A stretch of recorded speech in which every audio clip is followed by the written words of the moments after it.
I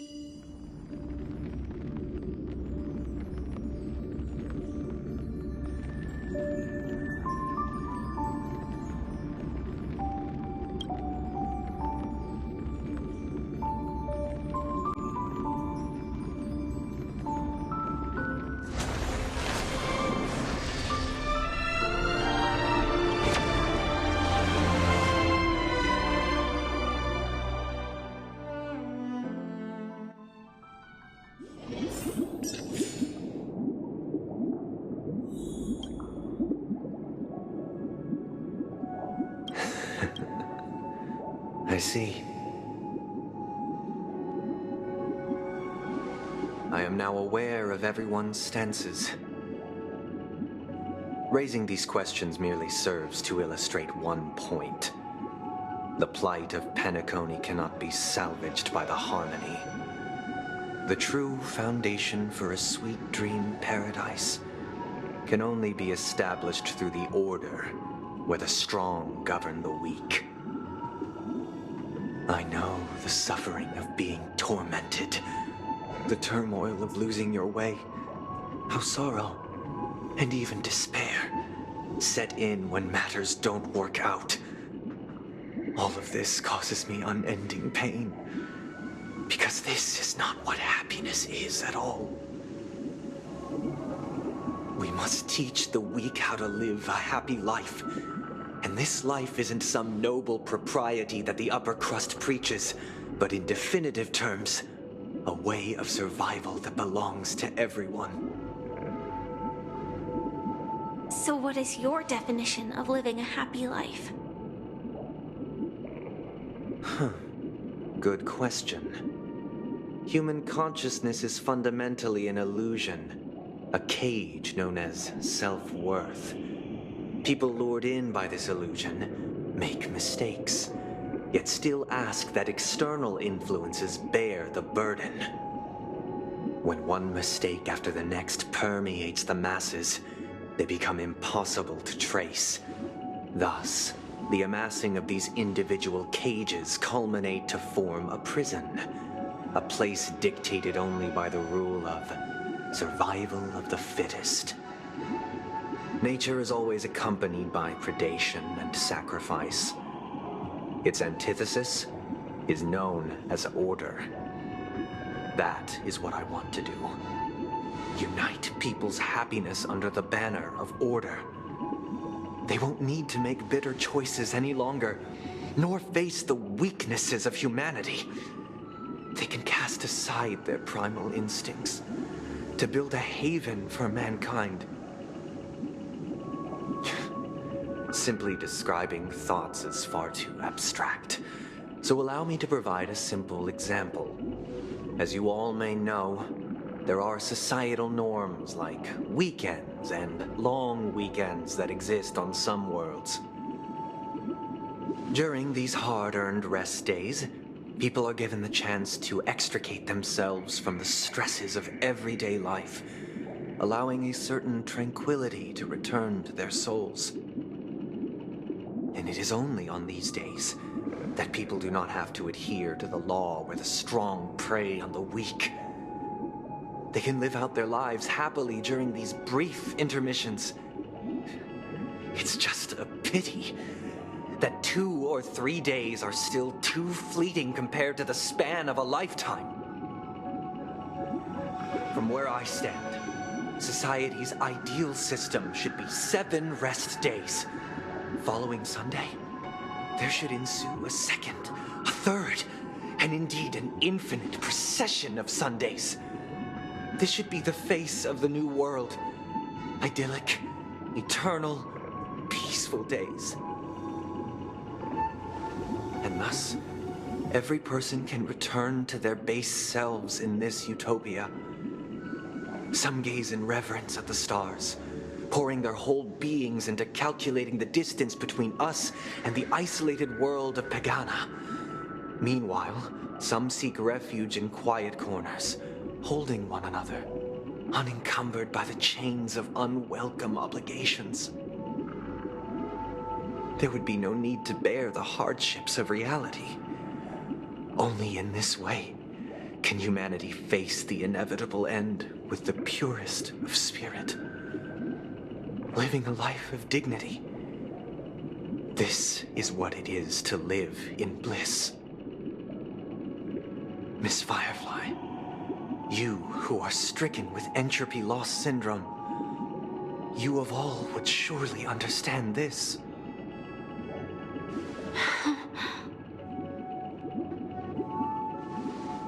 It sounds like a flawless theory.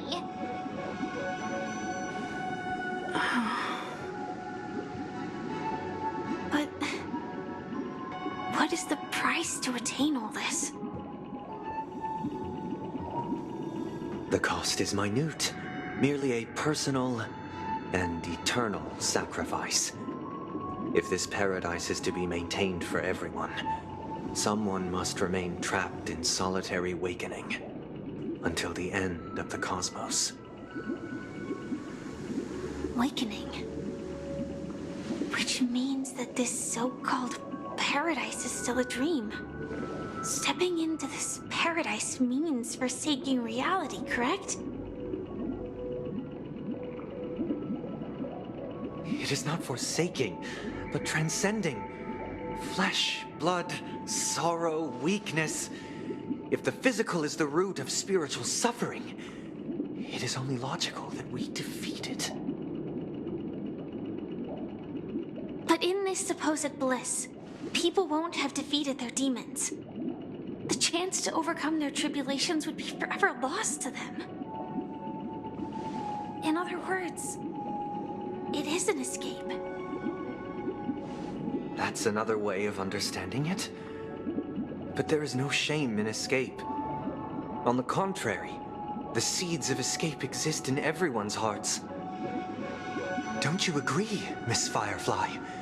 And as for why life slumbers, it is because we are afraid to awaken from our dreams. But this is not in conflict with the grand plan. Only in acknowledging this can we truly understand the frailty of human nature, and from there, show compassion and protection.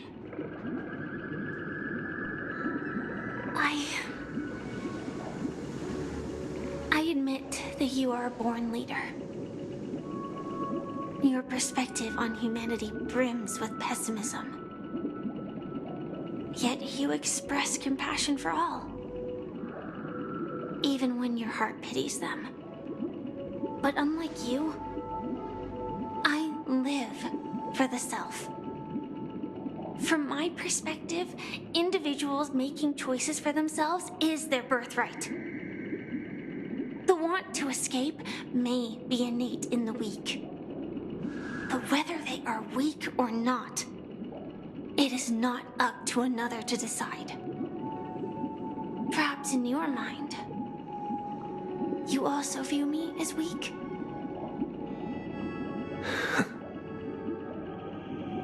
Because I don't think so. Since Miss Firefly has said her piece, the Astral Express will also naturally give you our answer. We'll leave it to you. Just as Mr. McHale instructed before. Tell him our choice.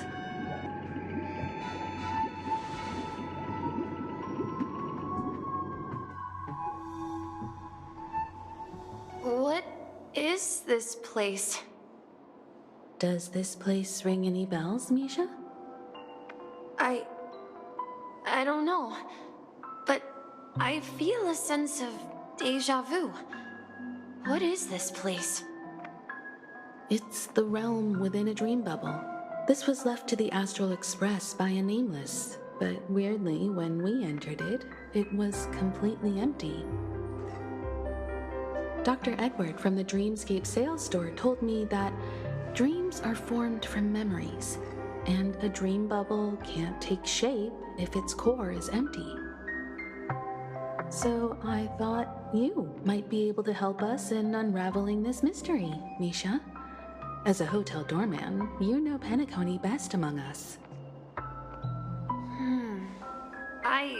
I don't know much about dream bubbles, But if you want to figure out what this mansion is, I'll do my best. I'm counting on you then. Himeko, I still don't get it. Why were you so sure that Misha had a connection with this dream bubble? I wasn't sure. It was just a hunch.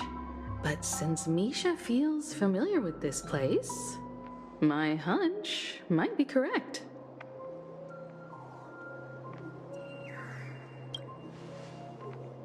Exactly. This is where you and Firefly encountered death, which we now know as dormancy. Considering its connection to Dreamflux Reef, it's not surprising it appeared here. The question now is, who brought you here? Based on the clues we have so far, it's unlikely to be that masked fool, so identifying them is crucial to us. We're drawing closer to the truth once more. Let's give Misha some time, as I believe he'll unveil the secret of this dream bubble. All right, but there are doors all over the place. Which one should we choose? Do you have any idea, Misha? I guess... maybe this way?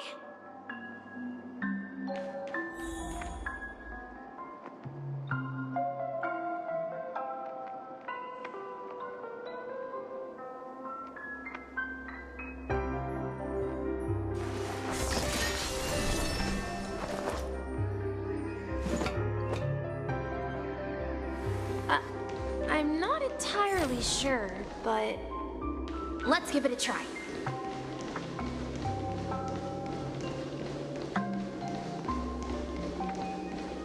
Wait, you managed... Weird. This place is quite different from the hotel. But I feel like I've been here before, and even lived here for a while. If I remember correctly, there should be a fireplace down that hallway. Clocky and I used to sit by the fire, listening to the crackling of firewood. And the room on the other side was the toy room. I loved spreading out all the toys from the box on the floor and making up stories for each of them. Hold on. This doesn't make sense. Didn't I grow up in Dreamflux Reef? So, what is this place? This could be a case of amnesia. Don't worry, Misha. It's common for everyone to forget certain aspects of the past. Those memories haven't vanished. They're just lying in the depths of your mind. We can surely get them back. Since this place seems familiar to you, why don't we explore a few more rooms and see if you can recall anything more? Yeah, then let's check out the rooms I just mentioned.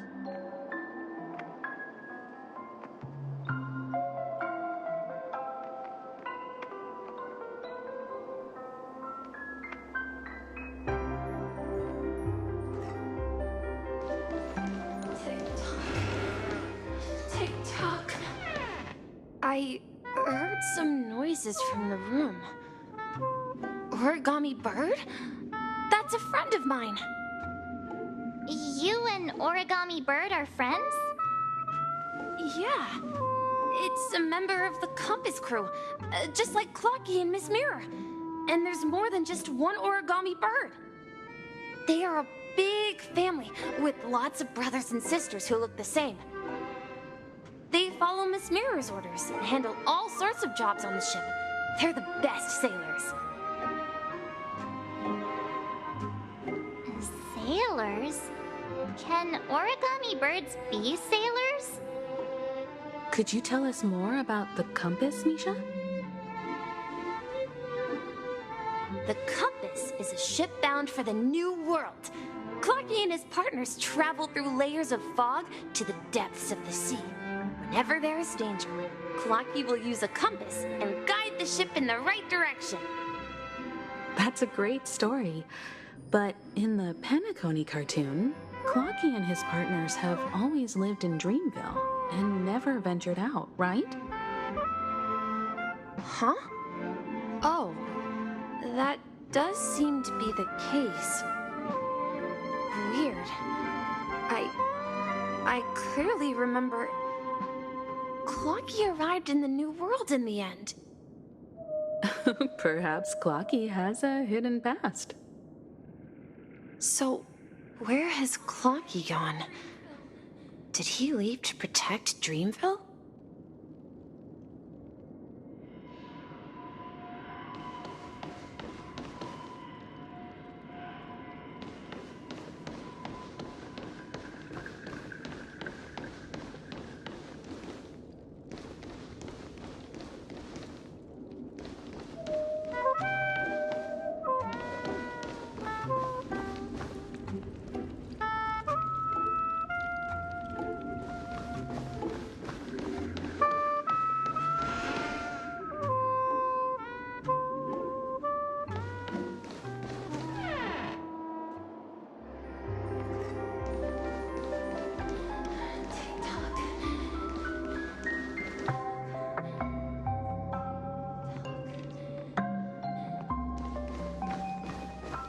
Mikhail, that's the name.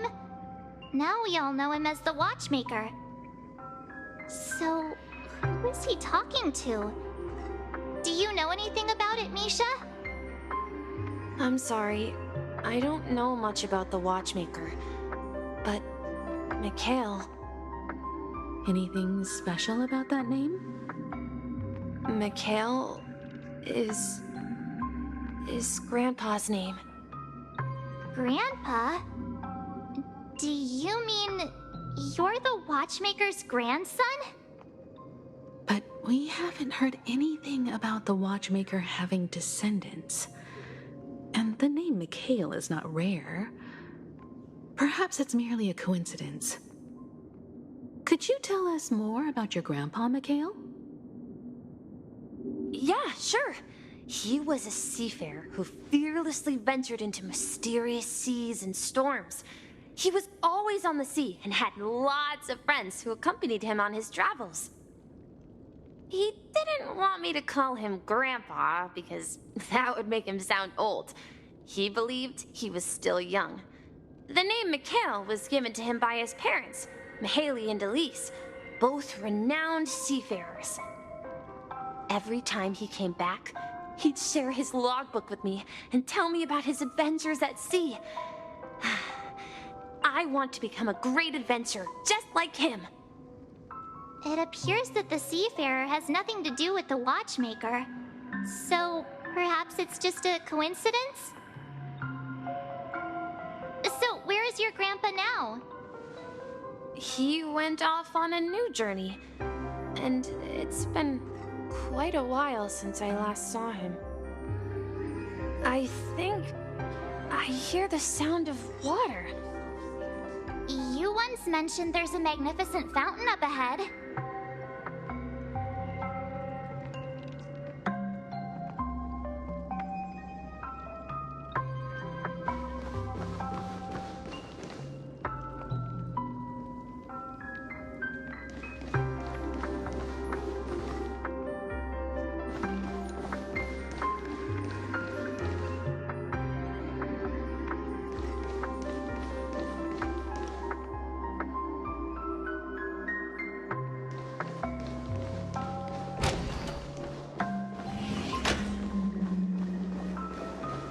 Look, there it is!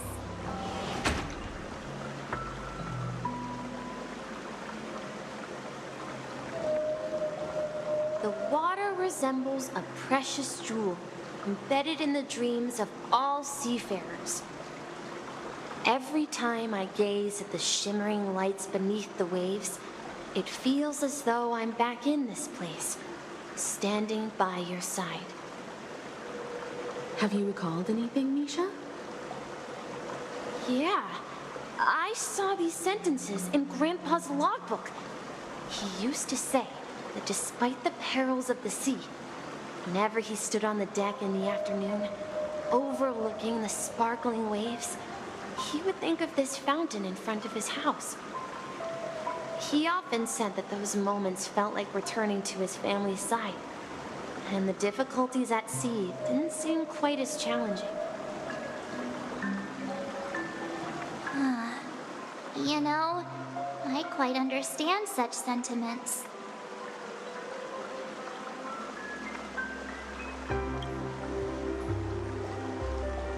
Hey, don't tease!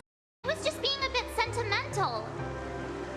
Perhaps every adventurer far from home carries a fountain within their soul. Even though the other side of the sea remains shrouded in the unknown, the fountain in front of his house serves as a compass, leading him back to his cherished ones.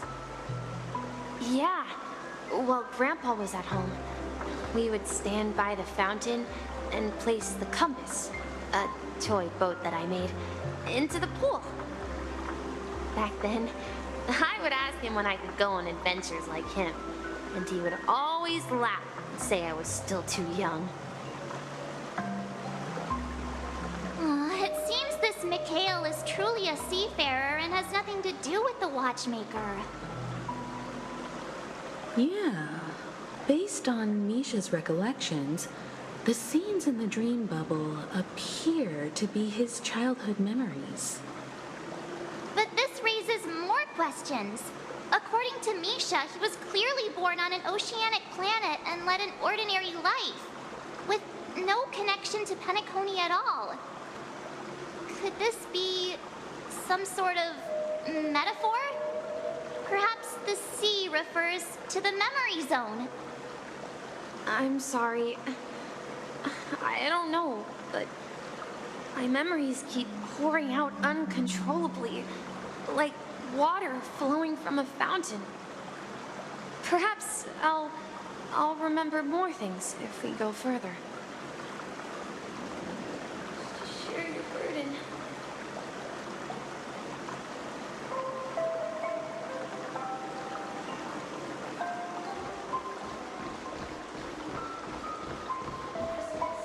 We're going to the opposite side, right? No, we should turn left here.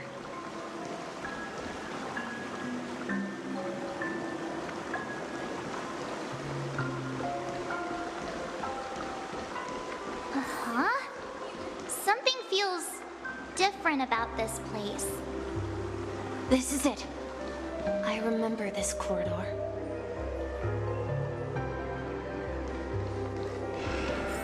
Up ahead is Grandpa's study. It was in that room that I saw him the last time.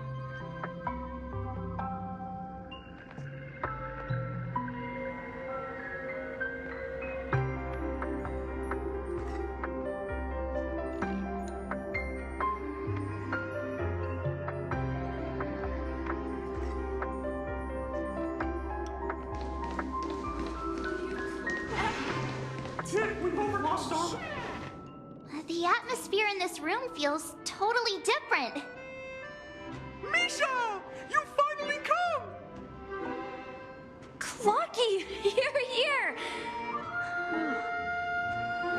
Yeah. This is the room where we first met each other. Are those books on the bookshelf logbooks left behind by that seafarer? Yeah. Whenever he came back, he placed a logbook on the bookshelf in his room. They contain records of his expeditions to every corner of the world. He described our world as a fountain. At some point, the sea started to gradually swallow up the land where people lived. To ensure that everyone had land to settle on, he had to continue exploring the sea in search for the source of the rising seawater. On that day, he called me to his study, telling me that he was embarking on another journey. However, I could sense the gravity in his expression. It It was the same look I had seen on my father's face before his final voyage. I asked him if I could go with him, but he said that my adventure lay elsewhere and told me to stay home and patiently await a certain sound at the door. What sound? He told me about a vast ocean in the sky, an ocean of stars. He spoke of a train that transports children with a desire to venture far away, traversing the sea of stars without ever stopping. He said that he knew the crew on the train, and that he had asked them to take me along. He said the journey I had always dreamed of would start there. A train? Could it be? It's the Astral Express. I remember.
the dream jigsaw, right?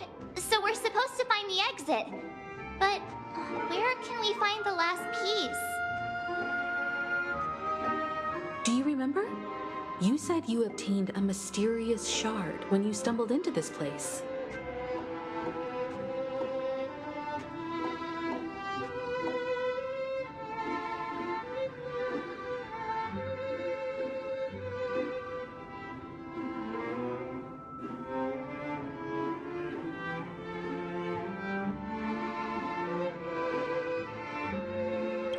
Hey, the shape seems to match. So this shard is also connected to Misha? Looks like we're just one step from revealing the truth. Let's get to the other side and investigate.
This is it.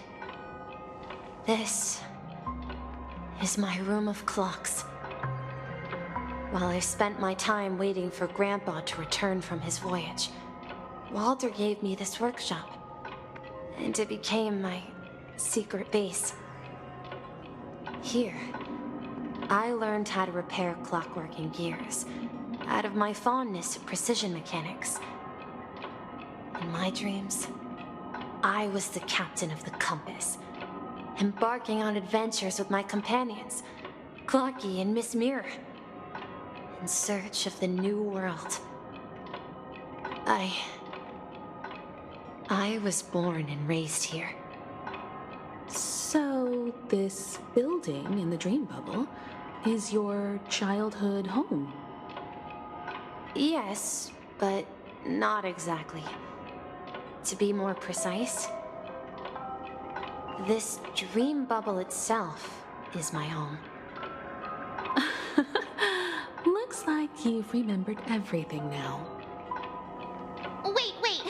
Why does it feel like everyone else knows something I don't?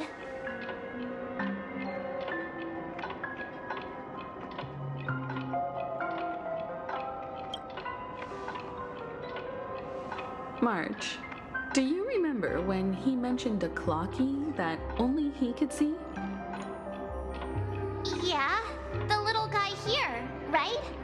But we all saw him in Dreamflux Reef, right? And Mr. Yang even greeted him. Looks like everyone on the Astral Express has a childlike spirit. The answer lies in the Astral Express. His experience shows that neither Firefly nor Acheron can see this clocky. And when we were in Dreamflux Reef, you may have noticed that for some reason, nobody outside of the crew had ever talked with Clocky.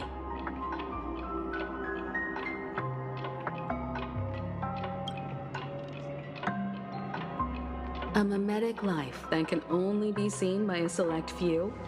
It's just like a hidden message left by someone for the nameless. But Misha can see Clocky too, right? They even grew up together. But Misha hasn't started the way of the trailblaze yet. That's the key to the mystery, March. Now take a moment to recall. Have you ever seen anyone outside of the crew interact with Misha? Wait. No way! That's the answer, March 7th. This dream bubble is the place where I was born. And I'm a dweller in this dream. Just like a memory zone meme. I should have stayed here and waited for you. But when reality and memories merged, I unconsciously pushed open that door and left the bubble with Clocky.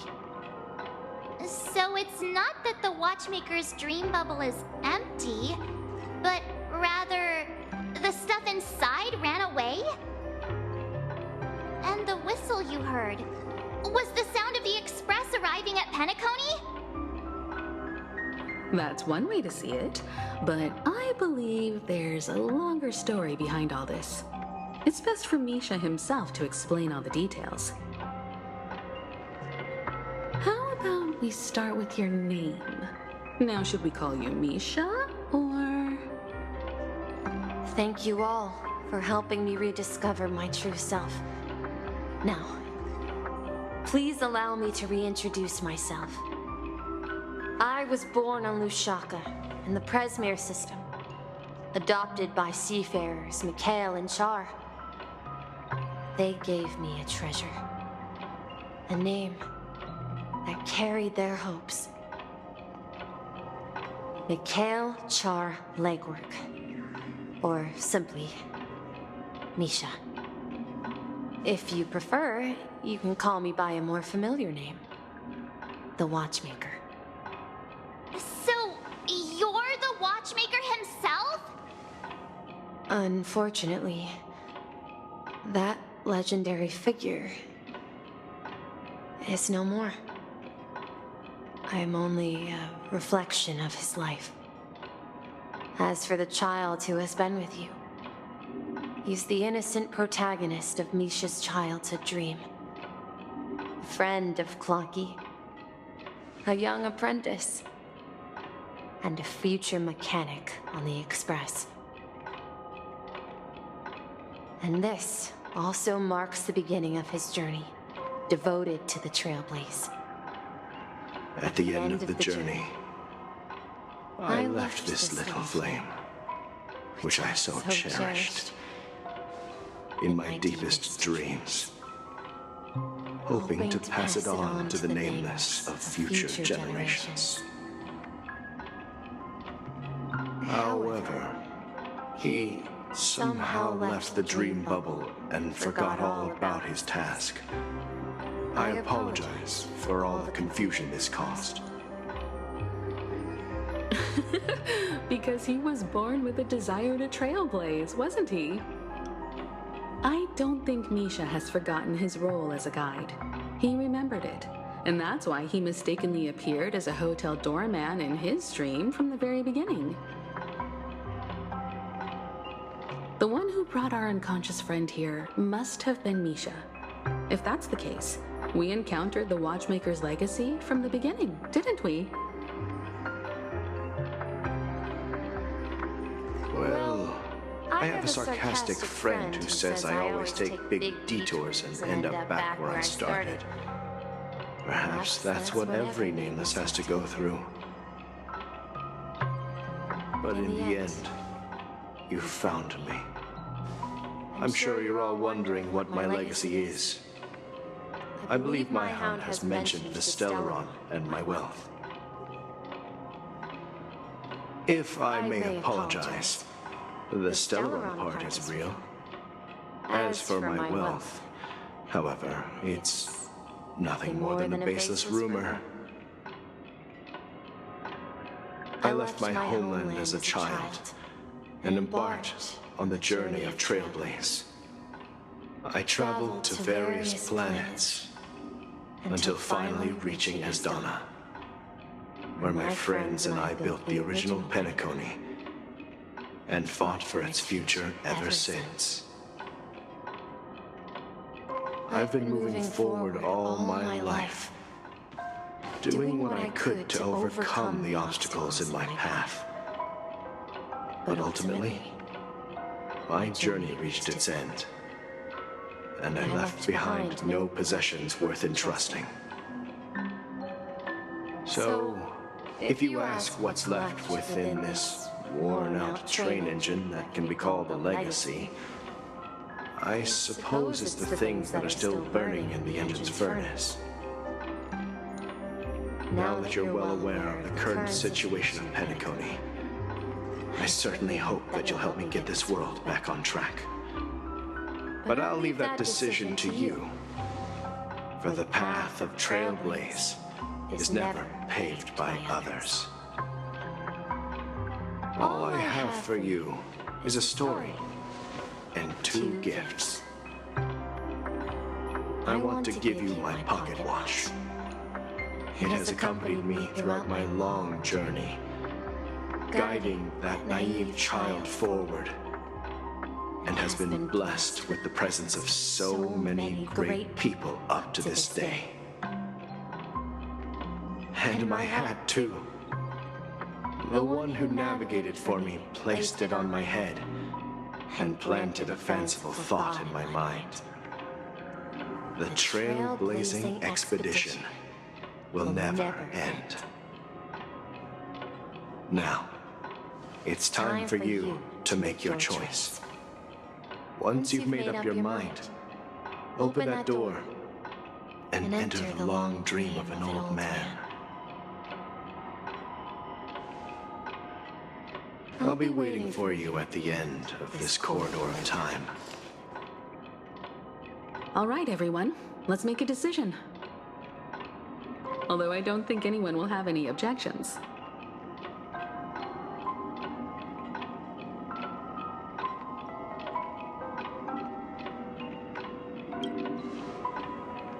Of course. We've come this far. Surely there's no other option than moving forward. In that case, it's unanimous. Then let's proceed together to the end of this dream and tell Mikhail our decision.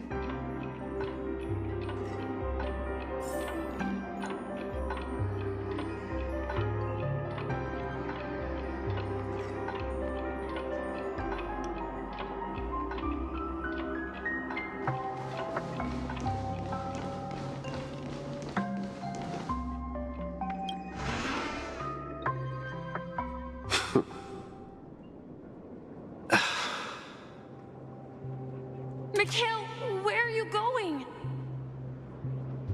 Someone has to step up and save Lushaka. So why can't it be me, Misha? Please don't go. And if you must, please take me with you. Don't leave me alone. Even without me, you know how to proceed forward, brave Captain Misha. The compass is waiting for you. Haven't you always wanted to be a better adventurer than me? Now go, board that train and start your journey. Where are you going, Mikhail? I'm going to clean the floor in the parlor car. I've promised the conductor. Wait, first tell me, did you fix this watch? Yeah? I know what it looked like before. Its chain was broken, the back case torn, and the marks on the dial all worn out. How did you manage to fix it? Well, it's hard to explain, but I knew it could be fixed. It's the hands, Mr. Amundsen. Its hands were intact and pointing in the right direction, so I knew there would be a way to fix the rest.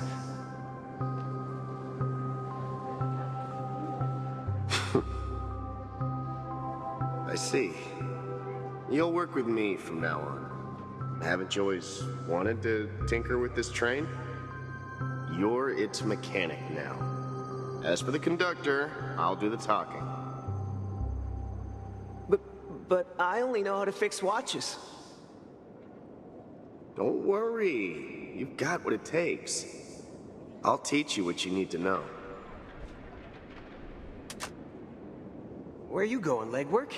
It's time to head to our next stop.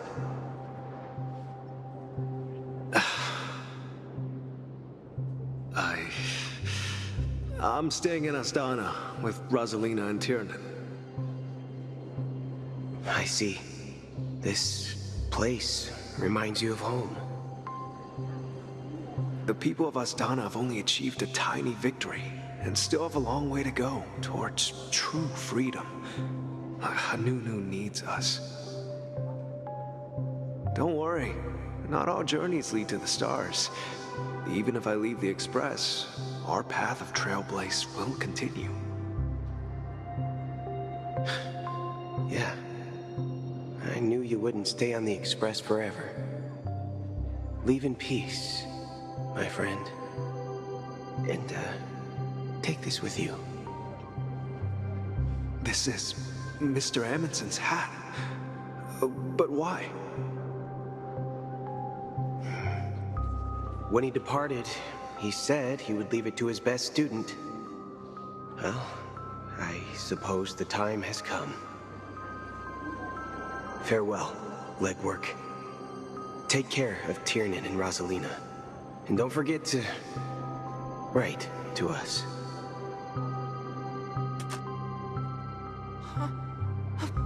Where are you going, Watchmaker? Don't worry, Micah.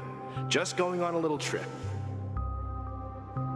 Someone has to be at the forefront of the interstellar frontier, and I'm the only former Nameless in Penacony. So why can't it be me? Because you're all we have! Have you forgotten about Tiernan?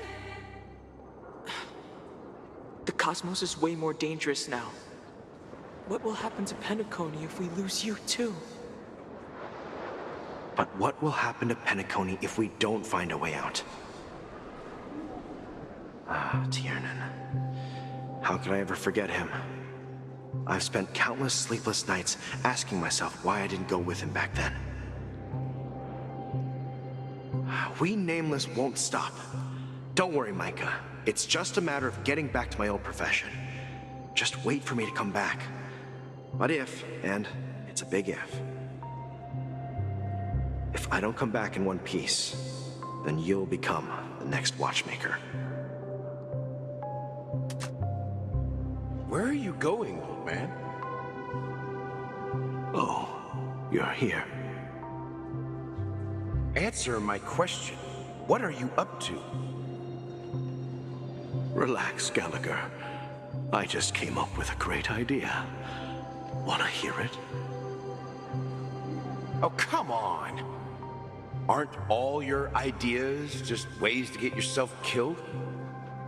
I may be blunt here, but you're the last remaining hero in Penacony. If you die too, the secret of the Stellaron will go to the grave with you. Yes, I'm afraid there's no way out in Penacony, so I'll have to consider alternatives beyond Astana. We'll organize a festival using the Watchmaker's legacy as a facade and send invitations to the entire cosmos to gather people here. So, a desperate struggle against the family? Desperate? Don't we have you here, my friend? This task is challenging, but what hasn't been challenging for us along the way? Well, whatever you do, remember, make sure to send an invitation to the Astral Express. Misha! Where are you going? Oh, it's you, Clocky. Take me to Dreamflux Reef. Last night, I had a long dream about the day we met. I want to write down that dream. Write it down? Why? Oh, so I won't forget it. Do you remember how you got your name, Clocky? Of course! You told me that when you were a kid, you lived in a room full of clocks. those wall clocks and pocket watches grew up with you and were your best friends.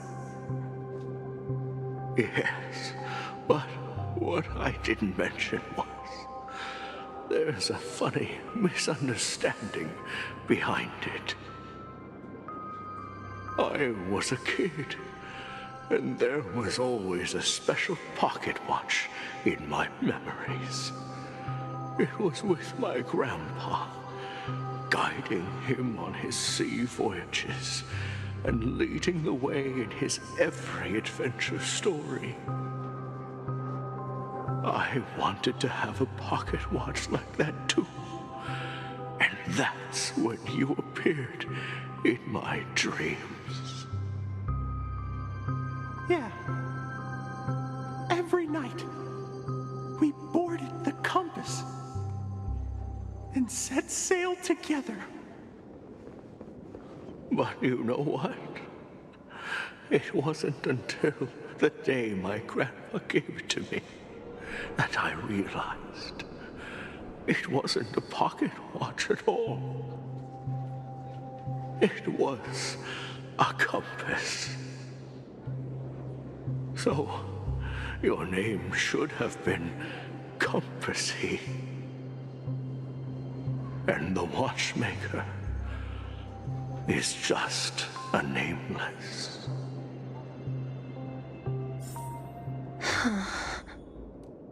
We've arrived at Dreamflux Reef. So, where to next? You know, Clocky, I don't think I'll be going anywhere else.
I've traveled far enough, and it's time for a little break. Oh. So, we'll set out again. When you're rested? No, I'll stay here. And then, this is where it ends. This is... where it ends? What do you mean, Misha? You told me that the trailblazing expedition would never end. Yeah, that's what I said. So now, it's up to you to decide your next destination. My next destination? What's that supposed to be? I've been following you. Misha? You're acting weird today. If you're feeling down, we can just do what we usually do. With the clockwork. No, I'm not feeling down. As for clockwork, yeah, it resolves all problems in this dream. So, do you know what clockwork actually is? I'm not quite sure. Well, everyone gets lost at times. They may hesitate and doubt which way to go. That happens in this dreamscape and beyond. But don't worry. Everyone goes through moments of uncertainty and hesitation. Eventually, they gather the courage to make bold decisions. Whether it's calming, happy, angry, or sad, all they need is a little nudge to take that step toward where they truly belong. I'm leaving that little nudge with you, and I hope you'll share it with others. Such is the essence of clockwork, the will of the trailblaze. Clocky's hands spin around non-stop, indicating confusion, frustration, and weakness. But ultimately, people still need to move forward. Just like your hands, always pointing ahead. This is where my journey ends. From now on, it is your path to walk. Trailblazing means taking paths your predecessors forswore, and venturing even further. The Penacony in Mikhail's dreams does not belong to Order.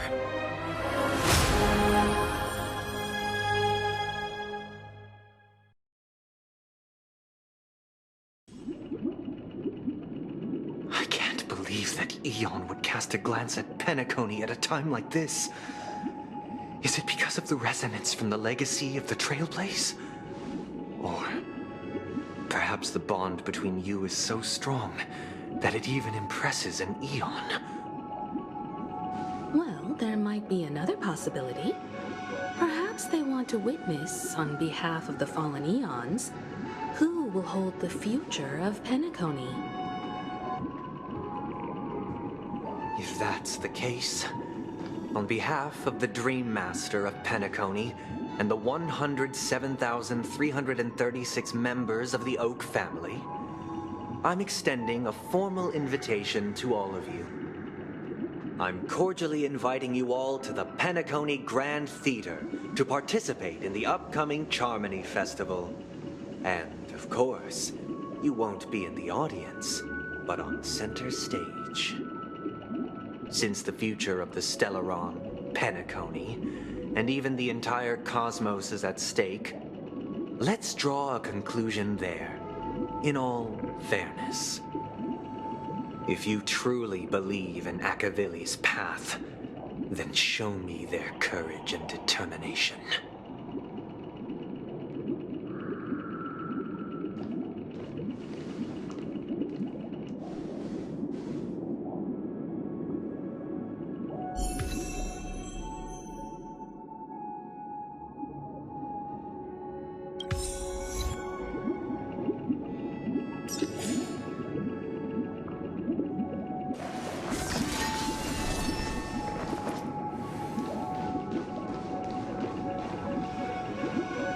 Does that mean he wants to fight us during the Charmony Festival? I'm afraid so. This is weird. Aren't Arc villains usually plotting some dirty conspiracy in the end? But he actually said something like, "in all fairness." Could it be that he's underestimating us? Well, in my opinion, Sunday is deeply committed to his own philosophy and genuinely wants to prove that the Order is right. I sensed a strong conviction and a desire for dominance in him. Maybe he won't accept the outcome unless he wins fair and square. That's why he'll give it his all in the upcoming battle.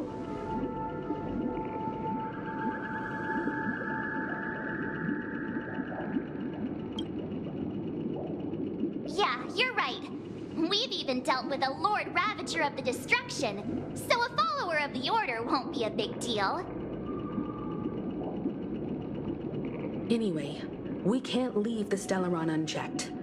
This is about trailblazing a bright future for Penacony and fulfilling Mikhail's and his predecessors' long-cherished wishes. Now that we've taken up the mantle, we can't afford to fail them.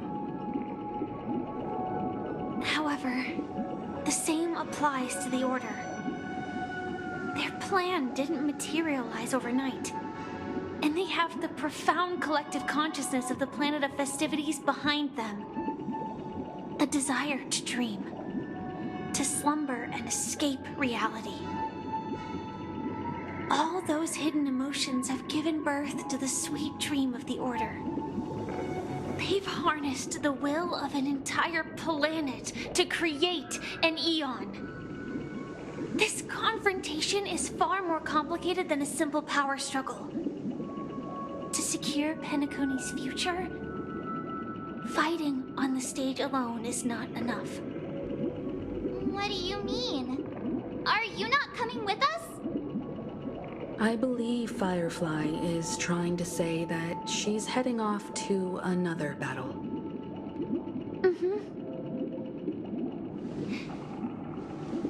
Before I left, the Destiny Slave told me that this journey would bring unforgettable rewards. Even though the script he gave me only had a few lines, I couldn't ignore them. Because one of the lines said, "I'll experience death 3 times in the land of the dreams." 3 times? This can't be serious, right? The first time was a painful death when I was stabbed by the Blade of Dormancy, which led to all subsequent events. The script will always come true, but in a way that will only be revealed when that page is turned. So now I've understood the meaning of my second death. And I am prepared to face it. If all goes well, my efforts will provide crucial support for you. Only by achieving victory in this battle can we secure a future for Penacony. And only then, my third and final death won't come true in the most terrible form. The most terrible form? Does that mean... The true death, where everyone in Penacony loses themselves completely in the eternal sweet dream of the Order. We must do everything we can to prevent that. Have you made up your mind, Firefly? Yes. Otherwise, I wouldn't be here. Thank you again for your assistance for the Astral Express. May we meet again, in reality. Yeah. Farewell, everyone. May your trailblazing expedition never end.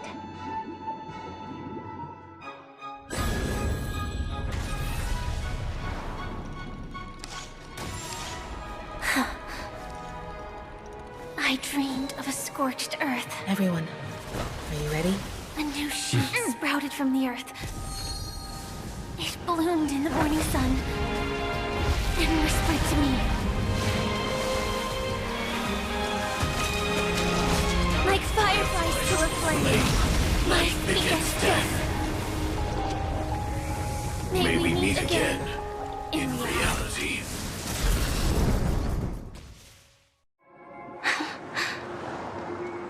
After today, Japella's name will disappear from cosmic history, and the Everflame Mansion will take its place. In the not-too-distant future, you'll receive an invitation. That's your next stop. Land of the dreams. Penacony. I hope you find whatever you seek there. Be it answers or salvation. You mean my 3 deaths? Silverwolf told me about it. It's such a shame that it's not part of my script. Well, I want to live. I'm never afraid of death. the opposite of death is eternal life, and that's something I'll never desire. People die, and I am no exception. Death is like a script, a fate that cannot be defied. But that's exactly why we have to choose where we want to rest forever. Do you exist just to perish? Are you not the same, Blade? The end you desire is not one dictated by others. If I were to die now, I would only be a weapon. I believe I should die as a human. Though its definition escapes me, isn't this the answer that ordinary people look for their whole lives? A name that can be carved onto their tombstone. The tombstone that belongs to me once bore the inscription, Glamoth's Iron Cavalry. Then it changed to Stellaron Hunter. But one day, it will bear the name Firefly. And all the brilliance she showed at the end of her life.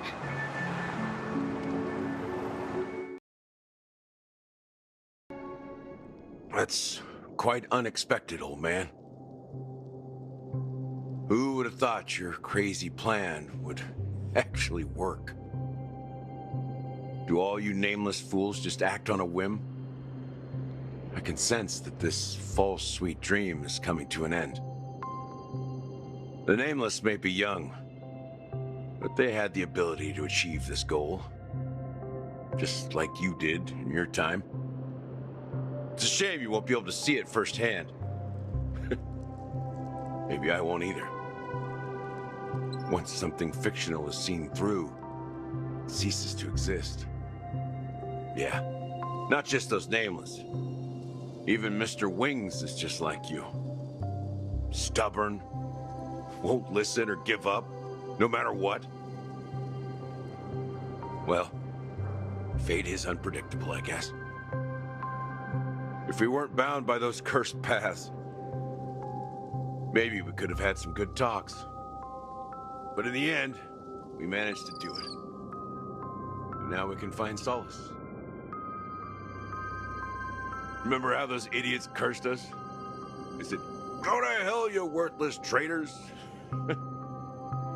Well, I don't know if they really meant it, but if longing for freedom means going to hell, then I'll be joining you soon, you fool. Let's get together and have supper again in hell. Oh, I almost forgot. There's one more thing. Here's to you. A glass of hello and goodbye, Trailblazer. To the imperfect tomorrow. It's warm here, isn't it? You're lucky to have found shelter from the rain.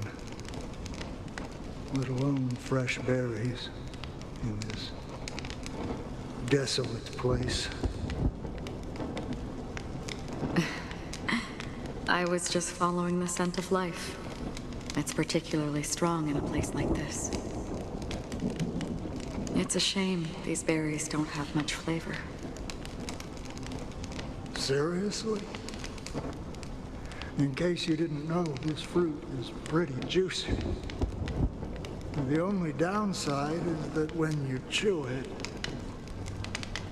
it becomes extremely spicy.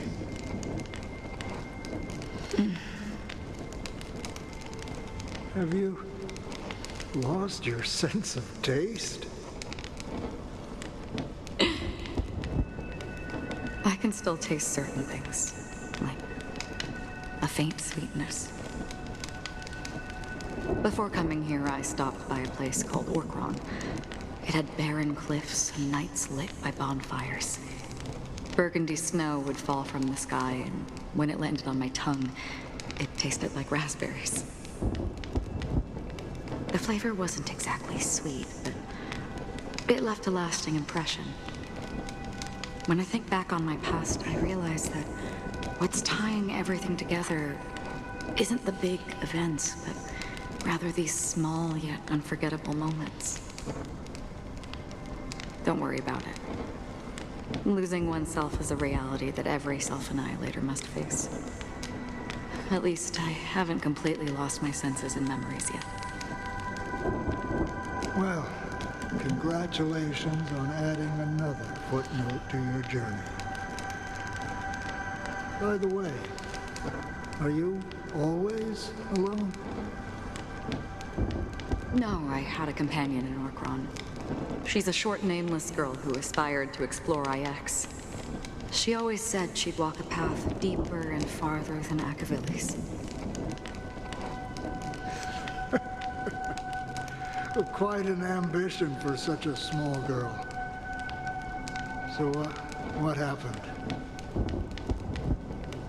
She became stagnant water. Well, my condolences. Condolences. I don't need them. The girl left with a smile. She never regretted her choice and most definitely wanted me to say goodbye with a smile. So, that's what I did. That's proof that you're grieving for her. Or perhaps I'm just afraid. Afraid? I rarely sense that emotion from you. What do you fear? I'm afraid I'll forget the 30 days I spent with her, just like all the other days in my life. Most of them have already washed away with the rain, disappearing into an unseen realm. I fear that those vivid red memories will fade away too. There isn't much color left, and besides this faint, warm red, there's almost nothing. Hard to imagine. A ranger accustomed to bloodshed, destruction, and chaos finding warmth in the red color. Because I have experienced this warmth many times. Long ago, I promised someone that I'd bring it to more people. And that for every remaining moment of my life, I'd strive for a better ending for all. As long as this red color still lingers, I have a chance to fulfill that promise. It represents a burning fire, a blooming flower, the berries in this cave, and life itself, fleeting yet still dazzling. In the end, it will lead me beyond the horizon of existence.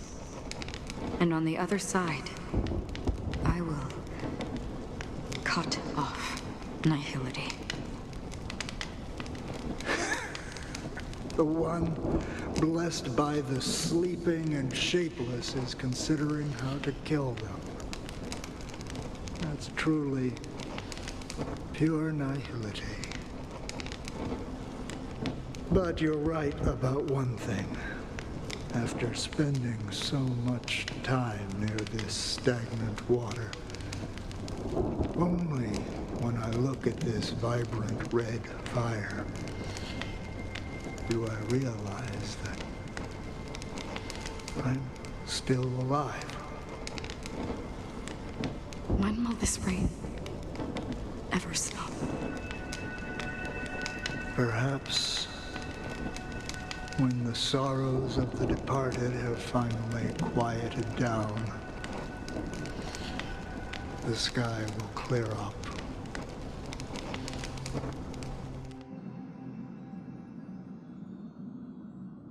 Have you heard of a planet named Biari Scamandros, Don Hung? It's one of the paradises under the influence of the Harmony, a sought-after wonderland for the inhabitants of the Dardanum major and minor systems. Half an Amber Era ago, the family held an unprecedented festival there. And after that, everyone on the planet became part of the family. Do you think the same thing will happen on Penacony? Yes. Or how else can we explain it? The family deliberately used the Watchmaker's invitation to keep all the Pathstriders here, but banished the Emanator of the Nihility. Because of the Nihility, I'm rarely affected by the power of other paths. But somehow I can unconsciously infiltrate them. Maybe that's the risk they're trying to avoid. I would disagree. Biaris Commandros is not part of the credit system or connected to the Silver Rail. It's nothing more than a remote civilization sheltered by the Harmony. But Penacony is different.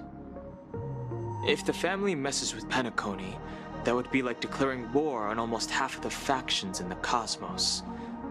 They have no reason to do that. No, they don't. If they truly serve the Harmony, that is.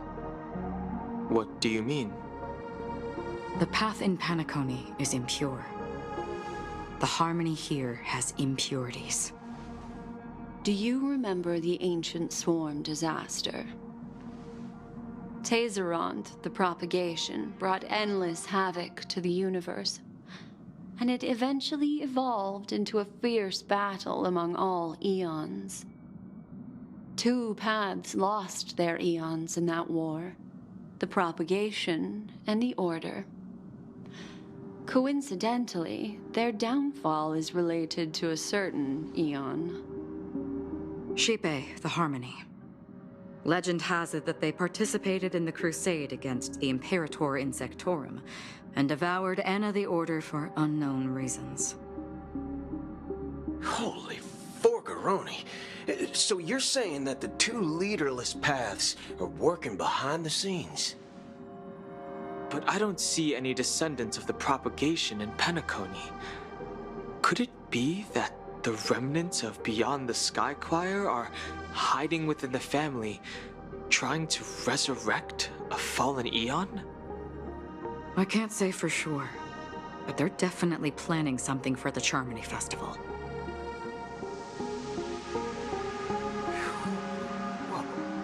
This is getting way too complicated. Is this why you want us to leave Astana right away? Are you giving up? The Charmony Festival will start soon. There's one thing that I need to confirm no matter what. A warp jump is the best way to do so. Time is running out. I have another plan.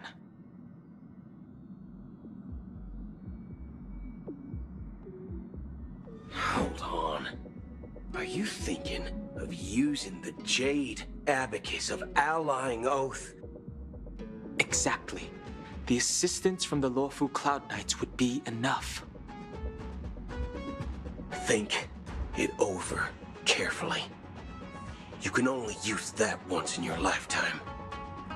I have considered it thoroughly. My companions are... they're also once-in-a-lifetime treasures.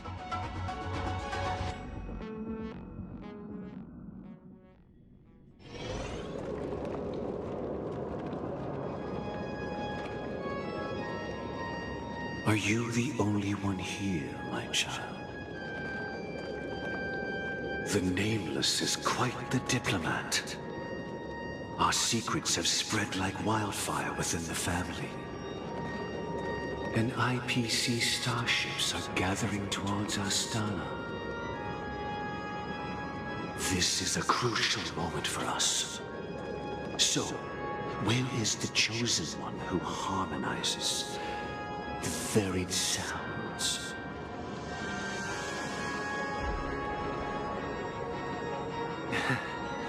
What do you mean, Master? I'm right here in front of you, aren't I? You know, she was supposed to be the star of the Charity Festival. In our plan. But the plan has changed. As her brother, I know she doesn't want to sing for the Order. So I'll take her place. You've always been wise beyond your years. I'm sure you understand the consequences of your choice. If you consider this a betrayal, well, there can't be two suns in the sky. I'll step up and take down the other sun if necessary. Do you believe in karma? If karma exists, then everyone has their own karma. You have yours, and I have mine. And my karma has nothing to do with you, Mr. Gopherwood.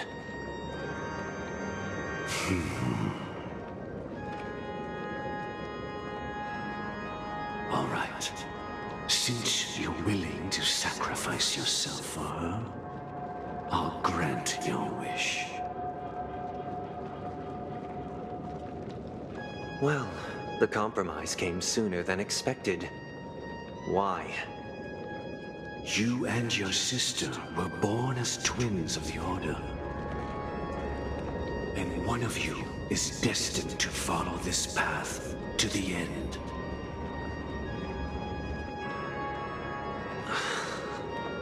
Is this part of your plan? Of course. You're still as clever as you were when you were a child. The opening is near. Go, my child. Seize the power of the harmony and reveal your karma. I have one final question, Master. Why did you choose to bring the Order to Penacony? Wouldn't it have been better to choose a desperate world instead of a city filled with hope and dreams? Why? It's for justice, my child. If we lose justice in our hearts, we'll make the same mistake as the Harmony did. So, it's not you who manipulates the dreamscape with the Stellaron, but... Well, that's where our conversation ends. Go ahead. The 107,336 souls of the Oak family have dreamed of this moment too many times.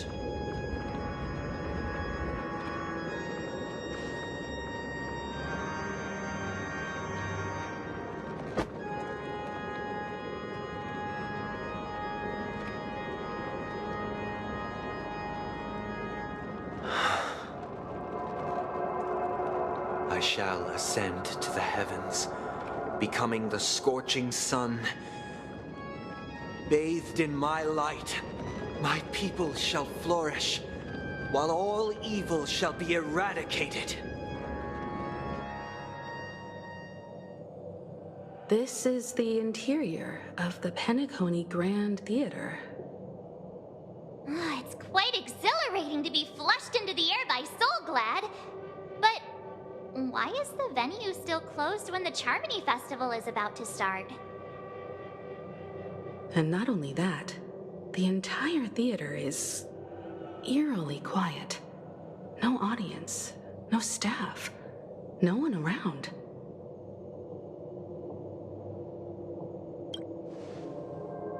Even if we're late, a grand theater like this shouldn't be completely empty. Let's explore around. Be careful, everyone.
something for you.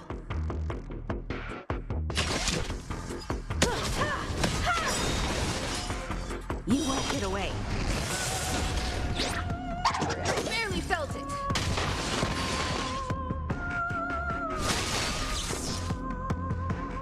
Perhaps you still don't understand. Humanity never conceals its desire to control the heavens, and I'm no exception.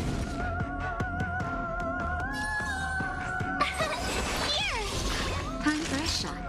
Now, time for an overhaul. Try that again.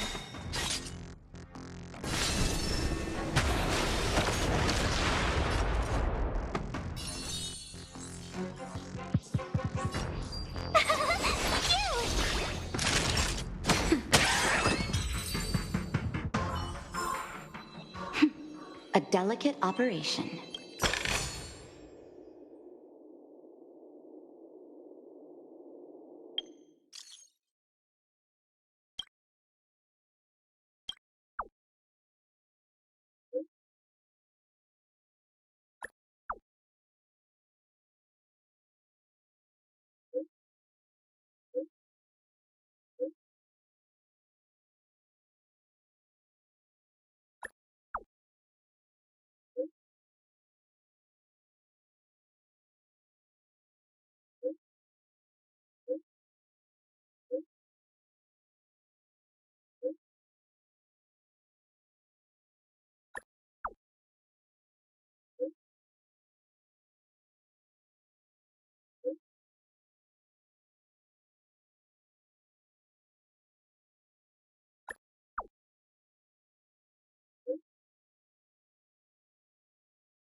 Gosh, the atmosphere here is so creepy and unsettling. Even if there's no audience yet, there should be some staff around. Why is it so silent?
ticket office.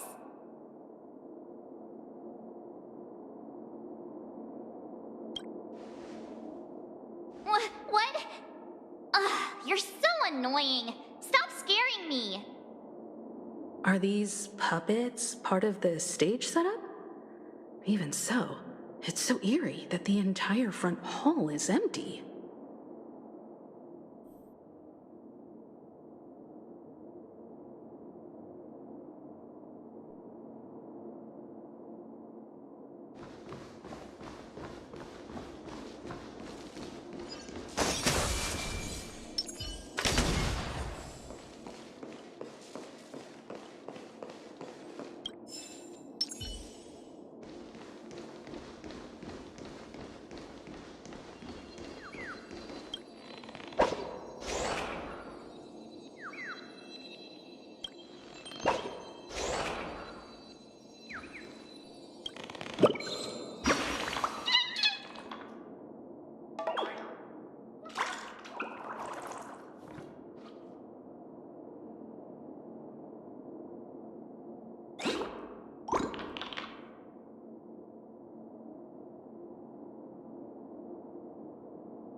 Something feels off.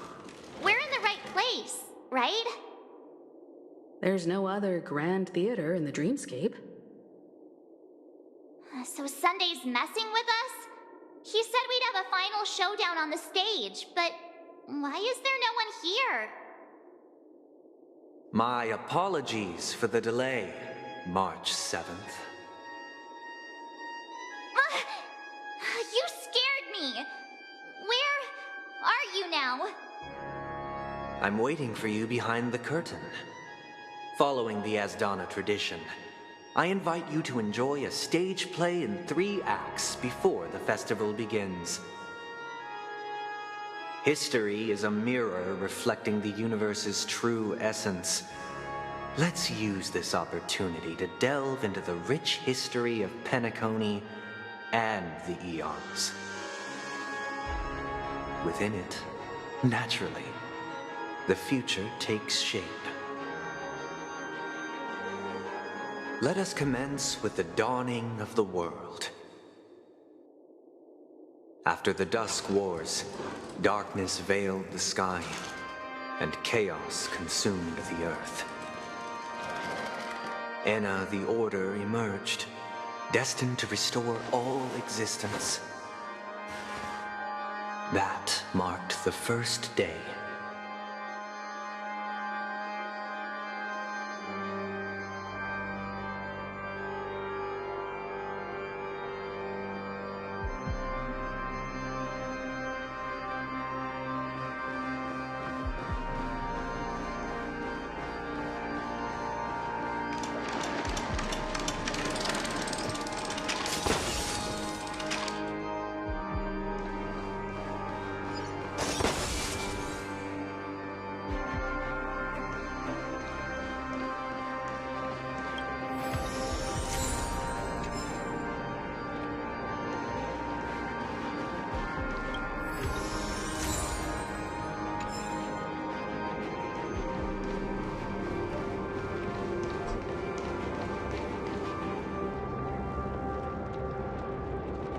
They gathered nebulae and forged them into picks, thus creating a grand lyre with black and white keys.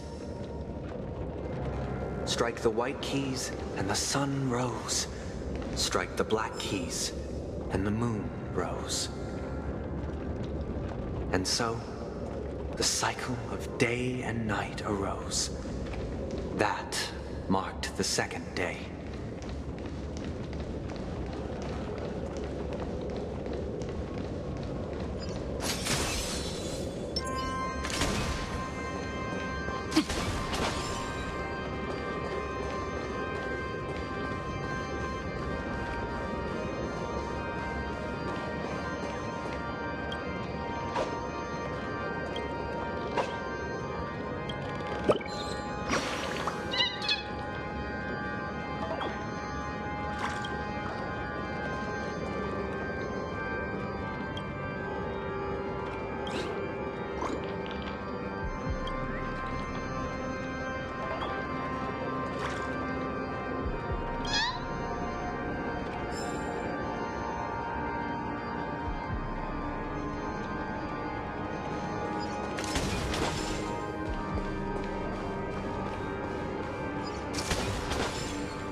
Nap time.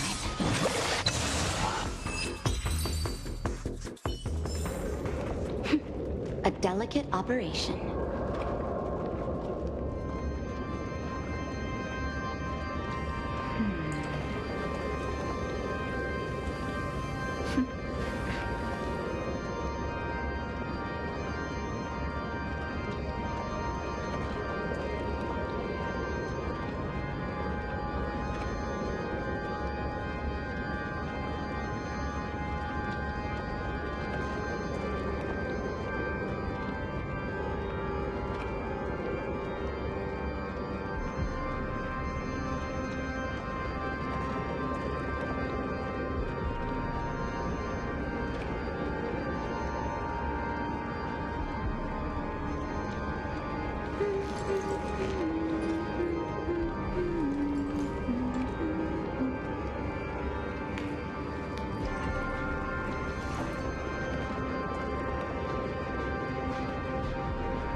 Are gathering around the frame. Are they expecting us to enter it?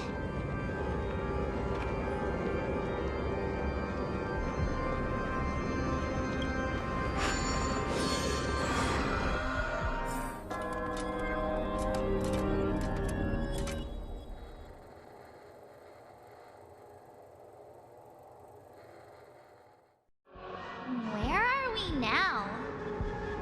The atmosphere here looks similar to Sunday's inner world. Perhaps this so-called stage play is created with his abilities. This act is named Ode to Prisoner. Given the atmosphere here, I believe it's about Penacony's past.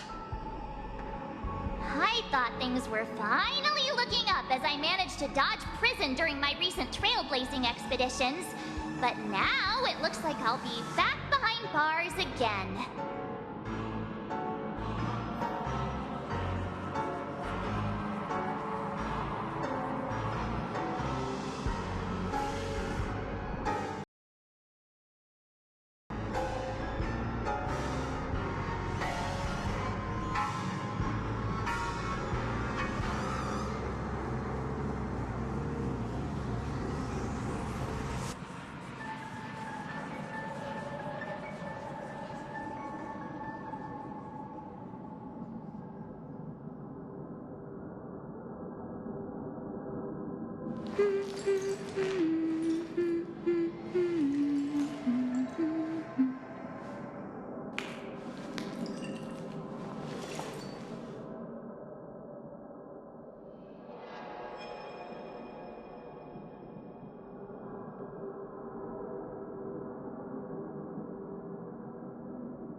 genuinely wish to avoid a violent clash with my esteemed guests from afar. Therefore, I've arranged 3 acts before the situation becomes irreparable. Where shall we start our narrative? Well, let's start with the time when Penacony was still a frontier prison.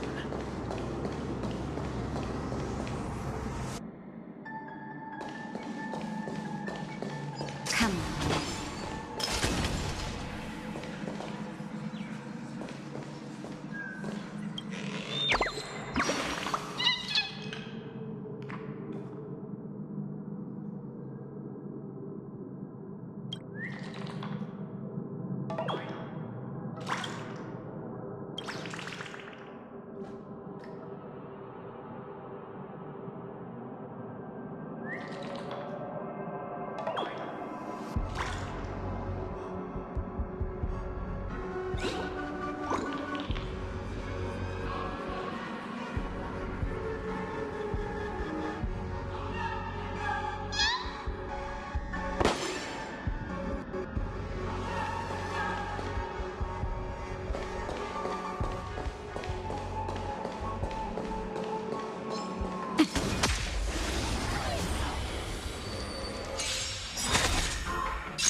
A delicate operation.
A delicate operation.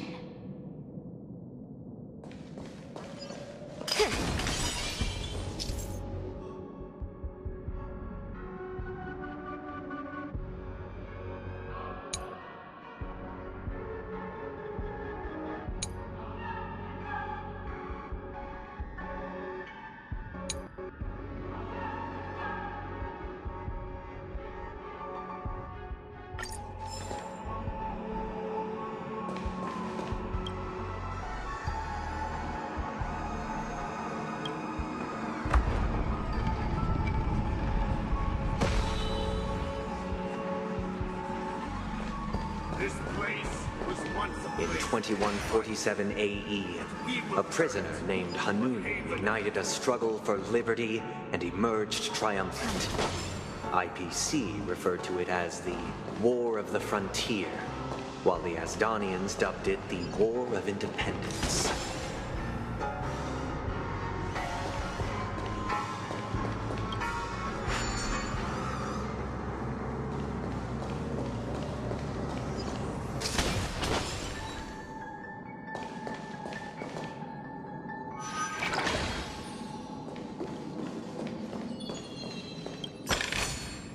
If there's medicine, it'll come in handy.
Come on. It's true that Hanunu was a legendary hero, but it must be acknowledged that while he bestowed freedom upon the prisoners, he didn't grant them true liberation.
The three nameless stayed on the planet, endeavoring to spread the tenets of trailblaze throughout the frontier prison.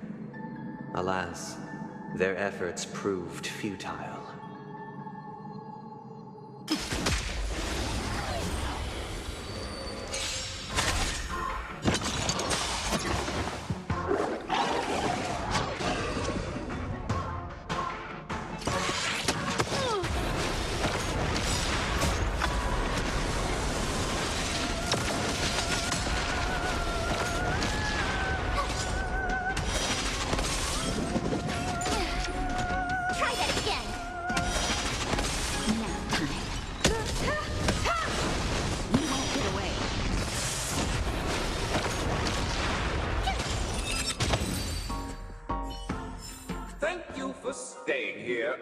Travelers.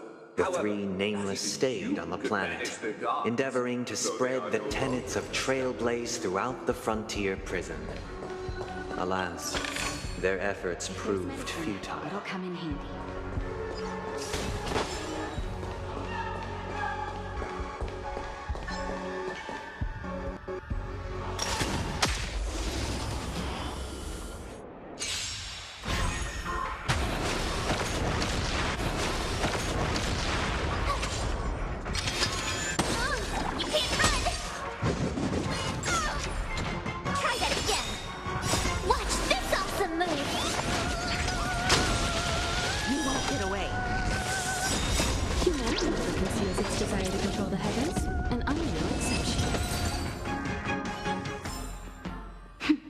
A delicate operation.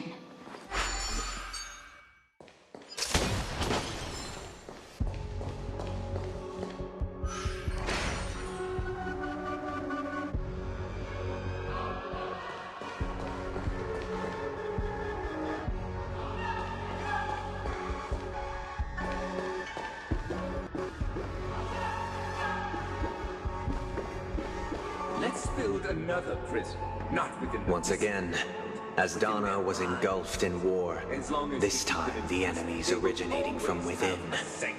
The prisoners remained prisoners for the rest of their lives, fighting for freedom rather than living for it.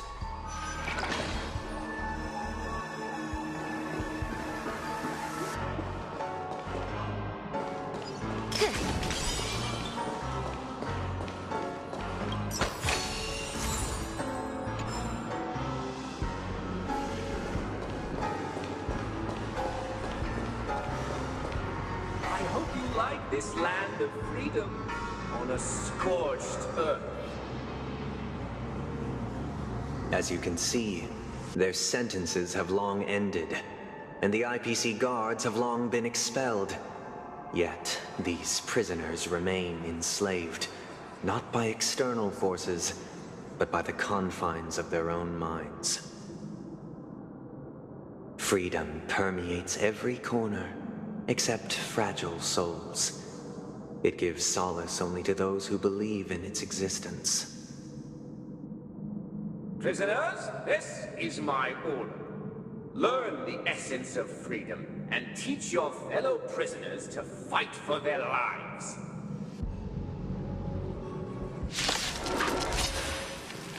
Hey! Why do we have to fight while enjoying the show?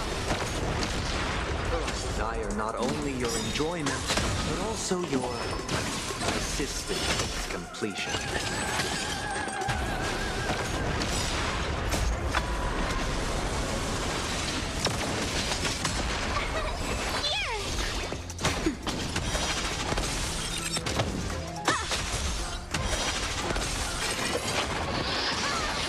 Try that again. Just a little something. You can't run! Watch this awesome move!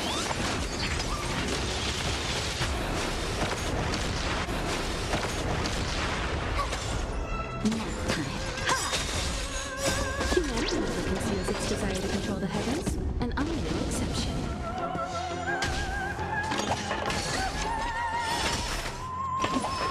You've got a lot of nerve.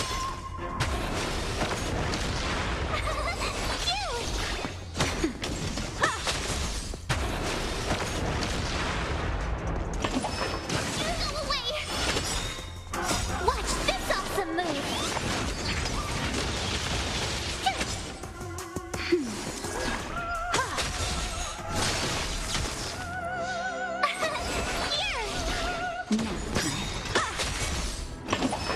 You've got a lot of nerve.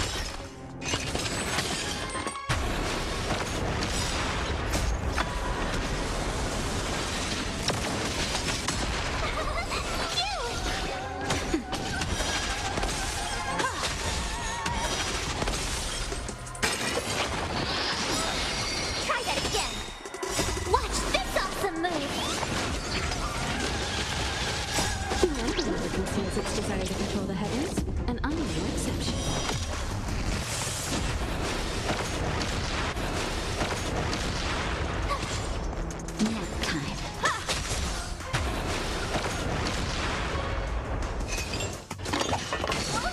You can't run! Try that again!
you anymore. You are free. Thus concludes the first act. Amidst a raging war, the frontier prison headed toward becoming Land of the Exiles. This must be how Penacony was constructed. With the aid of outsiders, the prisoners were finally liberated and established the Land of the Exiles. However, it appears that Sunday aims to convey the spiritual plight of the prisoners more than the physical aspects of imprisonment. This show is a bit too literary for my taste. But the battle part is quite easy to understand. Anyway, we've arrived at the exit. Let's go!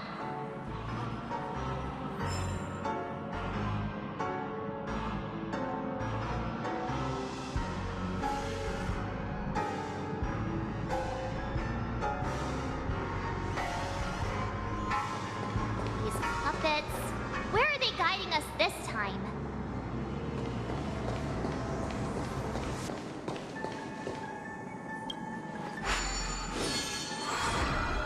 They transmuted streams of stars into inked nibs, creating symbols to be pronounced and counted. They molded stardust into flowing rivers, assigning the righteous upstream and the unjust downstream. Thus, all things were marked, and the world learned to discern between good and evil. That marked the third and fourth days.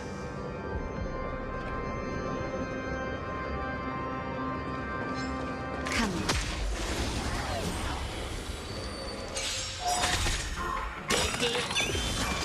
Watch this awesome move!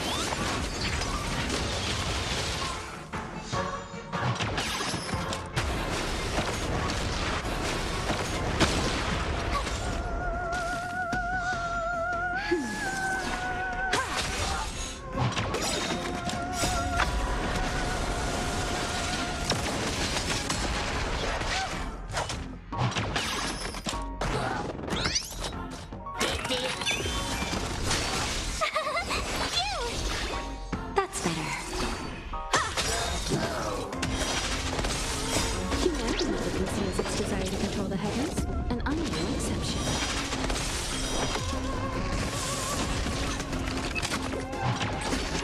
Try that again! You can't run!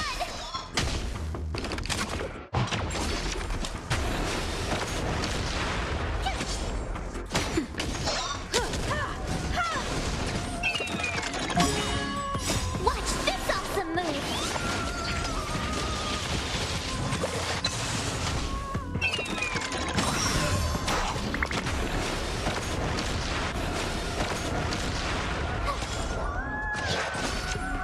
Try that again!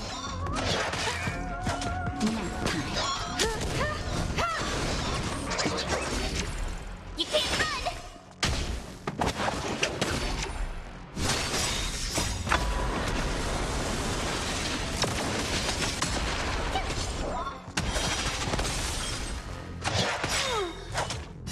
Humanity conceals its desire to control the heavens, and I'm no exception.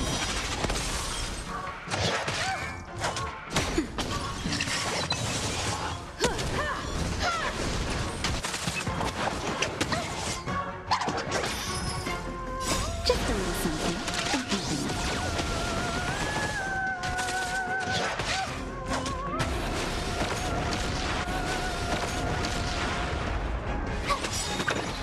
Watch this awesome move!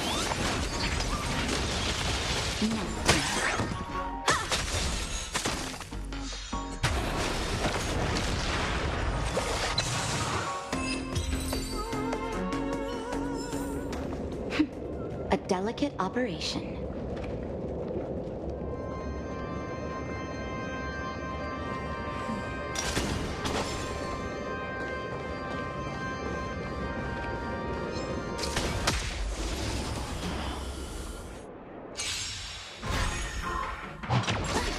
Try that again!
Come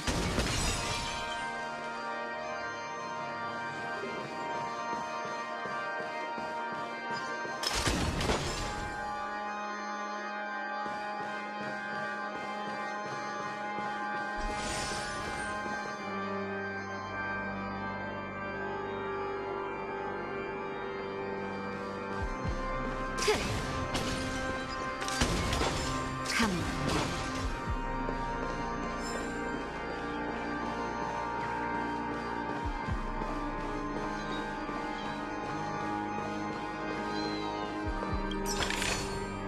If there's medicine, it'll come in handy.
Another frame!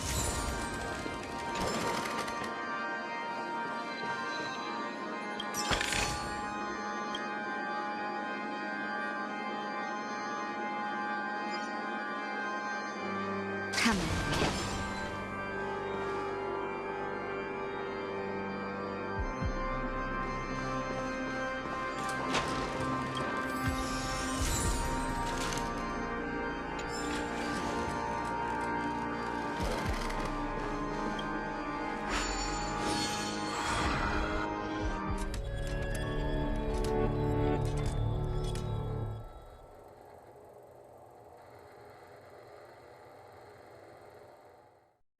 Ode to Fool. This must be the second act. The surroundings are different from before. The stage deck look a bit tidier now.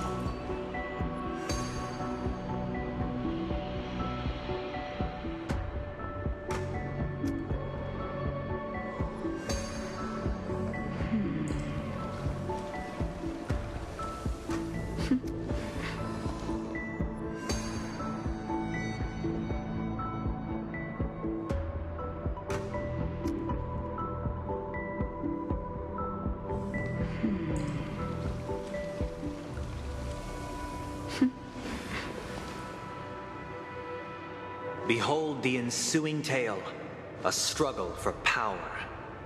Penacony witnessed the ascent of the 7 major lineages: tree, grass, flower, bird, beast, fruit, and insect. Peace never truly graced Land of the Exiles. The history in this era is rich and intricate, so please allow me to present it in allegorical form.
One step closer to the stars.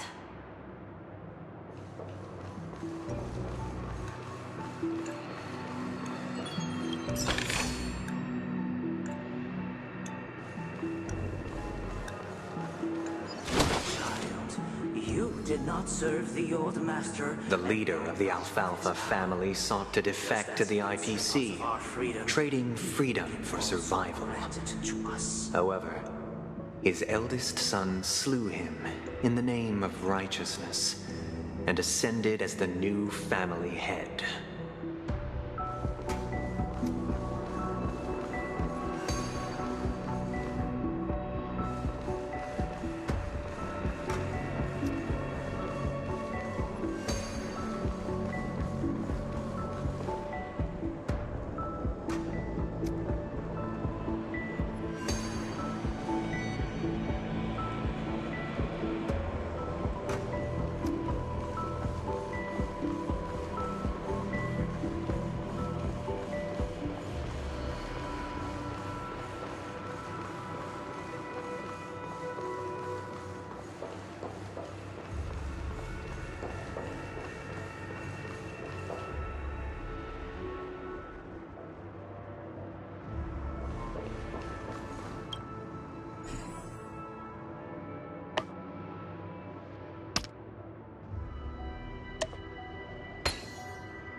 Oh, how nice.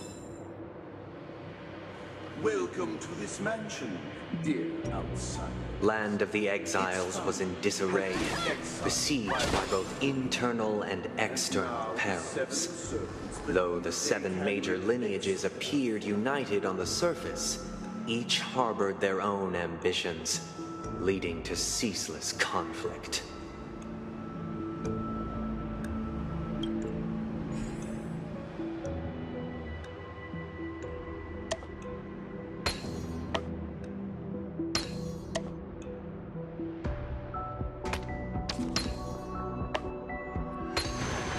Sometimes you gotta do things yourself.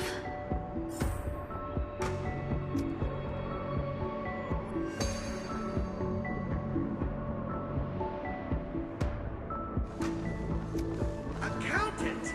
We are the pillars of this mansion. The Black Plum family was the first to fall. They withered away in the White Desert event, orchestrated by the Alfalfa family. Because Master shaped you from clay, but forged me from fire. I'm superior to you. Coming.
A delicate operation.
incompetent.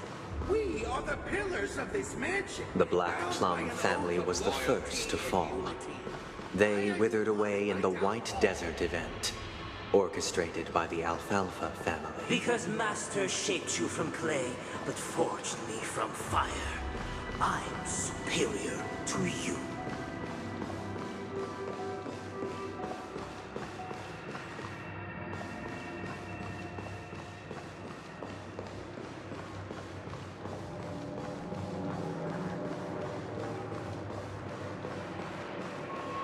My child, you did not serve the old master. The leader of the Alfalfa family sought to defect to the IPC, trading freedom for survival.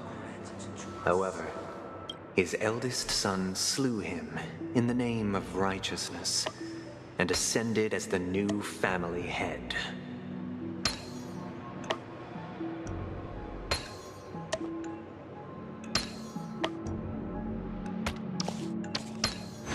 Cute little game.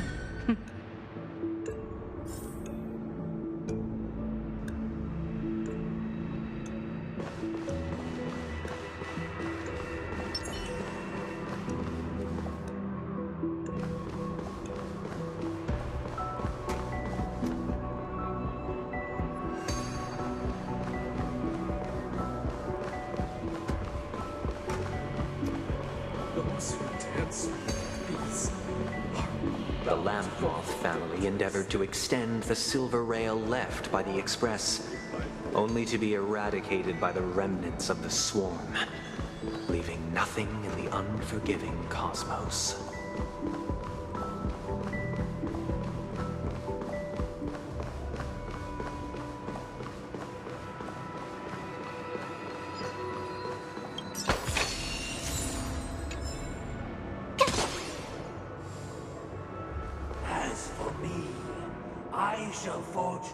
Only when Gopher Wood led the family to Land of the Exiles and earned recognition from all 5 major lineages did Penacony earn its new name, the Land of the Dreams.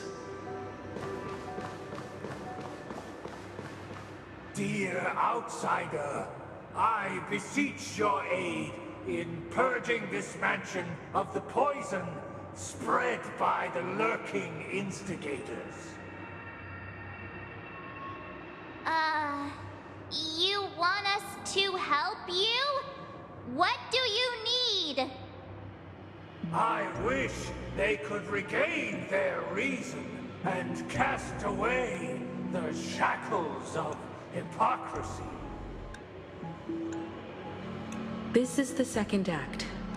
Looks like it's about Penacony's journey to becoming the Land of the Dreams, during which the family plays a crucial role. But this new master seems like a bad guy to me, don't you think? Perhaps this is the truth Sunday is trying to express, if you read between the lines. The Harmony changed Penacony just as the guards once did. Looks like we've gotta help those guys kneeling down over there calm down a bit, right?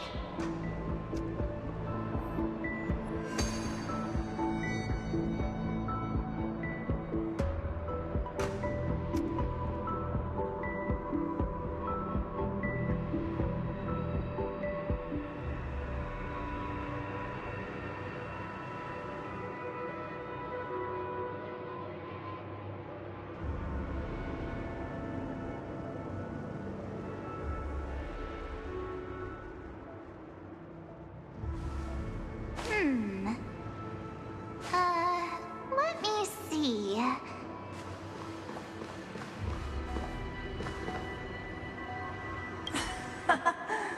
In the absence of my master, I am free.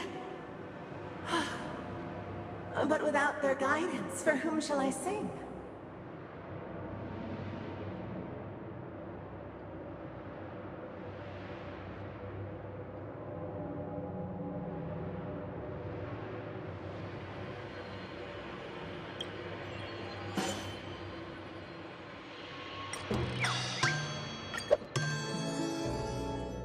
I shall sing for my new master, just as their noble voice once resonated throughout the cosmos.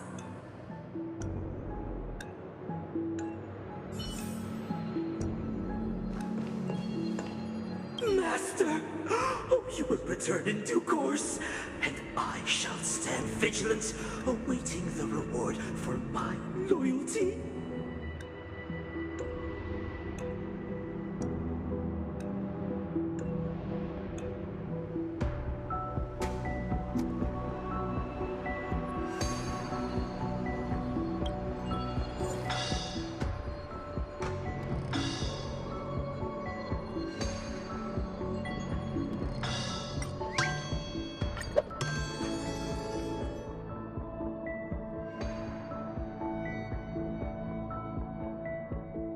Master, now that you have gone, I shall wait no longer for my reward. I shall seize what is rightfully mine.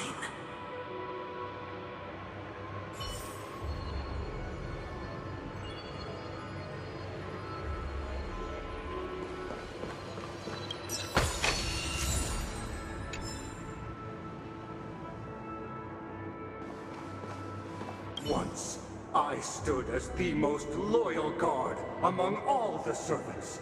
Now, with my master banished, it's my right to assume control of his dominion.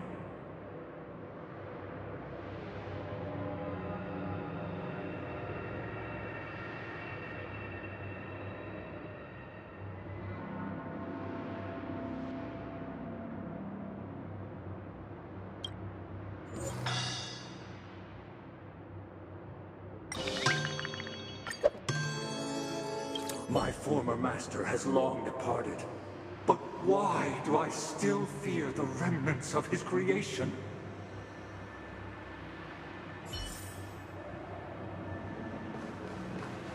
Master is no longer here. I thought I'd be free, but I'm not. Now, without my master's command, I'll have to seek guidance from the blind.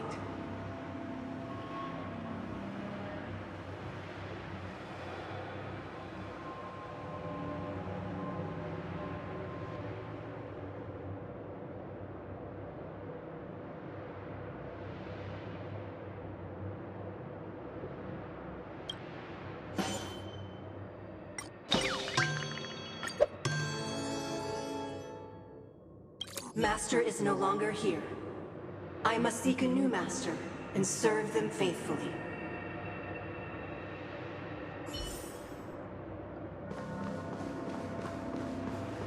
Either I shall be my own master, or I shall return to my former master. I shall not submit to a new master under any circumstances.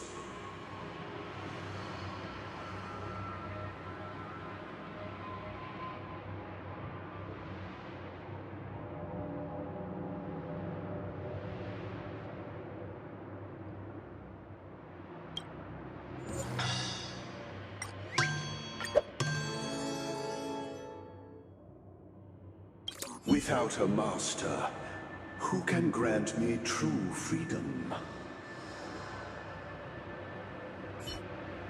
Thank you, dear outsiders. My servants have regained their sanity. Heed me, one and all. Your former master shall not return. It is through righteousness and unwavering support for one another that we shall attain true perfection. Cast aside the veils of hypocrisy and embrace one another. Get ready. Looks like another fight is about to begin.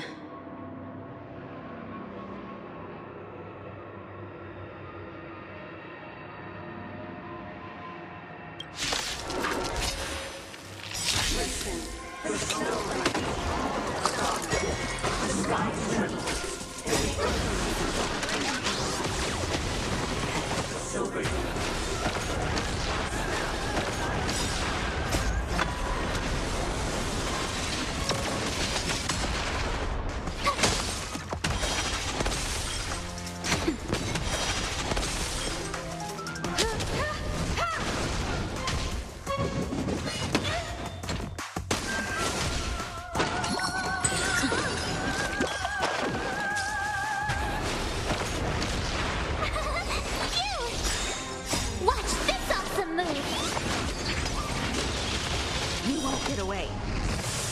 Nap time.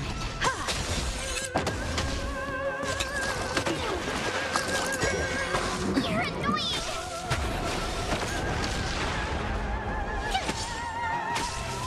That's better.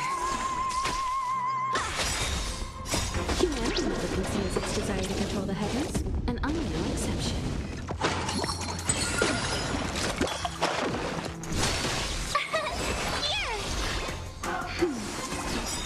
Just a little something in keeping.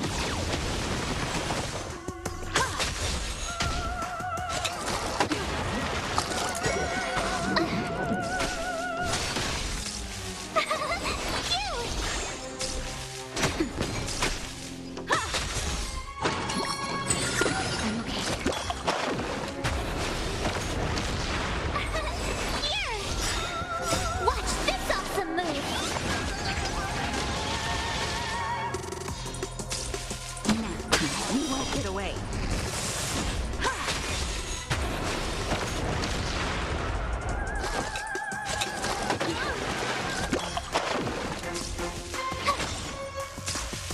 That's better.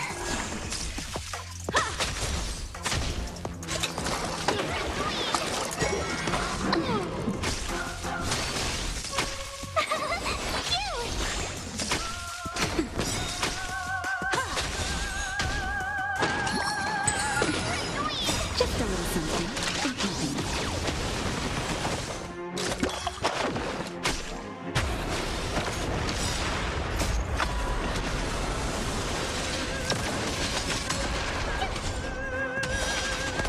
Nap time.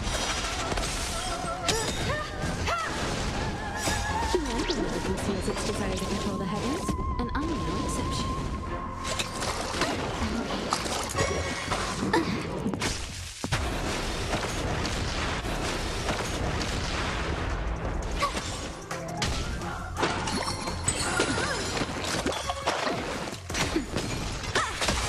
You won't get away. Here! Watch this awesome move! Nap time.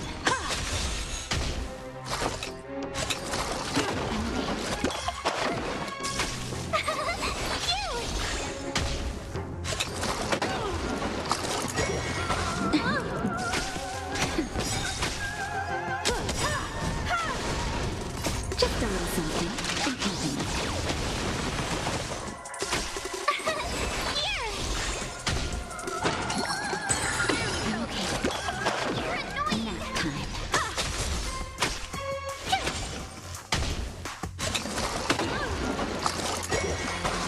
I'm okay.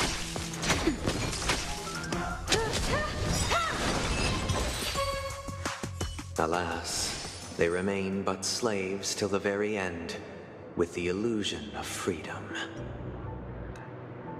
Thus concludes the second act.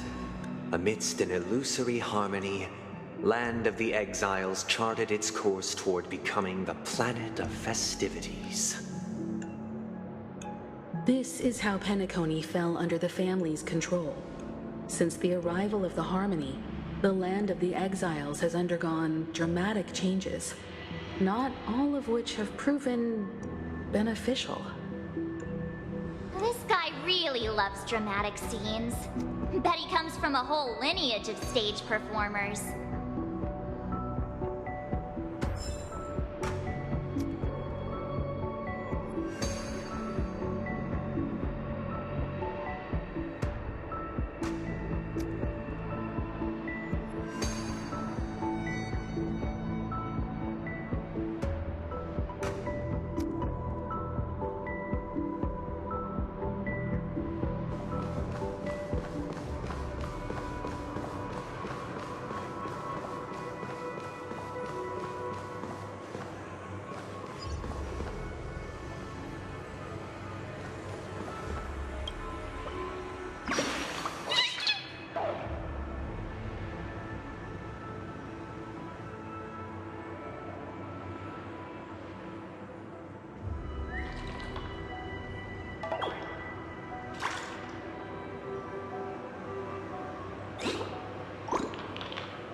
They used the planetary rings to establish the law, forging a code of conduct among the masses. A grand lyre with black and white keys served as an instrument, while symbols of articulation and numerical notation took the form of musical notes. The downward flowing river became a melody, and the canon of law dictated the form. Thus, all mortals found their unique place within this symphony. That marked the 5th and 6th days.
really into these puppets.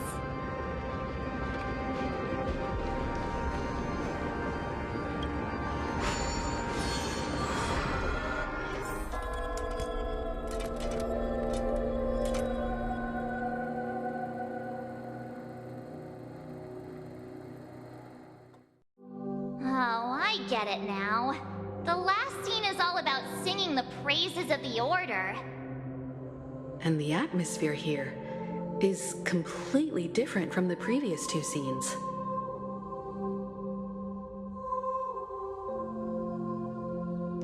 This is the act of this play. I have showcased the past and present of Penacony, hoping that my desire for change resonates within you. And now, I shall reveal its future to you.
You won't get away.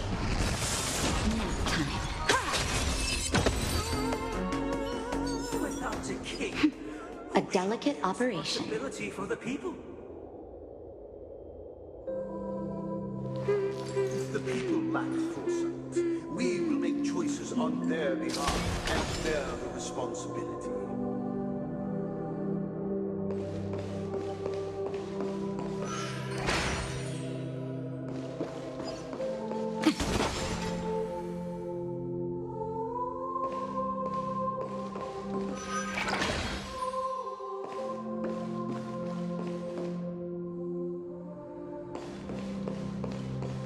Without a king, protect the weak and stand We shall against the mighty. support one another, protecting the weak and standing against the mighty.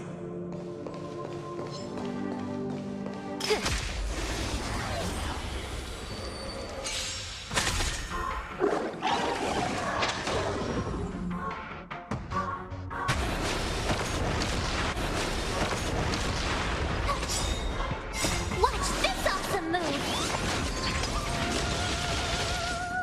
You won't get away. Humanity never conceals its desire to control the heavens, and I'm no exception.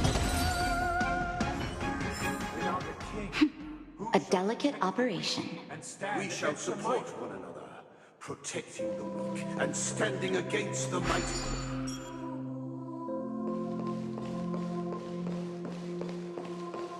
Come on. This is enough for me.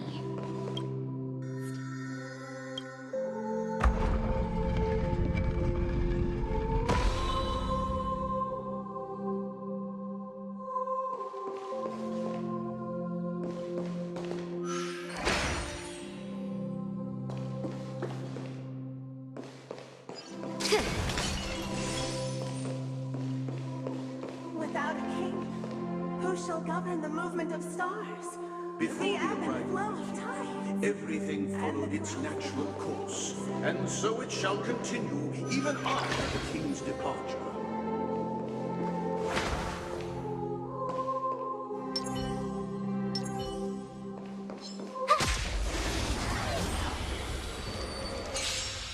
You won't get away.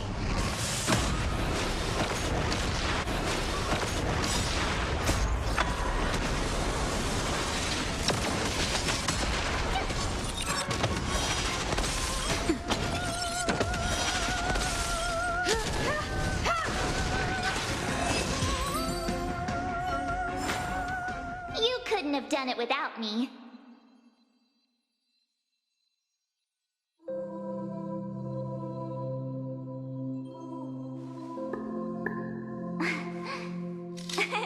Cheese.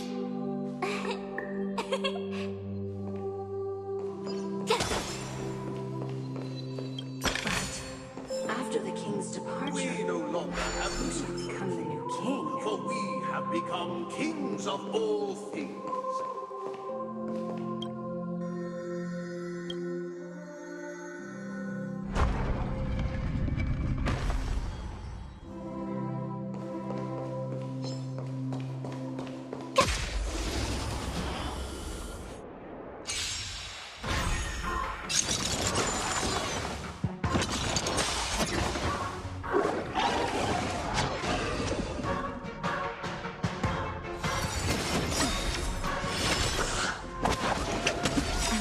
Try that again. Just a little something. Nothing else.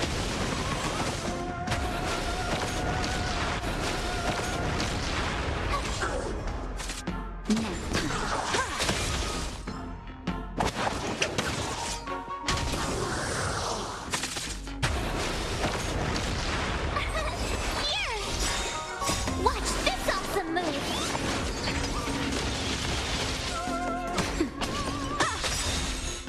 Humanity never conceals its desire to control the heavens, and I am no exception.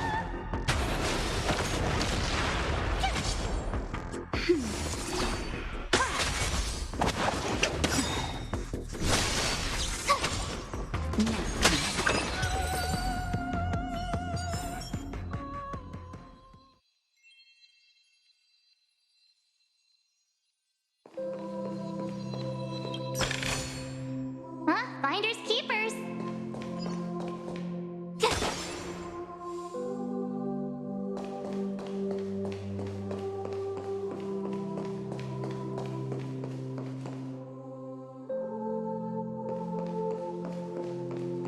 But after the king's departure, We no longer have need for a king, for we have become kings of all things.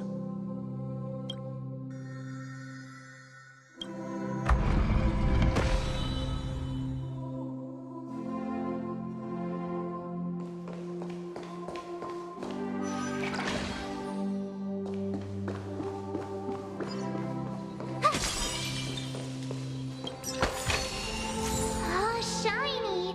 Ooh, sparkly. Hey, aren't we supposed to kick off a short story and have a fight here just like we did in the previous acts? Why aren't any of these puppets saying anything? Perhaps we'll need to complete the story ourselves, just like we did before. So, do you think their mind needs tinkering or something?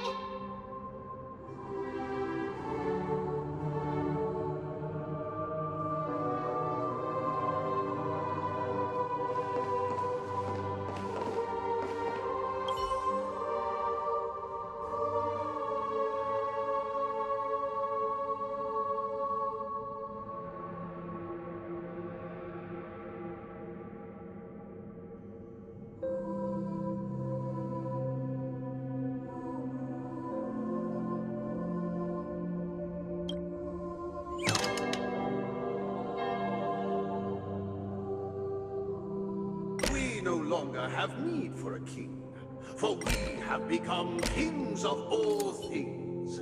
How did it go? can't change them? What does that mean?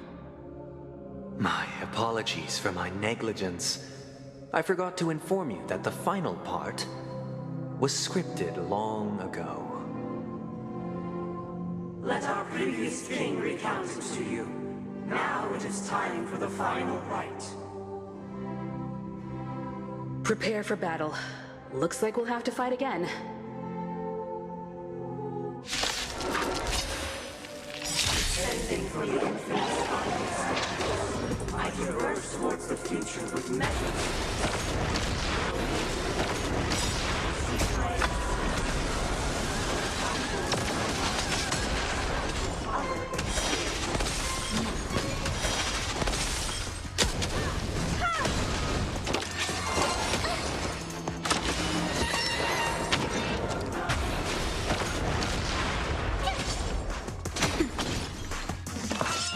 You've got a lot of nerve. Go away! Phew! Watch this awesome move! You won't get away.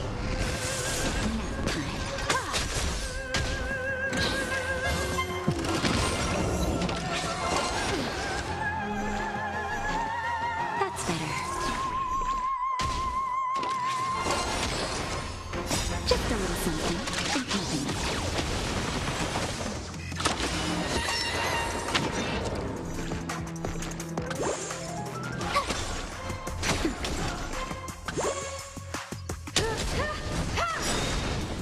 Humanity conceals its desire to control the heavens, and I'm no exception.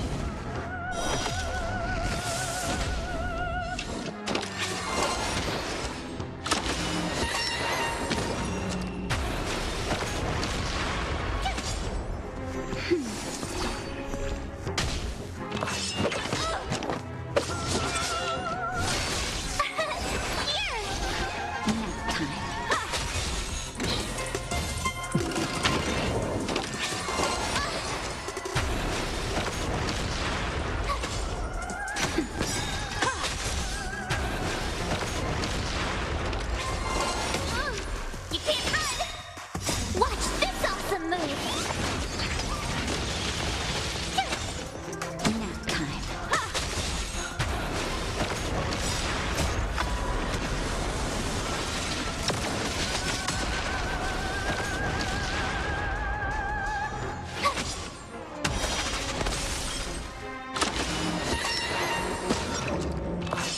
You've got a lot of nerve. Try that again!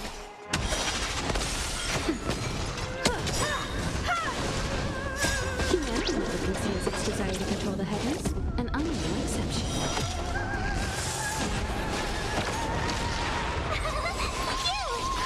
Nap time.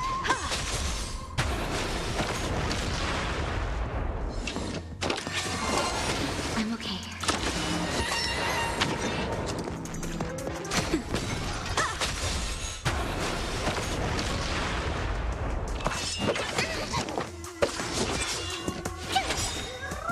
Watch this awesome move! In the hushed expanse of a nocturnal reverie, I leave faint traces behind. No need to remember me, or to recall the essence of dreams. What is mine shall wane, while you shall transcend its delicate nature.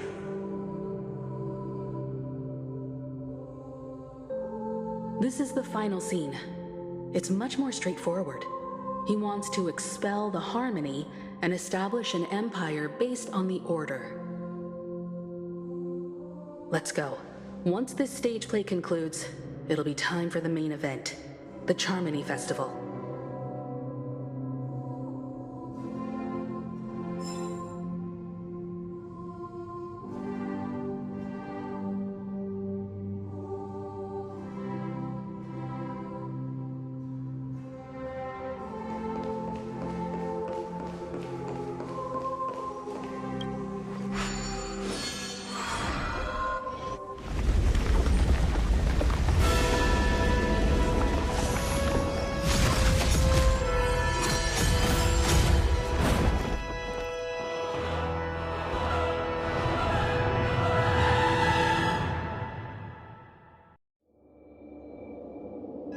They imbued the world with meaning, perfecting all things in the heavens and on earth. Then, they rested of creation. Yet, all beings cried out to Enna. Under the banner of the Order, you have defined all things in the cosmos. But this made us realize that we are but puppets in your hands. Thus, on that day, all beings united and cast the Eon into the abyss of oblivion.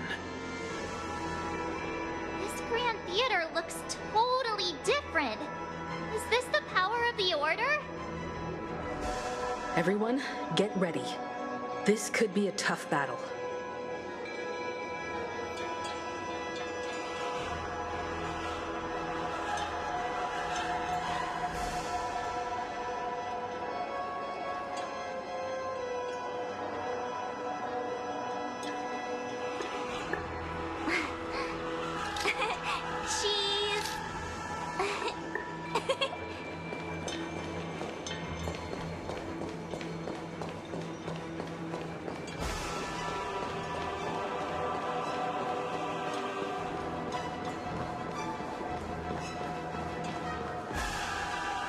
That marked the 7th day. Cheers and chants reverberated in the ears.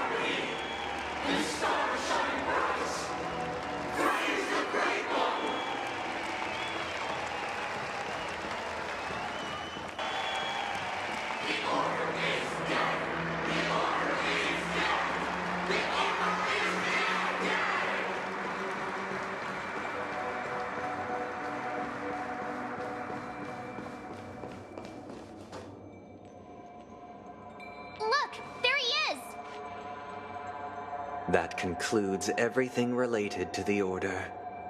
What are your reflections on this, my dear guests?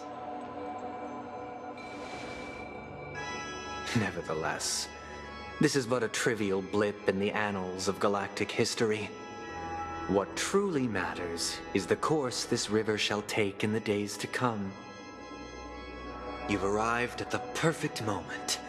The Charmony Festival is about to commence, and it would be a shame if you were absent for the Harmony's prologue. Allow me to extend my warmest welcome once more. Welcome to Penacony Grand Theater, the very core of the sweet dream, the abode of the Stellaron, the grand stage of the Charmony Festival, and the very place where the future of Penacony shall be determined through conflict.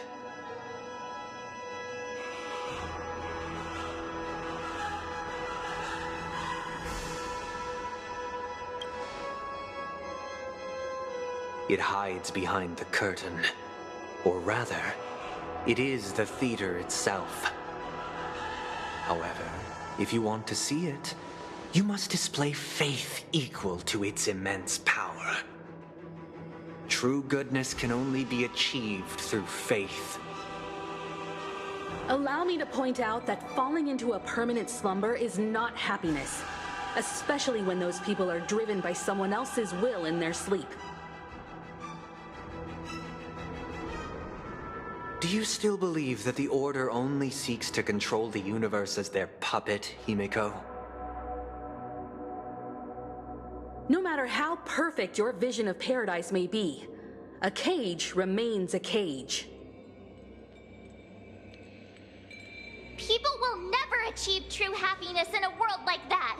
They would just be toys for the Eon.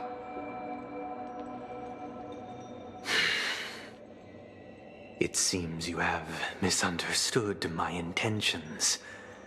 Allow me to clarify. My desire is not to resurrect a fallen Eon, or become one myself. My sole objective is to create a paradise free from Eons, where the Order ensures the dignity and happiness of all humanity. A paradise exclusive to us human beings. That's not the case. If people are to live with dignity, there must be nothing and no one above them. In your so-called paradise, you would be the one reigning supreme.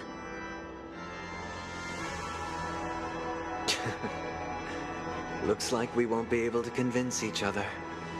Now that our conflict has been destined, let's unveil our paths and reveal to the universe the true path. However, before the prelude to the future begins, please take a moment to ponder the questions I've posed. Is darkness equal to daylight? Are sinners equal to the righteous? If you are born weak, which god should you turn to for solace?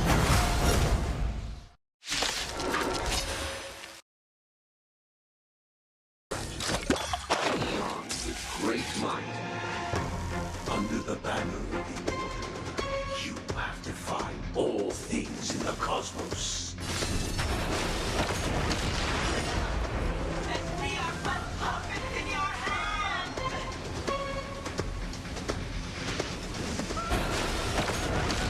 Tough luck running into me!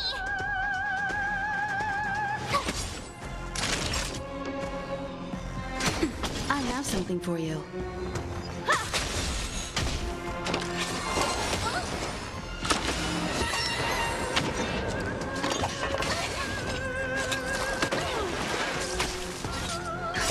Just in time. Just a little something. Much obliged.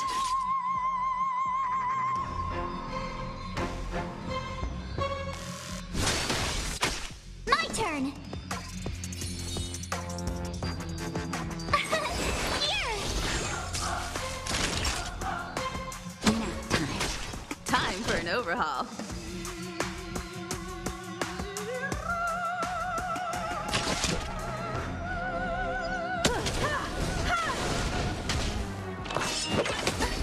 You can't run!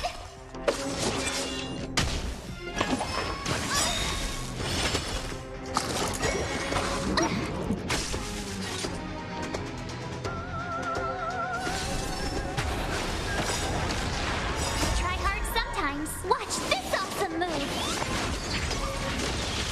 Perhaps you still don't understand. Humanity never conceals its desire to control the heavens, and I am no exception. Told you I could fight.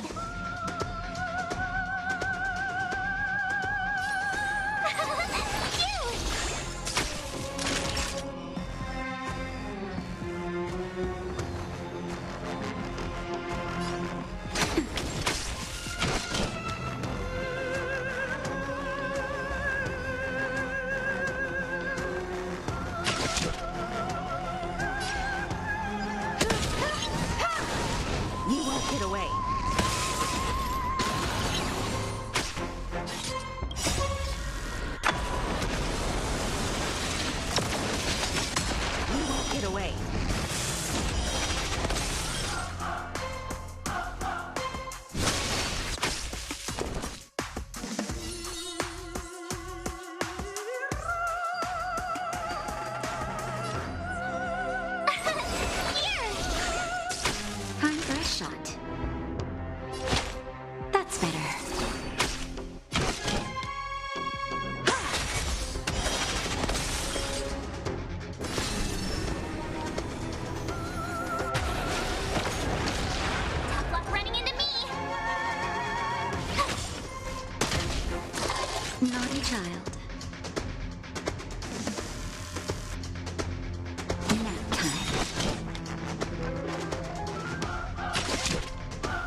still don't understand. Humanity never conceals its desire to control the heavens, and I'm no exception.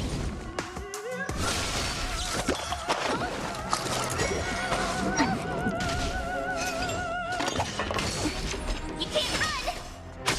Tough luck running into me!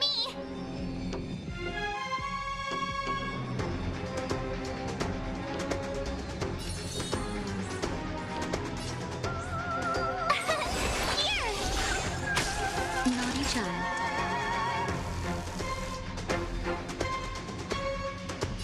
Nap time. I have something for you.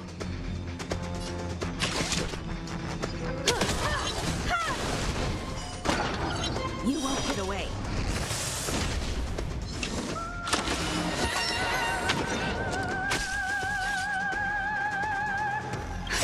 Justin, just a little something. It's not enough.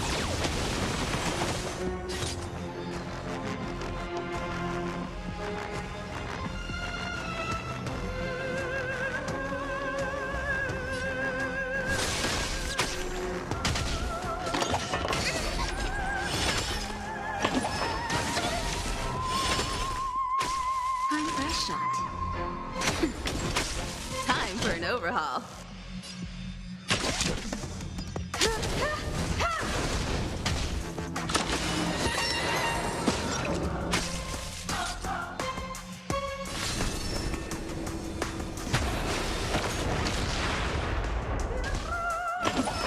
You've got a lot of nerve.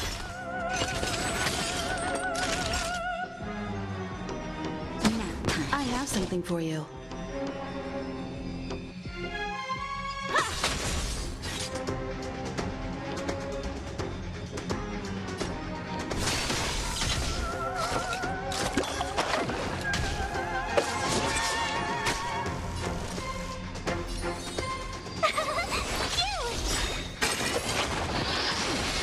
You can't run! Try that again. Gotta try hard sometimes. Watch this awesome move!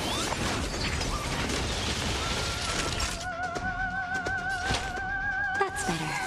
Time for an overhaul. Just in time. Just a little something. It's nothing. Thanks a lot!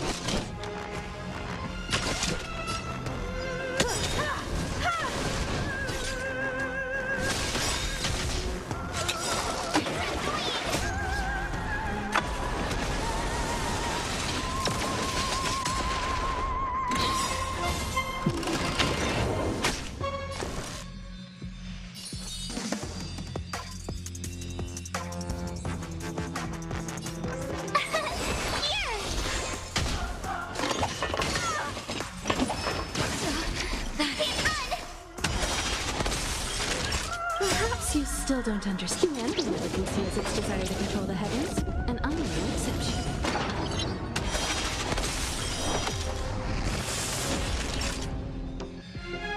Nap time. I have something for you.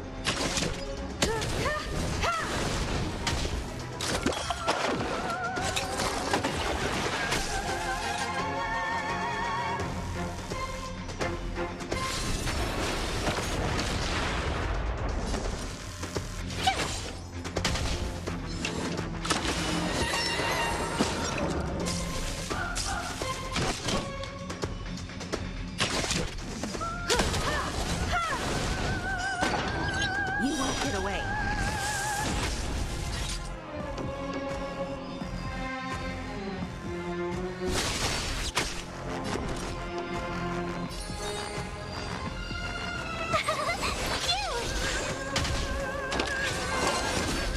Try that again!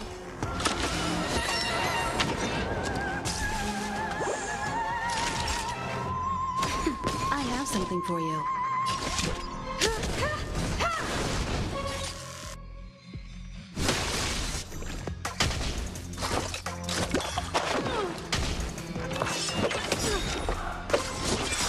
Perhaps you still don't understand. Humanity never conceals its desire to control the heavens, and I'm no exception.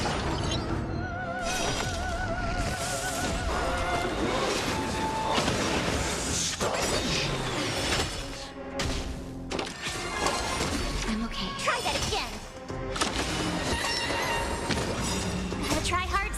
sometimes. Watch this awesome move!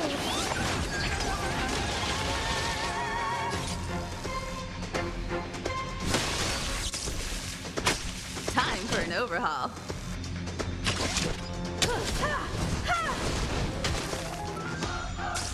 My turn!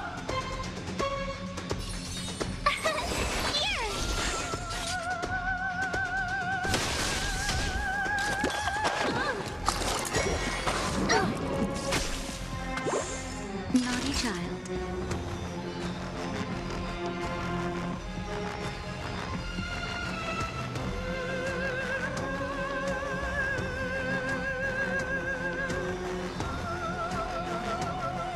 Seems I've been waiting. That's better. Just in time. Just a little something. Think nothing of it.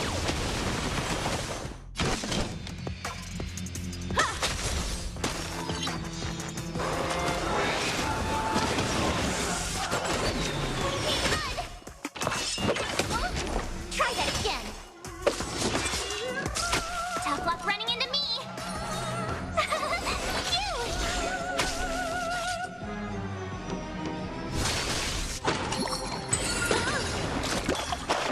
Time for a shot.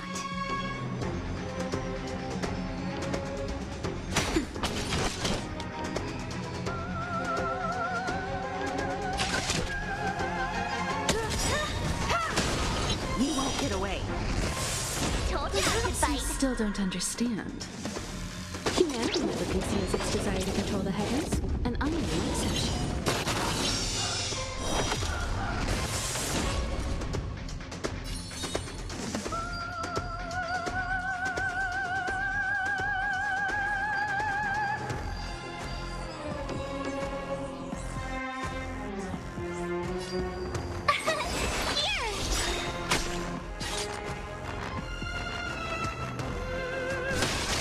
Naughty child.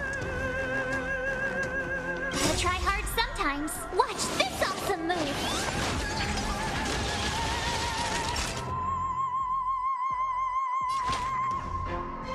That's better. Much obliged. My turn!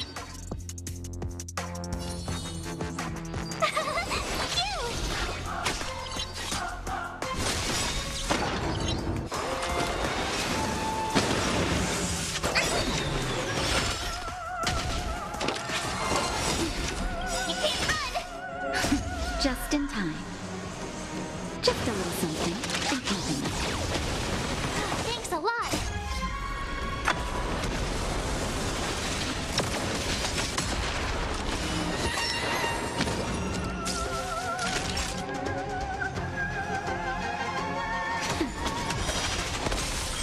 I have something for you.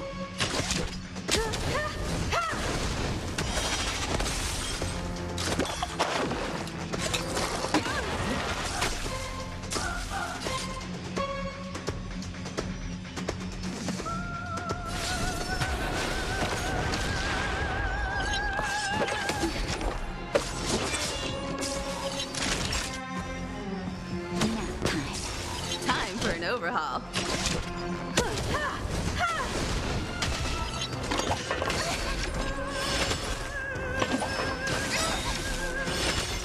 Perhaps you still don't. Humanity never conceals its desire to control the heavens, and I'm no exception.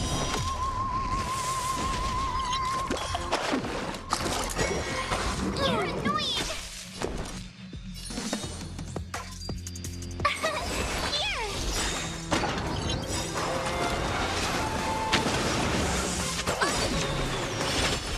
Gotta try hard sometime. Watch this awesome move!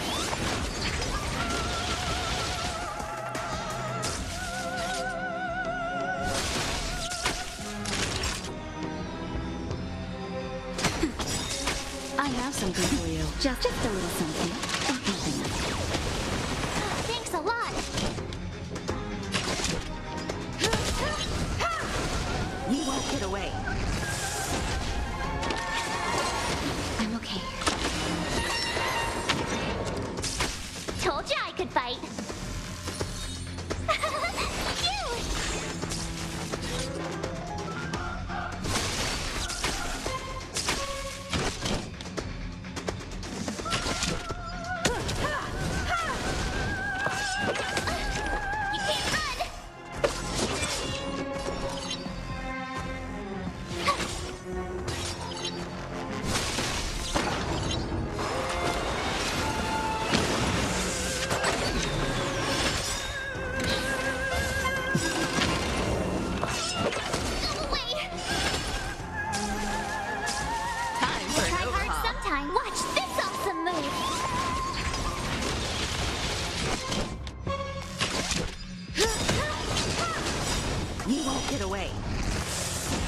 You still don't understand. Humanity never conceals its desire to control the heavens, and I'm no exception. Told you I could fight.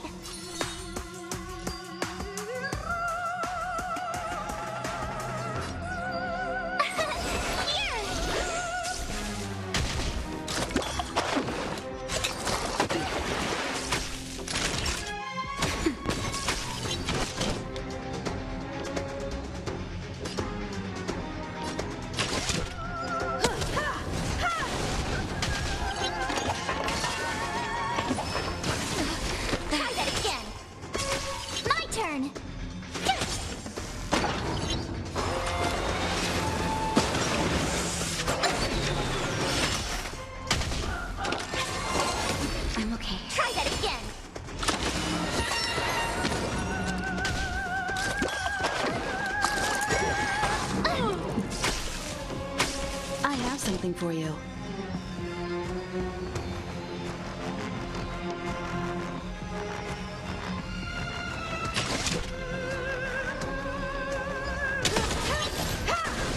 You won't get away. Told you I could fight. You can't run. Gotta try hard sometime. Watch this awesome move.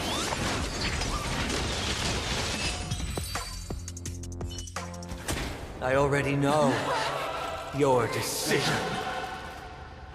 I now permit you to gaze into the sun.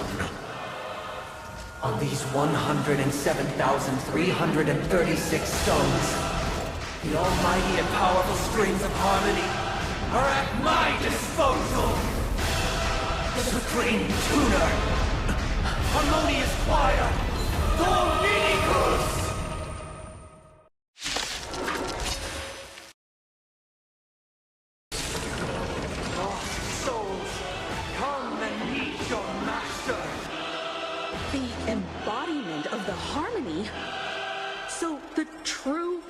Of the Charmony Festival is to usurp it?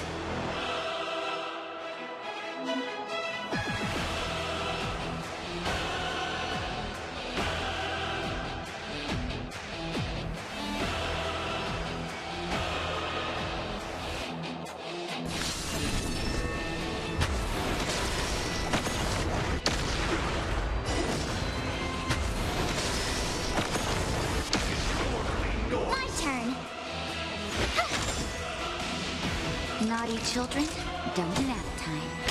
Time for a detailed overhaul. Come one, come all. Perhaps you still don't understand. Humanity never conceals its desire to control the heavens, and I'm no exception.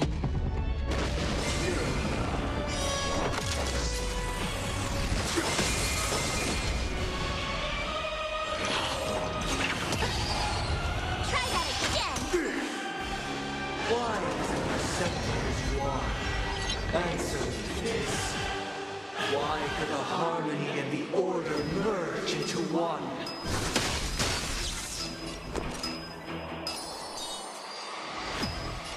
With me out here, how can we lose?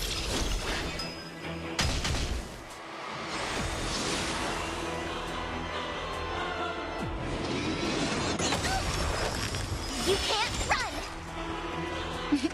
Time for a shot. Savor the vigor of it.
Naughty children, don't listen. All better now? You have the worst luck running into me. Stay right there while I give you a present.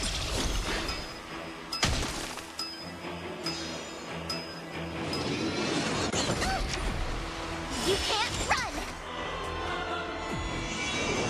You're annoying. I'm okay.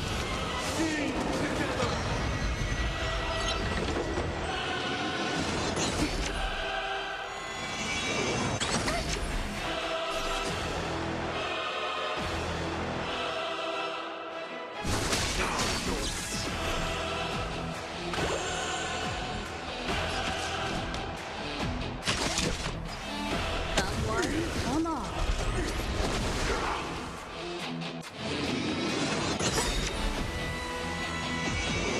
You're annoying. Time for a shot.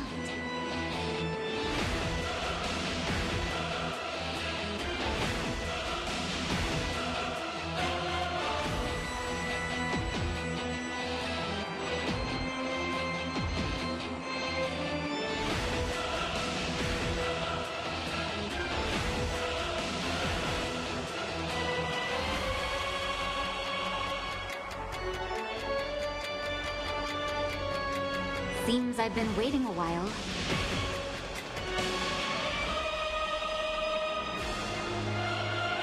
You're in bad shape.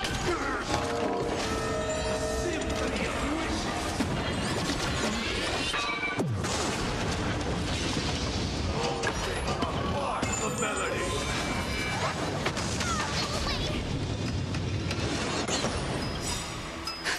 Just in time. Just a little something. Think nothing of it. Thanks a lot.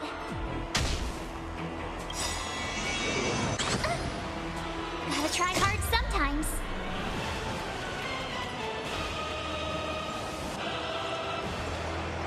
Check out this awesome move.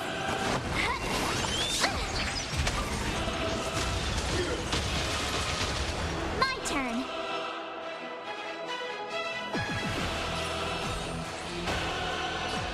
With me out here, how can we lose?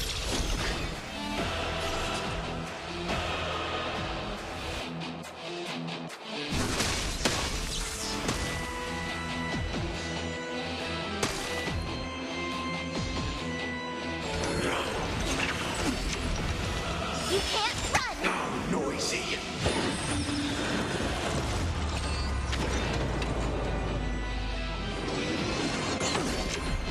Try that again!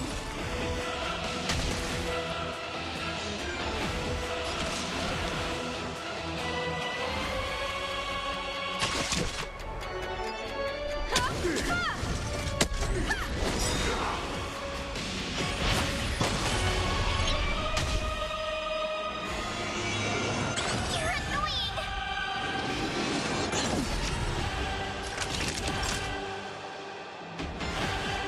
Perhaps you still don't understand. Humanity never conceals its desire to control the heavens.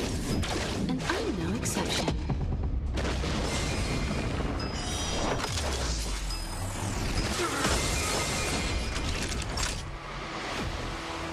Savor the vigor. You have the worst luck running into me. Stay right there while I give you a present.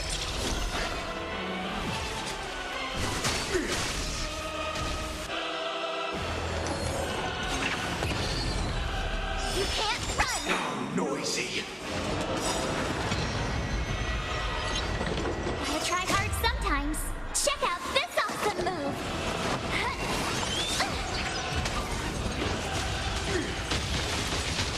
Combat is a series of precise machinations. Come one, come all. You won't get away. Feeling like there's another world in front of my eyes. It's the power of tuning. Don't let the song distract you. With me out here, how can we lose?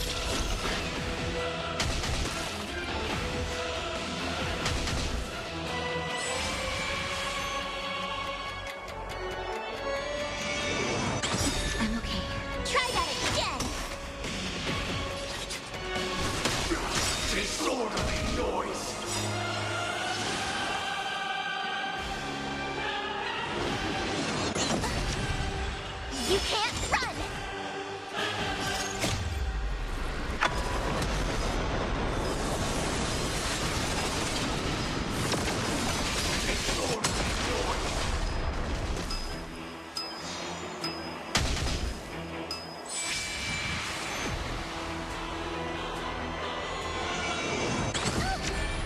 Time for a detailed overhaul.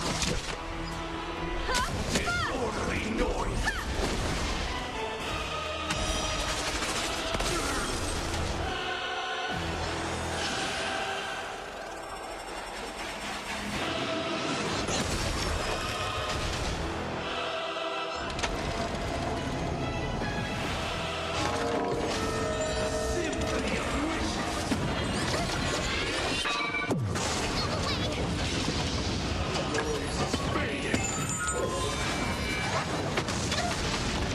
Naughty children, don't listen. Nap time. Disorderly noise!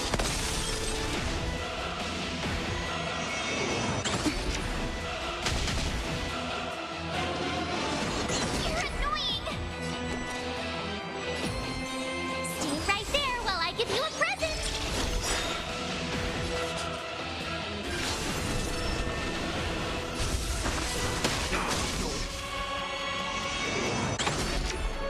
Try that again! I'm okay. You can't run! Gotta try hard sometimes. Check out this awesome move!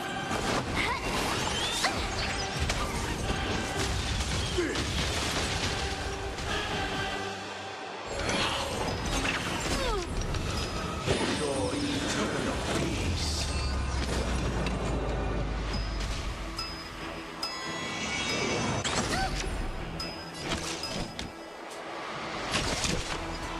Come one, come all.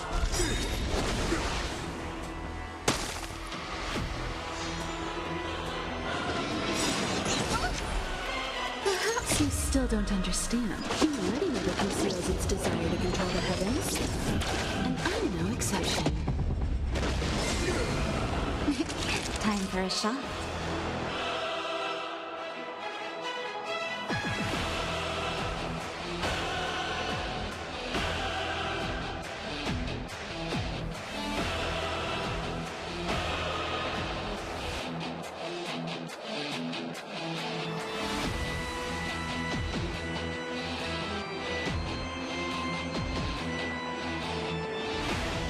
Savor the vigor.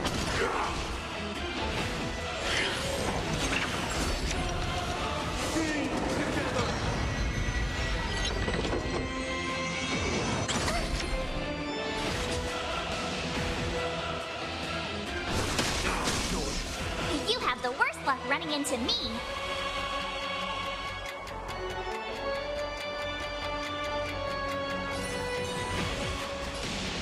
With me out here, how can we lose? Try that again. Combat is a series of precise machinations.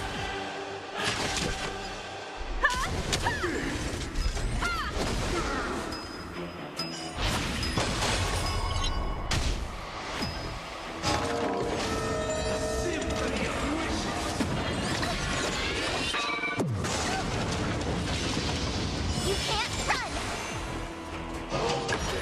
Mark the melody.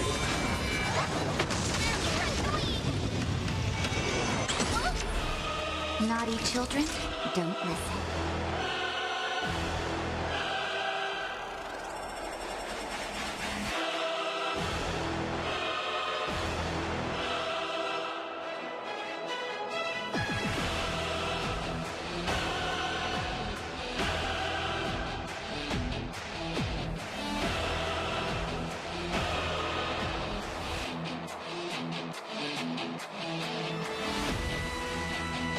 Seems I've been waiting a while.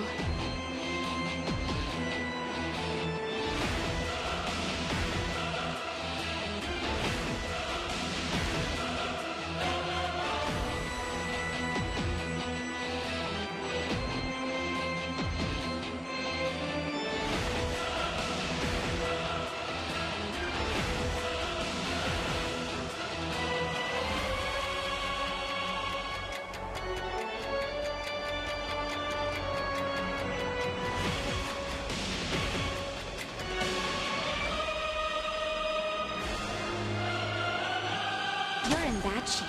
Disorderly noise! My turn.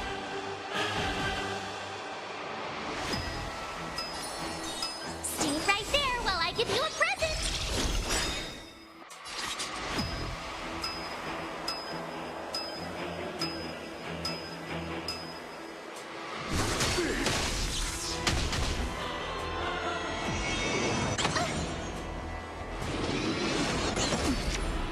Try that again.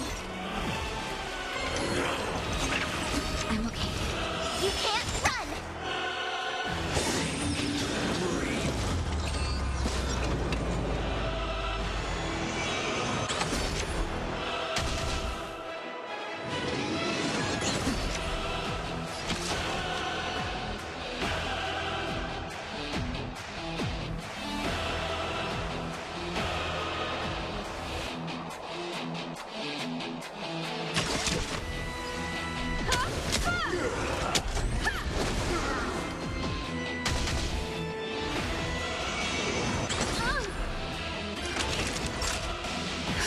Just in time.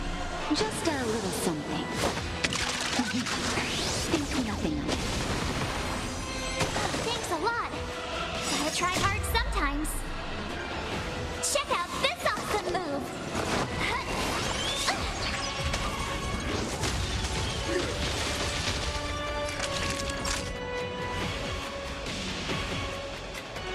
Savor the vigor of it. Disorderly noise!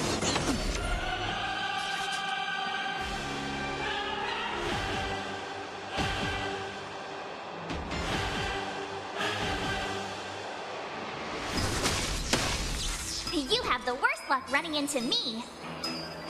With me out here, how can we lose?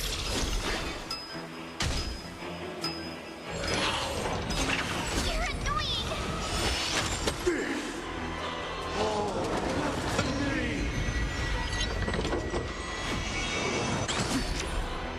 You can't run.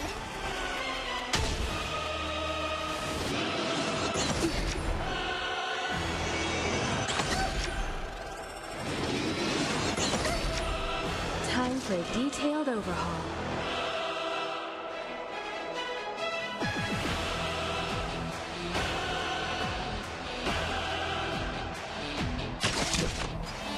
Come one, come all.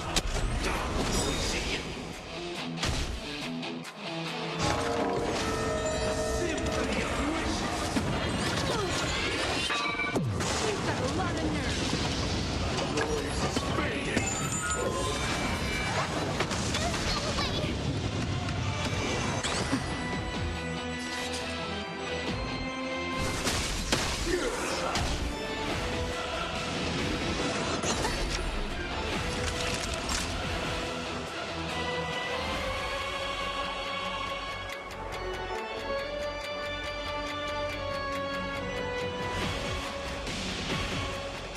You're in bad shape. Perhaps you still don't understand. Humanity never conceals its desire to control the heavens.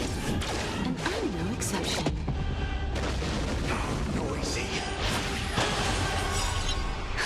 Just in time. Just a little something. Think nothing of it. Much obliged.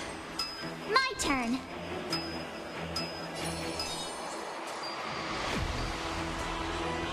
Stay right there while I give you a present.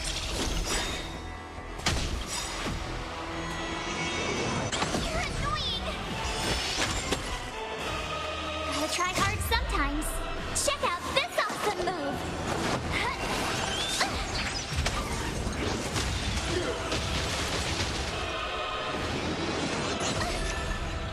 You can't run. You're annoying.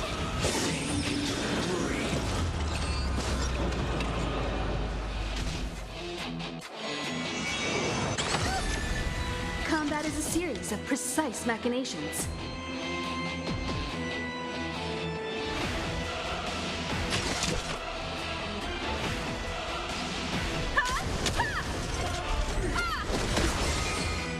You won't get away!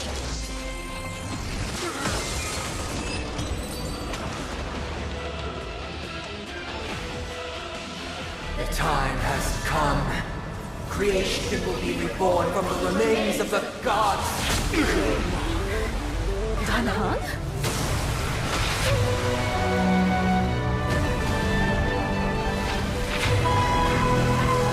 Radiant spirits, heed my word. Show no mercy!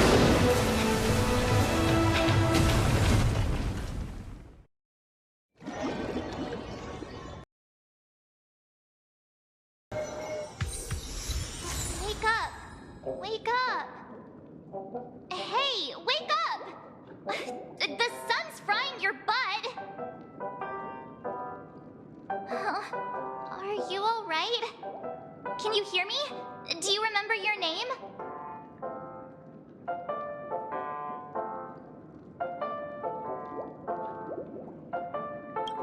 It does? Well, doesn't ring any bells to me. Looks like your mind's still in one piece. If you're able to remember such details. Well, that's reassuring.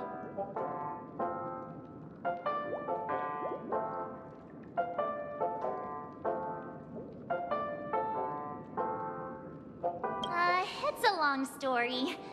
Simply put, Don Hung used the Jade Abacus of Allying Oath when we were in the middle of a fierce battle and summoned the General to help us just in time. And then we returned to reality. Look, this is your room. Everyone else has also returned from the dreamscape. Himeko and the rest are at the lobby discussing matters with the General. And now that you're awake, we should tell the crew that you're all right. Come with me.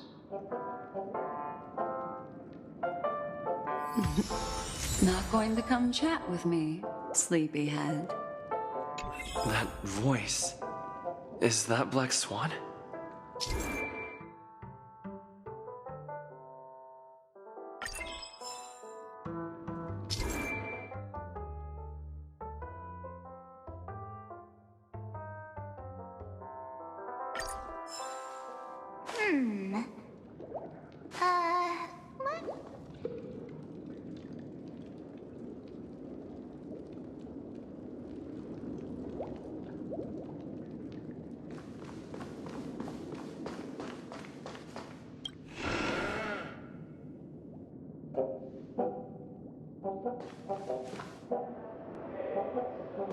Hey, where are you going? Hey, we meet again, sleepyhead. What's Miss Black Swan doing here? Nothing, Miss March. I noticed he was awake and wanted to check to see how he was doing. Though the strike from the General was timely, its destruction was also immense. When emanators collide, ordinary people inevitably suffer. But, luckily for them, the dreamscape is my home turf. Thankfully, I managed to get everyone out before the harmonious choir collapsed. Oh, so that's what happened! Thank you, Miss Black Swan! Don't mention it. After all, I wouldn't want to see such precious memories vanish. You're heading to see your friends, aren't you? Would it bother you if I walked with you for a short while? Of course not. But you're not planning on doing something like last time, are you? Why would you think that? I've never harbored any ill intentions. Well, not when you are around, anyway. Himeko and Mr. Yang are probably still busy. Let's go look for Don Hung first!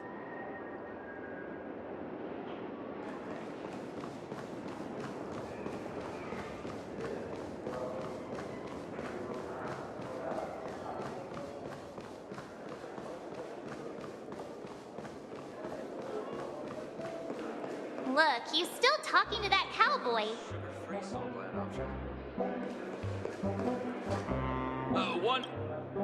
You're awake. How do you feel? Well, fork me. You must be that Stellaron they were talking about.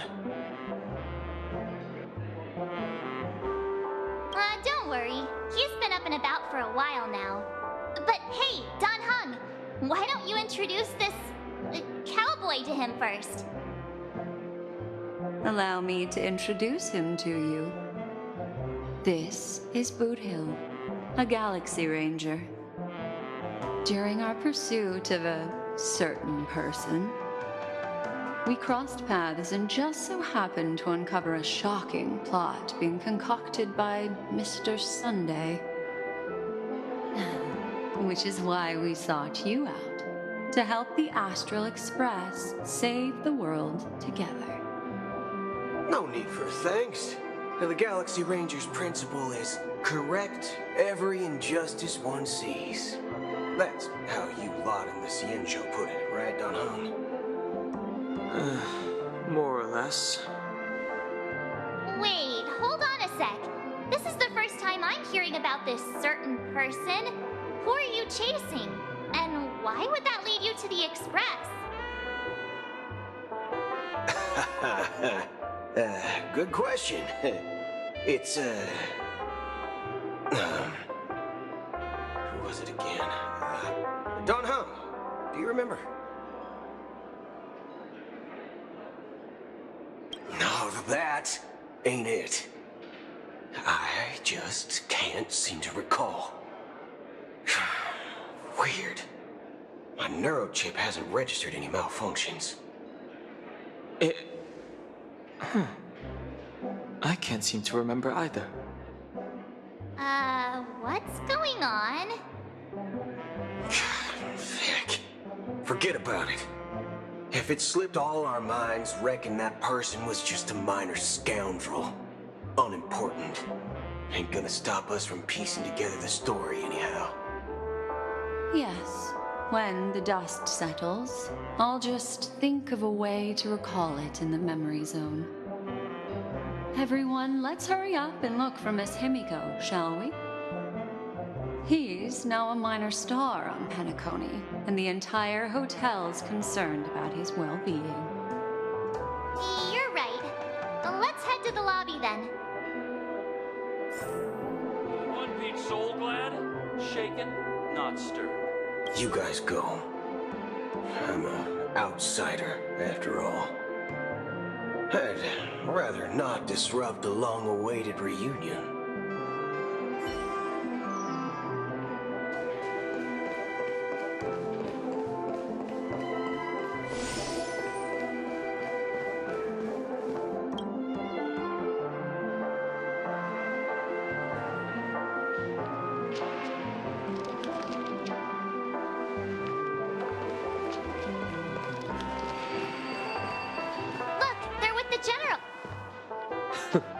That's all right. In these times of conflict for the sake of utmost safety, it is only right that the Alliance steps forward to mediate on behalf of the Astral Express. We must not allow you to take unnecessary risks.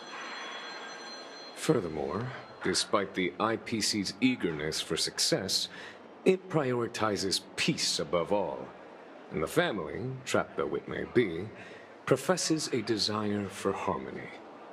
The Alliance has always won people over with reason. I firmly believe both parties can indeed put aside their differences and come to a peaceful agreement. The General possesses a deep understanding of the greater good. With the Cienjo Alliance mediating, peace for Penacony is within reach. You flatter me. But ultimately, it's been all down to the Express. Without your efforts, this sweet dream paradise would have been claimed by the last remnants of order before there was even a shot at peace. Well, would you look at that? Here comes the big hero.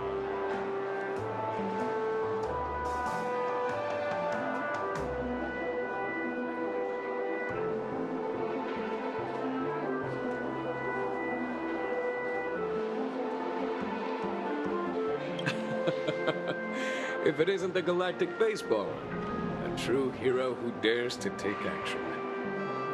Are you okay? I heard you couldn't wake up. Are you feeling unwell?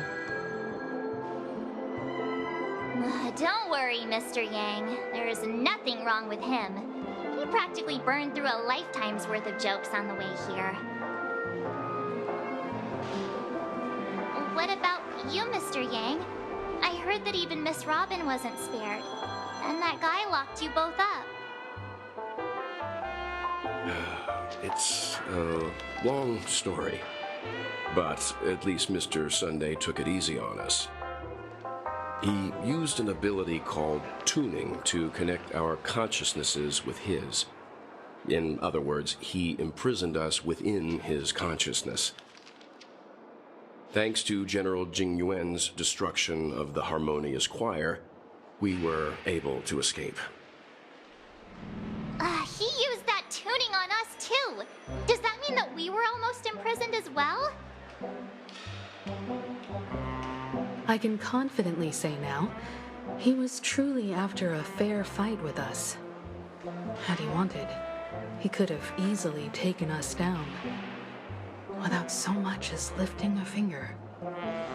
Speaking of the Oak family head, where is he now? It's complicated, but in a nutshell, he's now the former Oak family head. The IPC has named him the key figure in the family's Penacony split, citing a threat to cosmic peace. He must represent the family and answer for the unrest caused. His trial is set to take place at Pier Point. The family quickly labeled him and the remnants of the Order as enemies, declaring the turmoil an internal rebellion. This move effectively barred the IPC from intervening in family affairs on both moral and rational grounds. Everyone really has their own agenda, after all. Then, what's going to happen to Miss Robin? She and Sunday won't be able to deny their involvement in the Charmony Festival. They're siblings, after all. Why the sigh, General? I can only say that this incident is an unexpected mess for the girl. The Alliance will try to persuade the family to consider this matter carefully during mediation. It's time, everyone. The IPC's key members and I have agreed to consult one another before the upcoming negotiation. Do any of you wish to sit in? Given the General's invitation and the matter's significance to the universe, the crew will naturally accept. However, if the IPC has any reservations... Why, of course you're welcome. They've mentioned that your team is a trusted ally of the IPC in Penacony, so there's no reason not to welcome you. Besides, if there can be reliable observers from the Astral Express present, discussions will go more smoothly. So, what do you all think? Well then, we shall oblige. I'm kind of allergic to those types of situations. I think I'll just head back to my room and start packing. Not to worry. Himiko and I will take care of things. I'm afraid I'll also have to return to the Express first. The conductor is worried about us. It's best I go and explain the situation. Thank you. What about you? Will you join Welt and me? Or have you got other plans?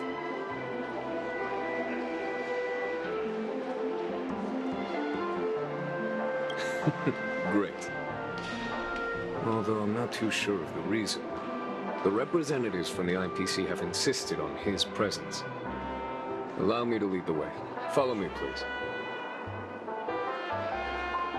The negotiation will commence at the hotel lobby. Everyone, please follow me.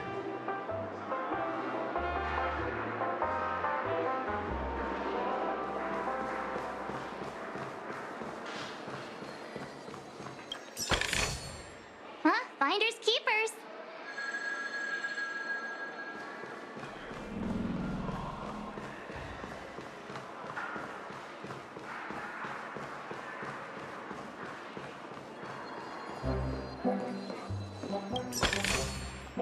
Oh, shiny. Ooh, sparkly.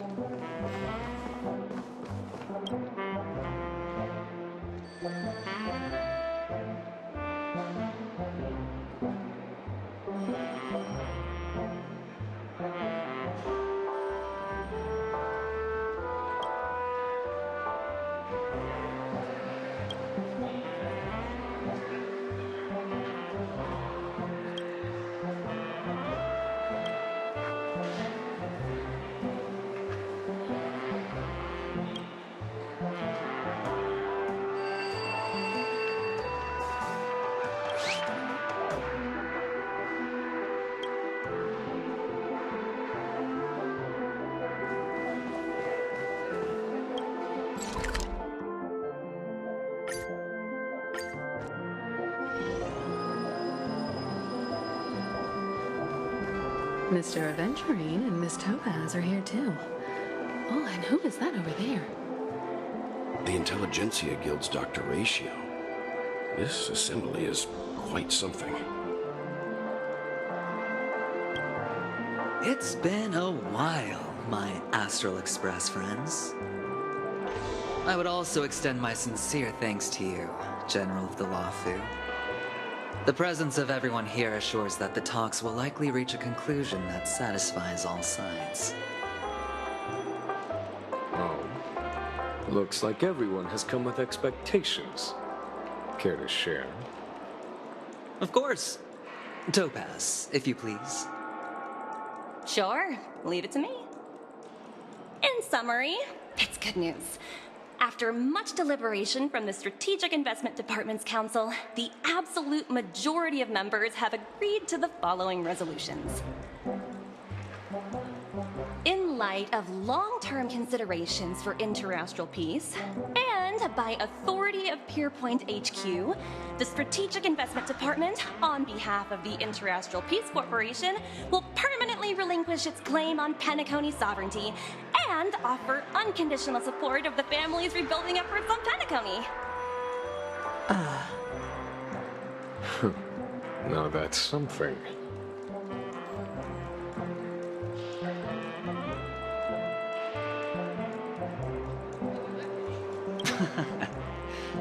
Well, if that's what it takes to bring peace to the entire universe, it's a price I'll gladly pay. Has the IPC finished sharing all its thoughts? Then it's our turn. The Guild, much like the Genius Society, has taken a keen interest in the recent calamity in Penacony. Ultimately, both parties have agreed to a comprehensive collaboration, offering technical support for the reconstruction of Penacony. The floor is yours for the finer points, Mr. Screwlam. Enlighten us, please. Organic life's unrelenting search to understand the realm of inner spirituality is something I both admire and envy. Inorganic life has no mechanism to evoke dreams. But when my mechanical impulses are activated, my inspiration circuits will start to operate, and I will enter a state defined as imagination. Every time, within the realm of imagination, there emerges a fire from the shadows. It is warm, bright. I frequently ponder this flame might represent the essence of intelligence. A cluster of inspiration ignited by high temperatures. The future direction of the universe may well lie within it. Alas, they are nothing but projections of my thought system to me. Desired, but unattainable. But after learning of Penacony's accomplishments, I have come to realize that the flame is not beyond my grasp. After deliberations with my partners, we have decided to defer the progress of the Simulated Universe project, and instead assist the Intelligentsia Guild as technological consultants in the research of the Dreamscape and Memory Zone, so that these assets may be better used to serve humanity.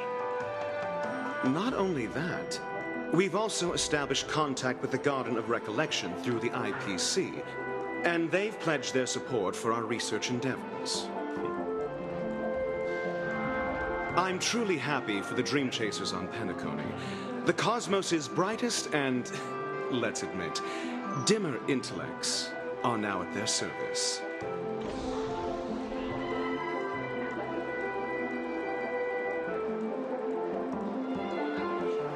Agreed. It's hard to imagine members of the Genius Society taking an interest in such mundane research. Never mind. At the end of the day, this is a positive outcome. No wonder everyone insisted that he be there. It heartens me to learn that everyone is willing to put aside their differences for Penacony's plight. I trust that everyone will surely reach consensus in the upcoming negotiations. Looks like Penacony's future is decided. I'm wondering, Is there anything else the crew is concerned about? Peace is our greatest wish. Beyond that, we desire nothing else. Well, that's good. Now that everyone's minds are at ease, I shall take my leave. You may now depart with peace of mind. The Alliance will deal with all subsequent procedures. If that's the case, it appears that we have nothing else to worry about on Penacony. Looks like it's time for us to embark on a new voyage. Sounds good to me. You two head back to the Express first. I'll pick up March and deal with the checkout procedure. Oh, also, Miss Black Swan, you have a matter to discuss with me, yes? Nothing escapes your attention, Miss Navigator. You've been with us this whole time, huh? In any case, he and I will be waiting for you and March on the Express. Let's go.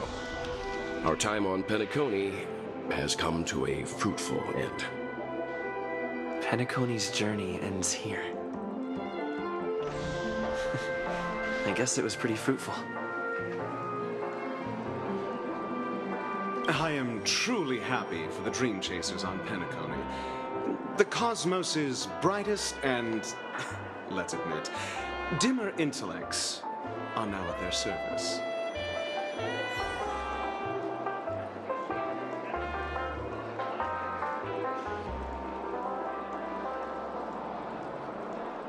This is all due to your heroic deeds in Penacony. Everyone's been moved by your integrity and selflessness.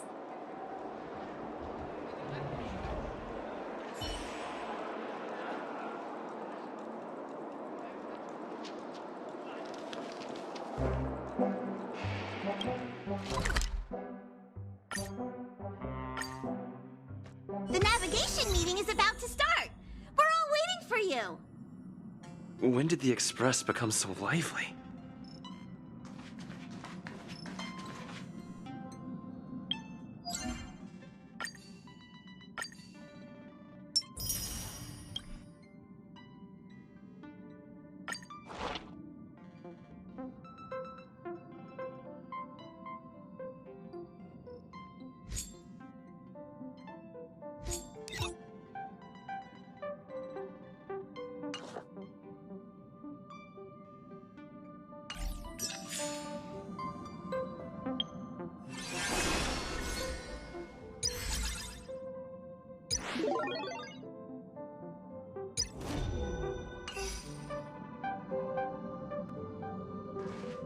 Ahem! Looks like everyone's present. Let the navigation meeting commence then. This a meeting to decide our next stop? How we doing this? A show of hands. Hold your horses, cowboy. It's for those to decide.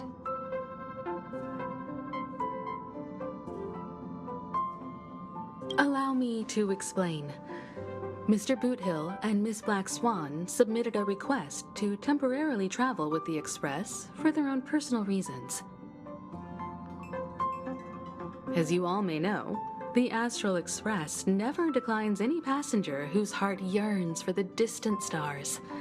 Therefore, they will be traveling with us for a while until they reach their destinations. Whoa, the Express is going to be much livelier now. But, Miss Black Swan, you better not use your memo keeper abilities to pull any pranks. Understood, Miss March. I promise you, you'll never see me in your room while you're taking a break. Don't! You're freaking me out. All right.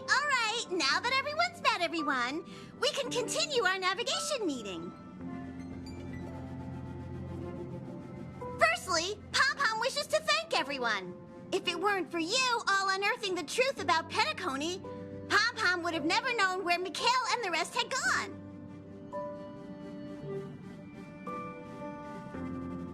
What they had to go through was regrettable, but I reckon they all fulfilled their wishes. And it was thanks to all of you. Thank you, everyone.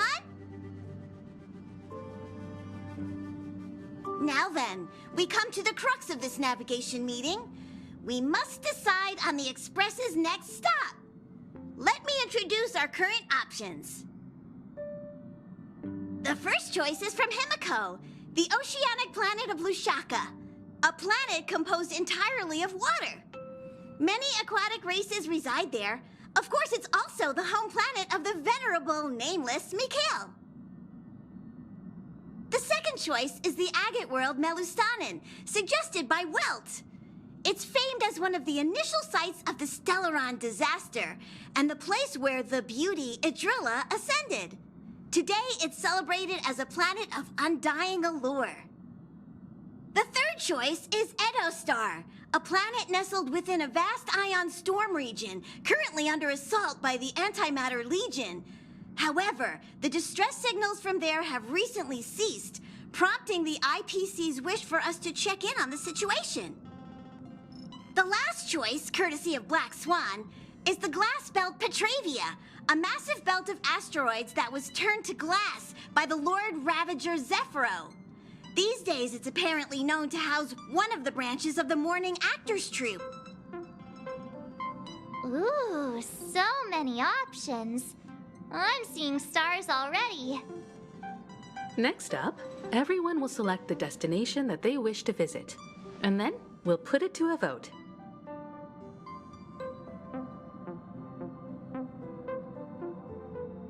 Black Swan has arranged to meet a morning actor there. I've heard they're preparing a special performance.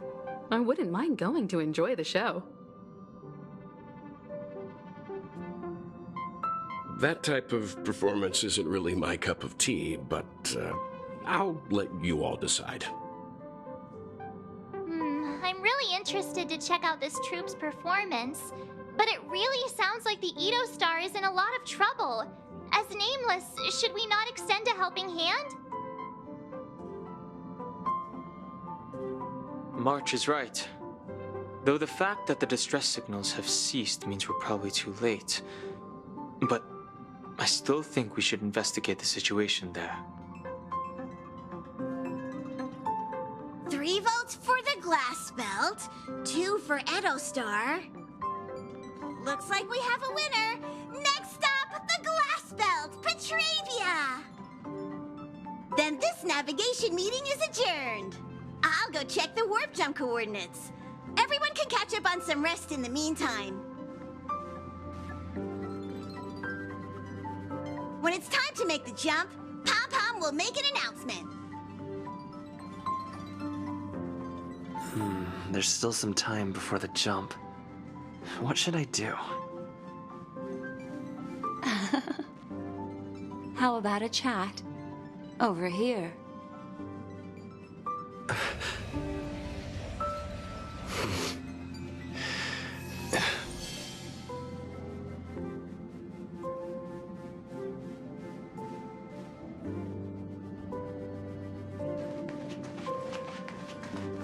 Please let this trip be uneventful. Please let this trip be uneventful. Please let this trip be uneventful. What's with you and always copying the way I talk? The last couple of trailblazing expeditions have been downright terrifying. It's about time we had some fun, cozy, and cute adventures for a change. Come on, start praying with me. Please let this trip be uneventful. Please let this trip be uneventful. Please let this trip be uneventful.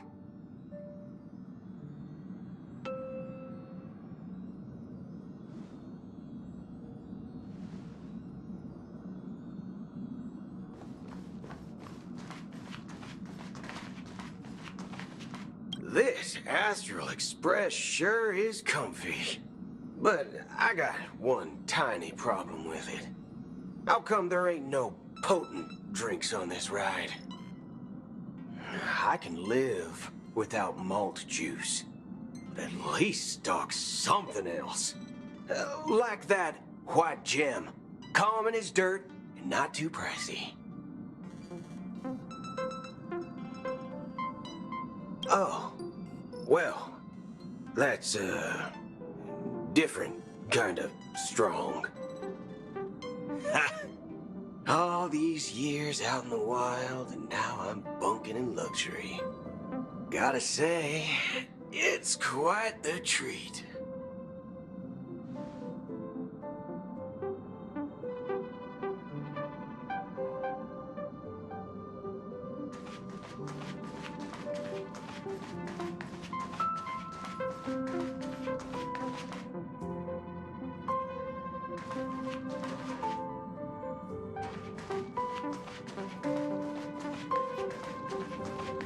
Huh.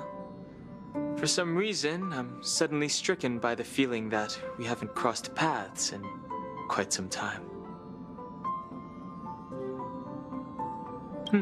Perhaps the joy of reuniting after a long time can also be considered just another part of the trailblaze.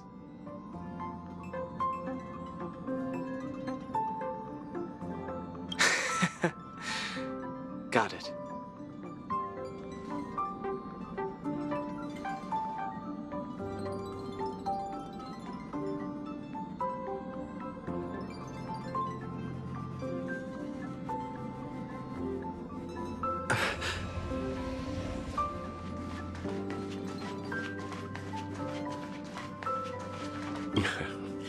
You're fast becoming an excellent trailblazer.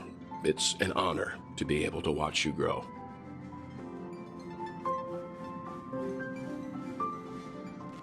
Don't downplay your achievements. Everyone has witnessed your growth. I've known many warriors in my time, and only a few achieve the kind of growth you have. Back home, where I'm from, you'd be rated at least an S tier. It's not been easy for you these past few days. You've earned some downtime. I'm looking forward to seeing how you'll perform on our next journey.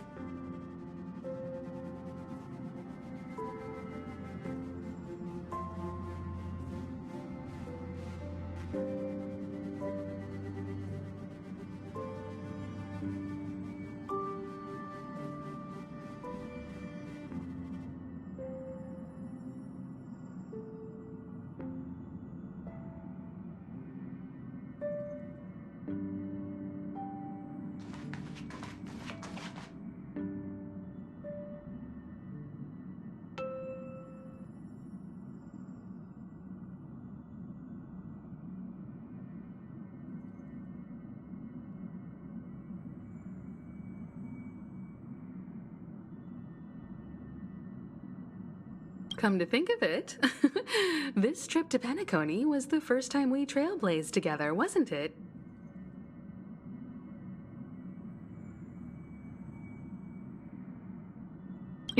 Don't worry. We'll have plenty of time to spend together on the Express, so there'll definitely be more chances for adventures like this.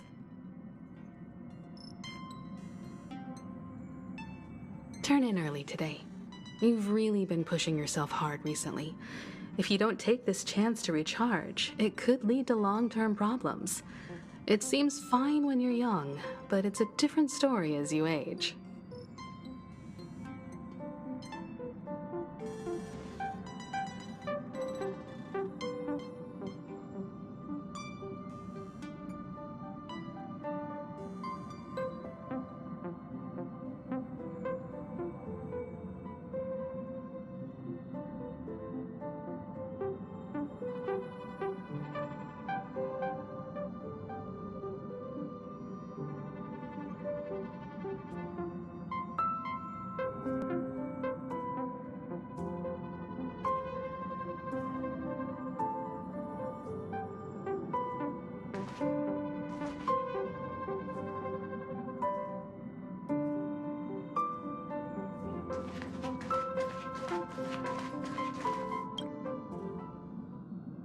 Oh, you're here.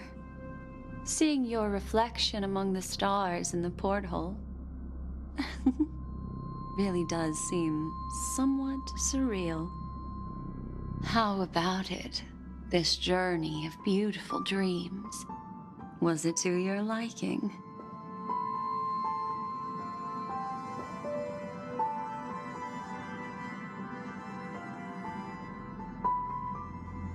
I can feel your obvious excitement. That means your memories will also become even more beautiful. So, how about you hand that small parting gift back to me? I'm quite eager to have it back.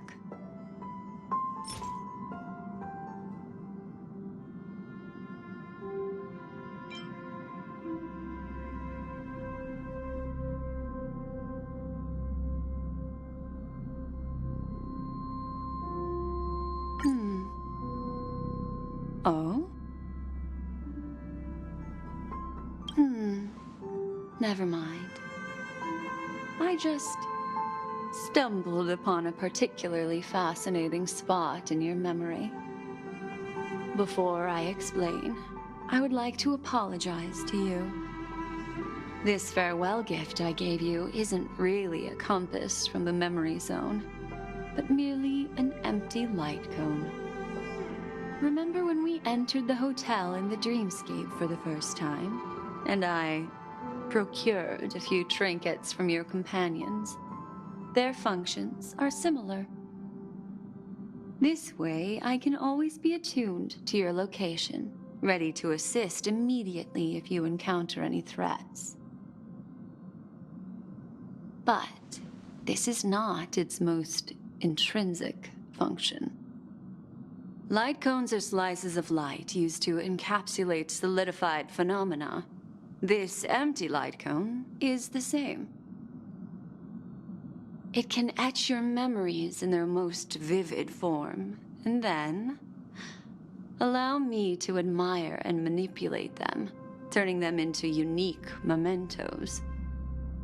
All the world is born from the power of mind and soul, and that power is memory. To prevent ourselves from being forgotten by the world, we must make the world remember us, or use our memories to recreate it. Life, seemingly vast, offers but a scant collection of impactful memories. Some joyful, some sorrowful, some light, some heavy. But you are different. Memory is a reflection of the future. Within that reflection, I see your unparalleled worth. You have the power to craft memories that can captivate the world. Your memory can illuminate the universe's future path.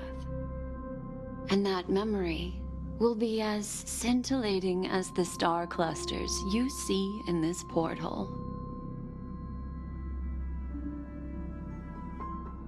Precisely. But do you know the deeper meaning behind it? The reason is simple. In this grandiose and ostentatious dream of the families, only you personally experienced the entire course.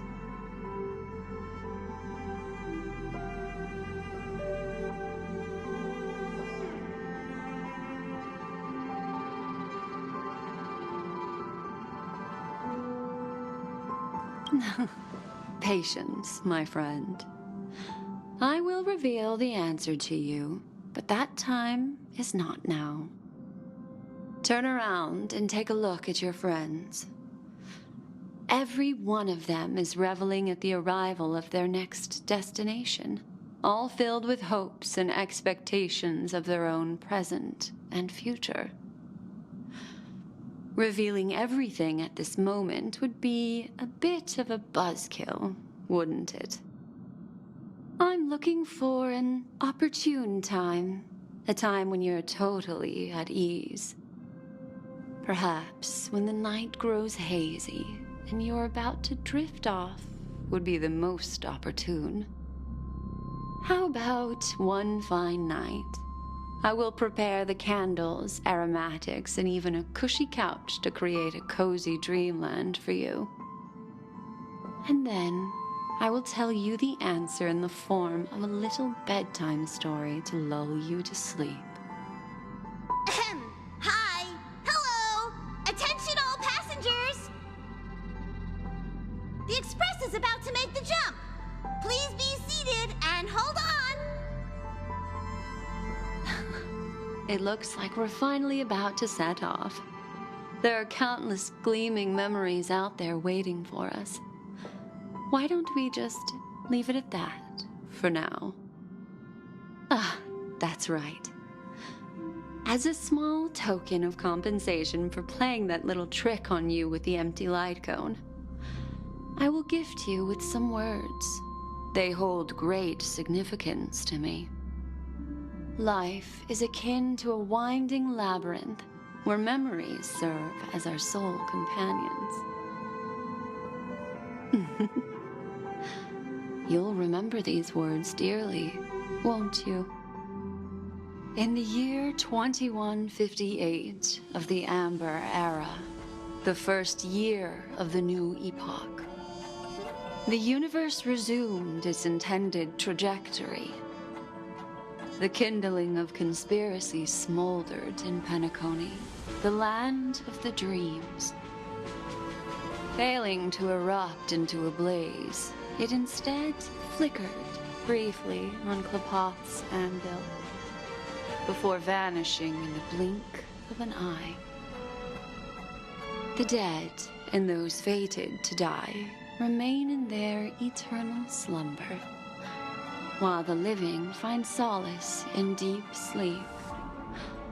All clamored in a cacophony of silence, and then went about their own ways. The cosmos emanated a vitality characteristic of a new era, all for the modest price of a brother and sister's mild grief. Babies are born as stars extinguish. The silver rail unfolds. The story of the Astral Express comes to a close, yet it also embarks anew. Time marches forward, heralding the arrival of a new chapter in the history of trailblazing expeditions.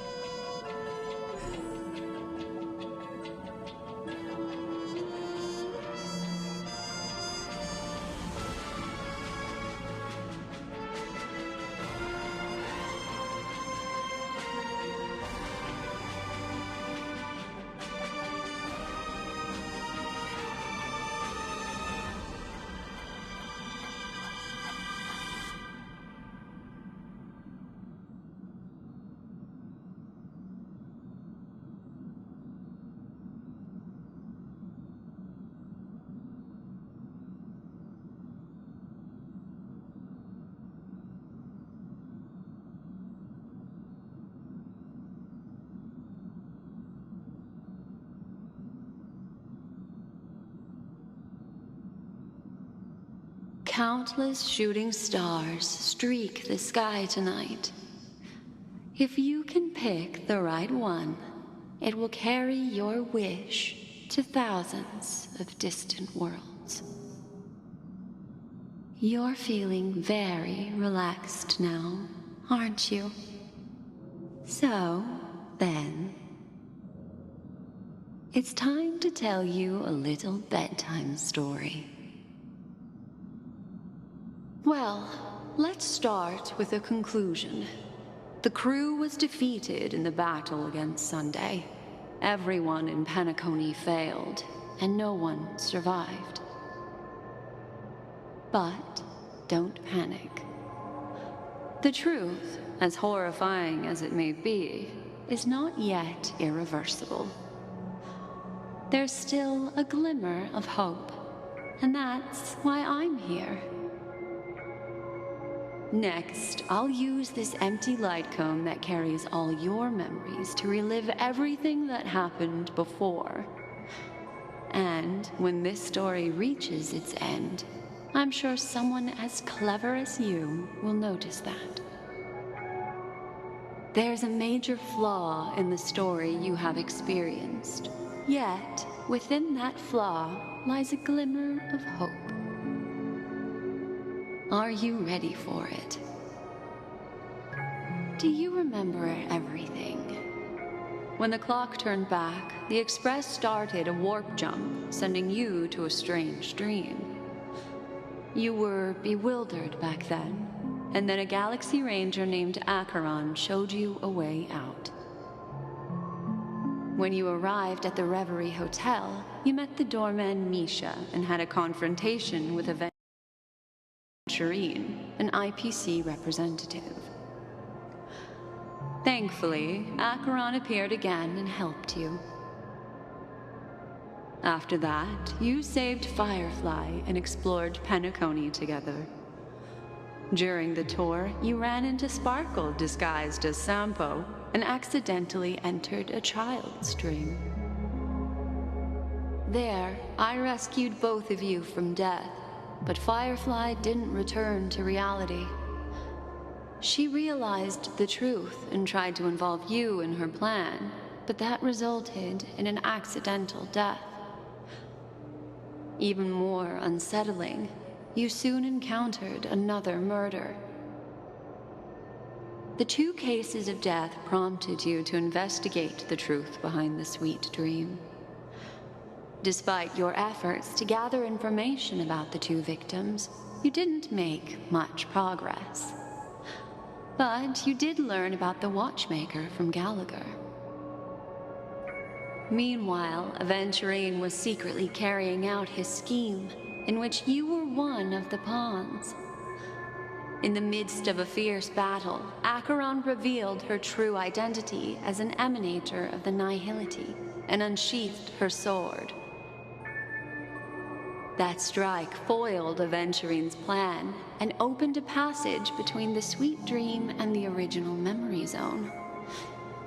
Upon your arrival at Dreamflux Reef, you learned the truth that death was actually dormancy, as well as the truth about the dreamscape, the Stellaron, and the bellboy, Misha. You split up with Sunday and Robin, looking for a way to seal the Stellaron. However, it turned out that Sunday and the Dream Master had their own hidden agenda. And you had to engage in an ultimate duel on the stage of the Charmony Festival. Finally, the story reached its conclusion. You emerged victorious, with the Trailblaze triumphing over the Order, and Penacony embracing a bright and peaceful future. This marks the end of the thrilling journey in Penacony. I'm sure you've already noticed something unusual, haven't you? The major flaw, which contradicts all the known information, hides in this story.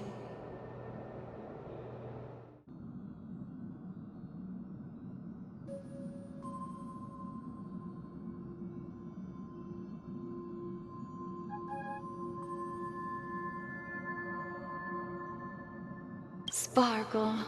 Yes, Sparkle. The most enigmatic and elusive character in the entire story. But, unfortunately, she was the first to uncover the truth, and she did purposefully attack you to create confusion. By the way, she left me a message to pass on to you. Always make sure you can distinguish reality from imagination. Is that a clue, you may wonder? I'm not sure, although I'm pretty sure that the fatal flaw has nothing to do with that masked fool.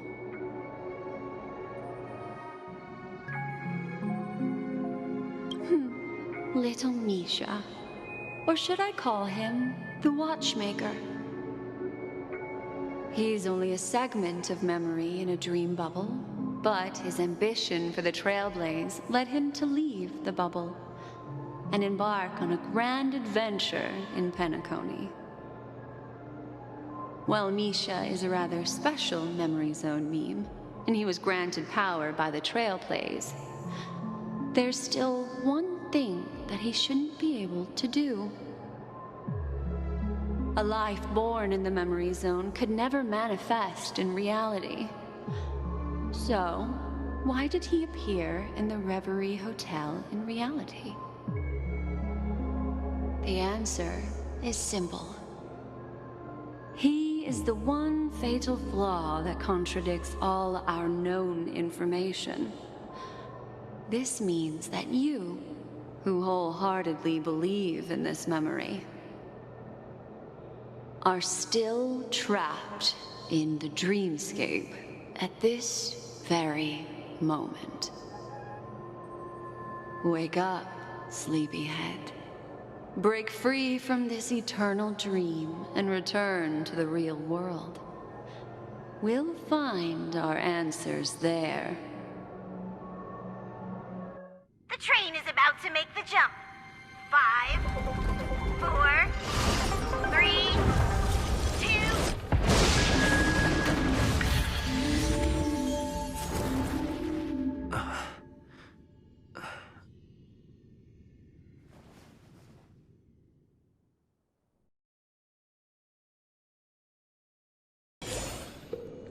This way, darling.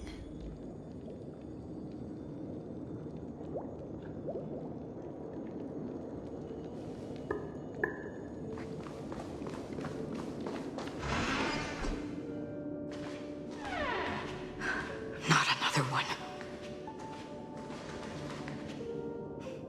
Thank you so much, Black Swan.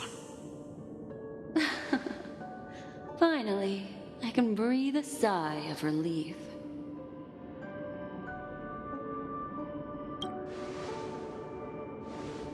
I understand you must be confused, and will do our best to shed light on the situation.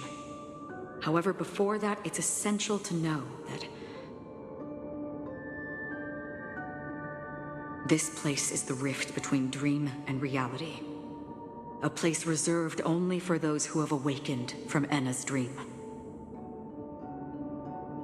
Do you remember Sunday's ambitious plan? He intended to harness the power of the Stellaron, the collective will of over 100,000 Oak family members, and the desires of everyone in Penacony to usurp the harmony and restore the order. Unfortunately, it didn't stop there. From the early days of our journey into Asdana, we were already affected by the Stellaron. That strange dreamscape where we met. Maybe it was a sign that your thoughts were beginning to drift away.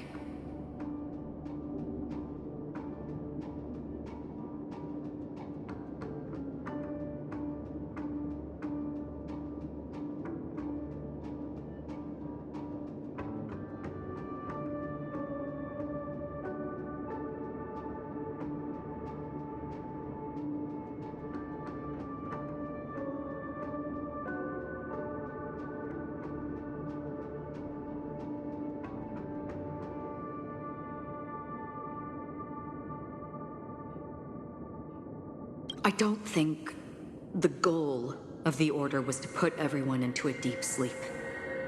Quite the contrary. They used the Stellaron to catalyze the leakage of Asdana's memoria into the material world, allowing the dreamscape to blend with reality. And that included a lot of memoria from the Beyond the Sky Choir. As time came and went, the dreams eventually became indistinguishable from reality. And reality became an illusion. People think they are awake, but their spirits have long since stepped into the Temple of Order. This is what makes Enna's dream so powerful. In this paradise governed by the Order, everyone indulges in their delightful dreams and lives happily ever after. I believe what you experienced in the sweet dream, except for that flaw, was real. Only in this way could you reach the destination, lifting the crisis in Penacony and embarking on your next trailblazing expedition. If it wasn't for Acheron's plan, we might have been trapped in this dream forever. Fortunately, while the path of the Order governs all things, it can't affect the Nihility. I came to realize this when the Dream Master tried to expel me at any cost. This is also why you felt a sense of peculiarity when traveling with her. Well, I'm not as fortunate as she is. Even if I'm a memo keeper, I was still influenced by the power of the Order and fell into hallucinations. However, thanks to your memories, now we still have a chance to turn the tide. For mortals, even if they possess the great power of a path, they can't create a flawless world like gods do. That's why there was a flaw in your dream. In other words, once you have realized the world is not real, you'll have a chance to break free from the dream. The flaw in your dream lies within Misha, who could have never appeared in reality. When I turned the pages of your memories, I realized that I was in an illusion too.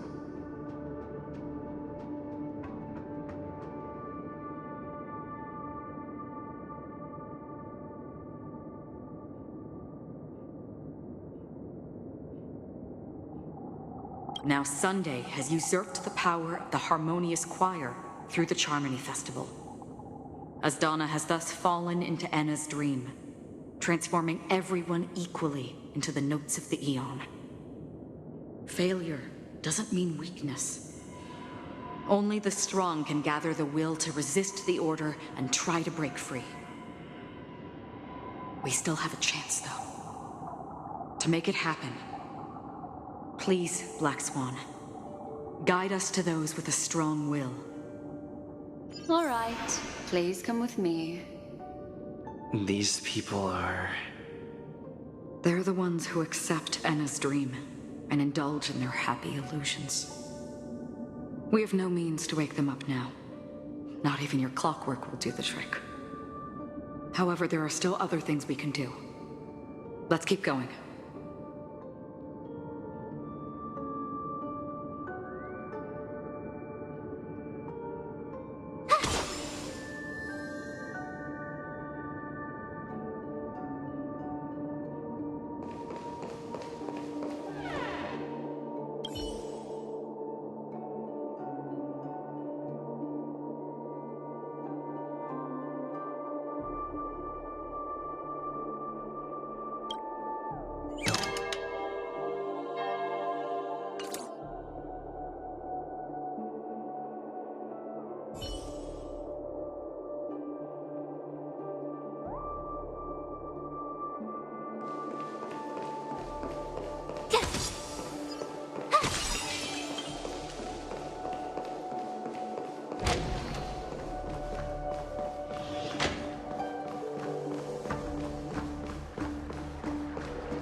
You won't get away!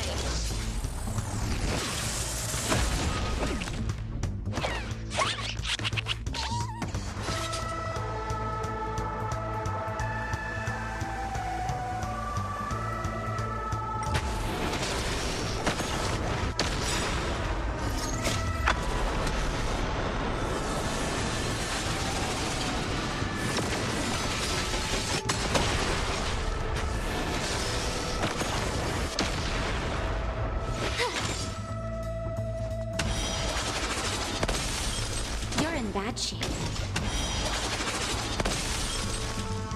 Come one, come all.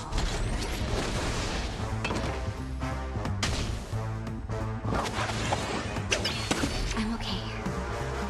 You can't run!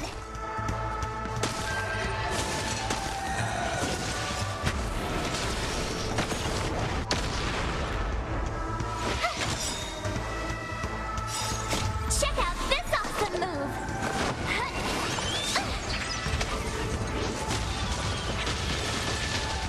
Savor the vigor of it.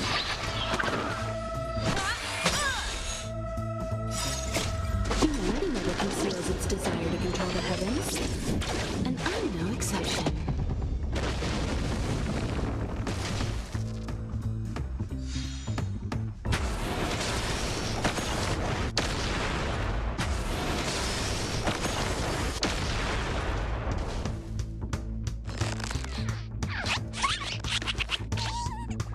Watch this!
the vigor of life.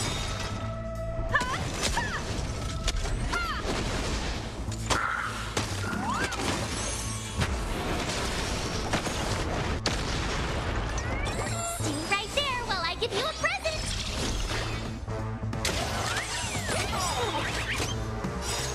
Check out this awesome move!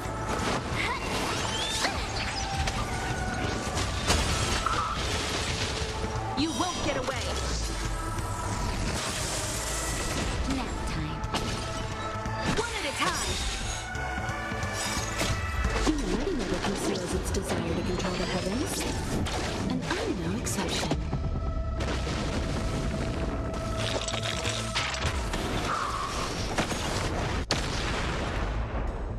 Watch this!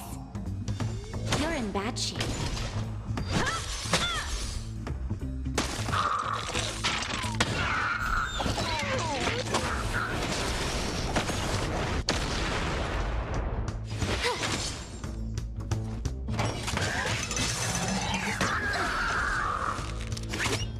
You can't run! Go away! Nap time.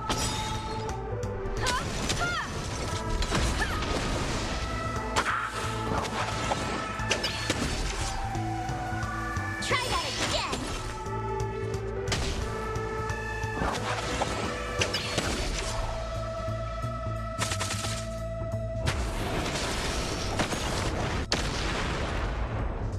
Watch this!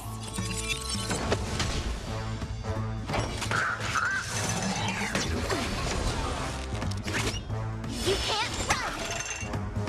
You're in bad shape.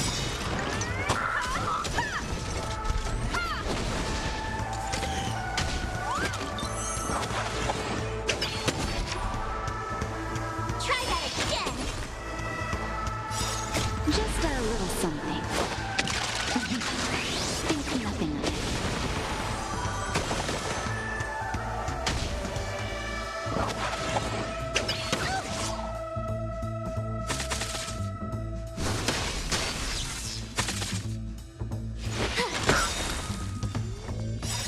Check out this awesome move!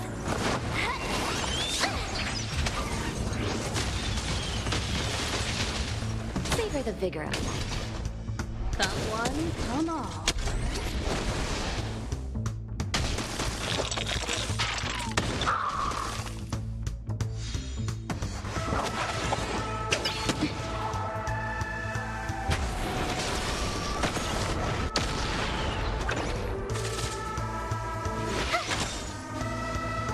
You're in bad shape. One at a time.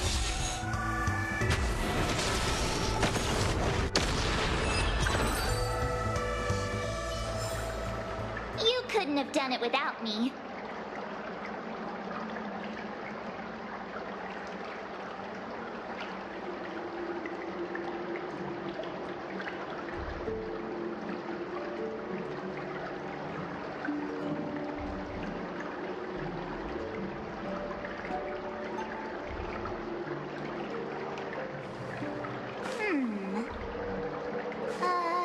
Let me see.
You won't get away.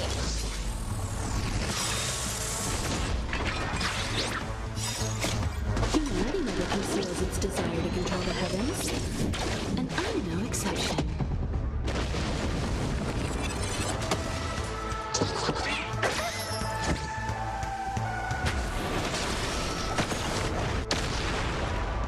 With me out here, how can we lose? Check out this awesome move!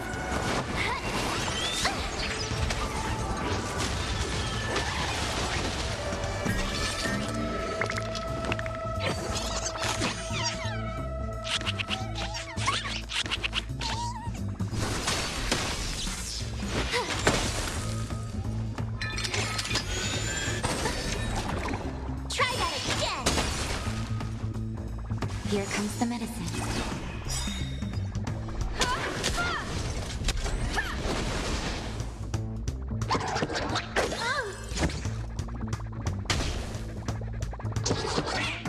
I'm okay.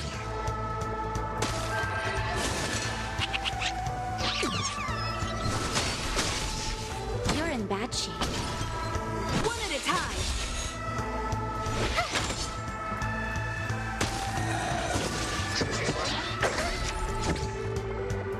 You can't run!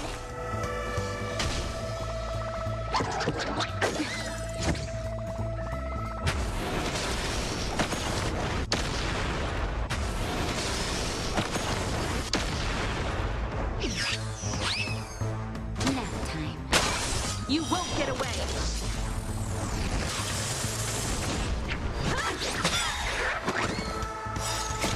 Humanity never conceals its desire to control the heavens, and I'm no exception.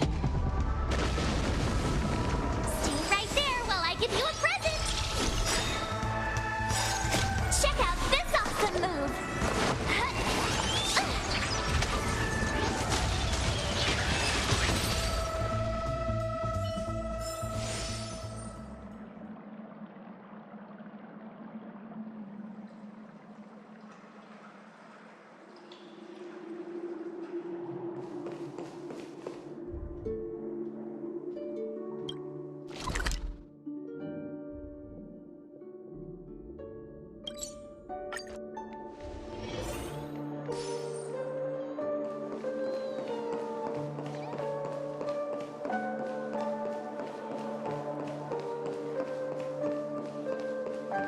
Here we are. It's Robin.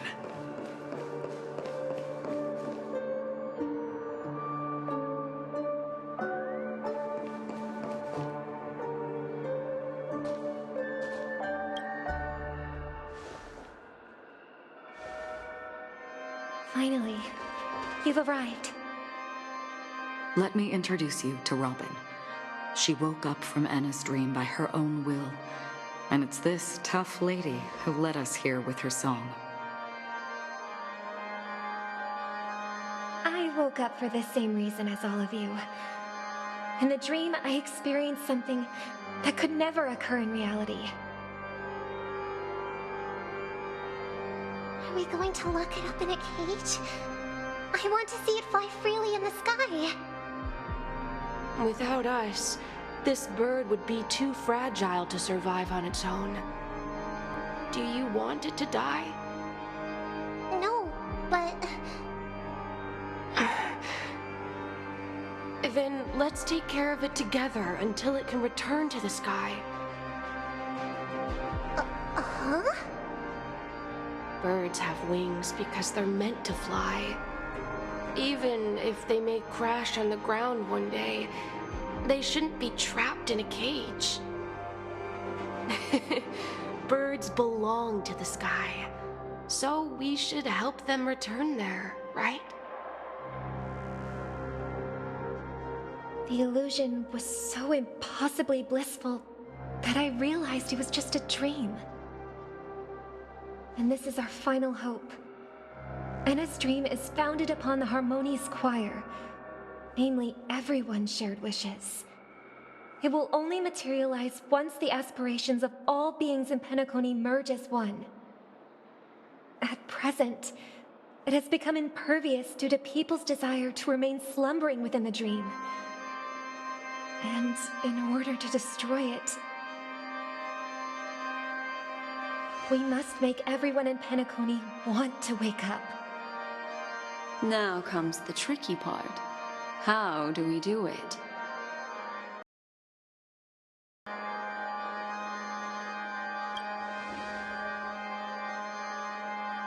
Humans yearning for sweet illusions borders on obsession, leading them to subconsciously resist the harsh reality.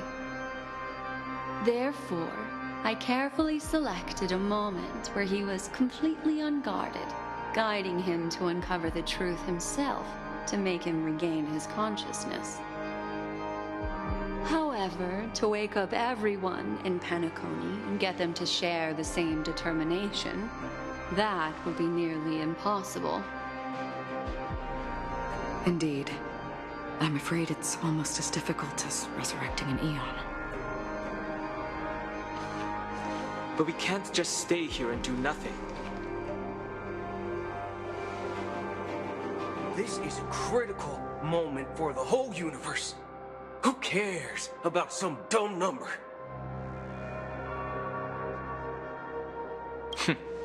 Thanks to Black Swan.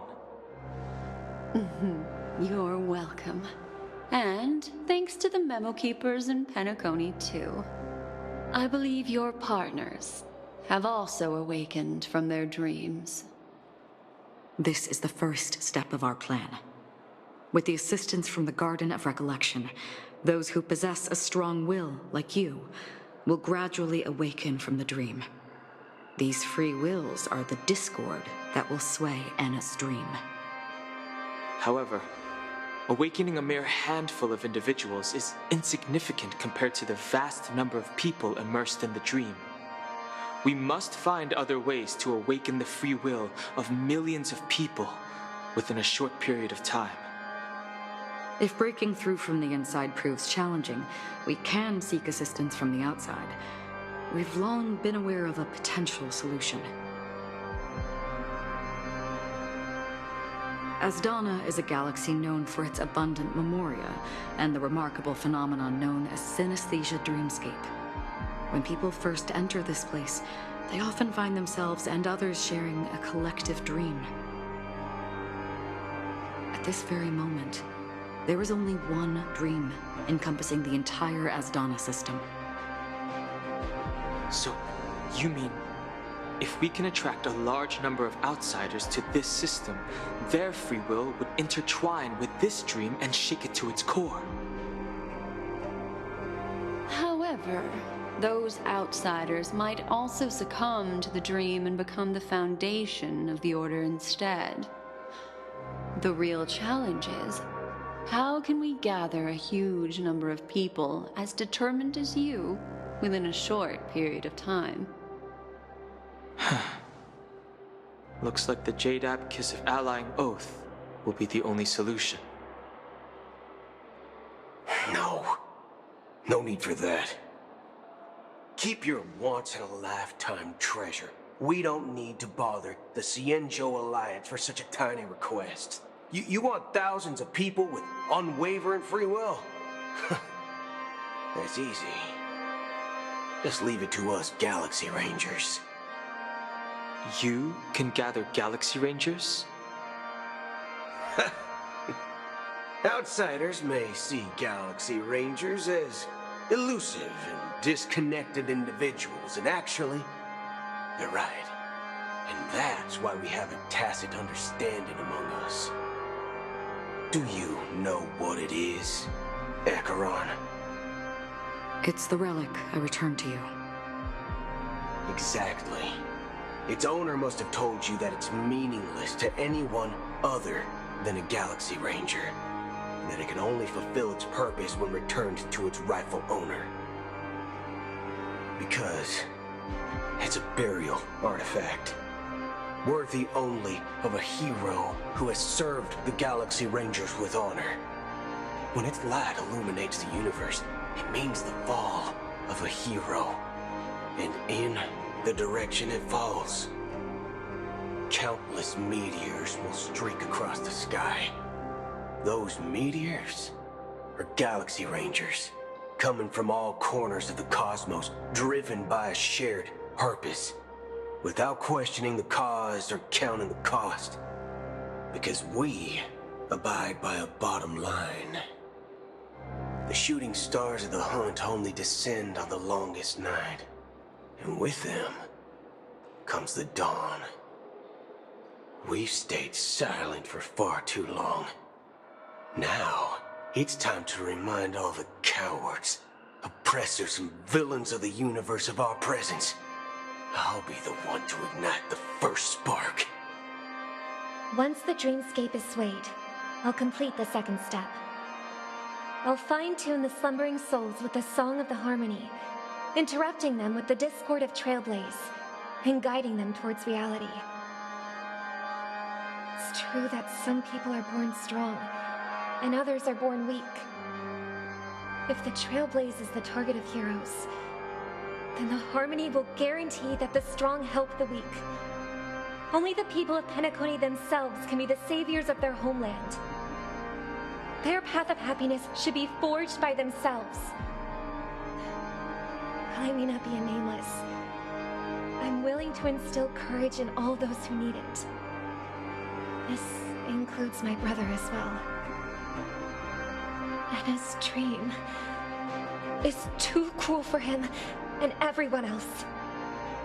Your plan sounds well conceived, but still, it appears somewhat idealistic and romantic. The flaws rooted in human nature can't be eradicated overnight. Do you believe these efforts alone are enough to convince everyone to choose the right path? I agree with you, Black Swan. That's why the most critical aspect of this plan is not to convince everyone to choose the right path, but to inspire them to save themselves. So, you're the key in the end, I assume? The Harmonious Choir possesses the power of an emanator. To overcome it, you'll need the same level of power. The final step in destroying the sweet dream will be my responsibility. That's a relief to hear. Now that our roles are assigned, let's get to our battlefields and pose a grand finale. May I have a moment alone with you? There's one more thing I need to explain to you. This grand festival is drawing to its close. This is the starting point for the ultimate stage of our journey, just as it marked the beginning of all the stories in Penacony.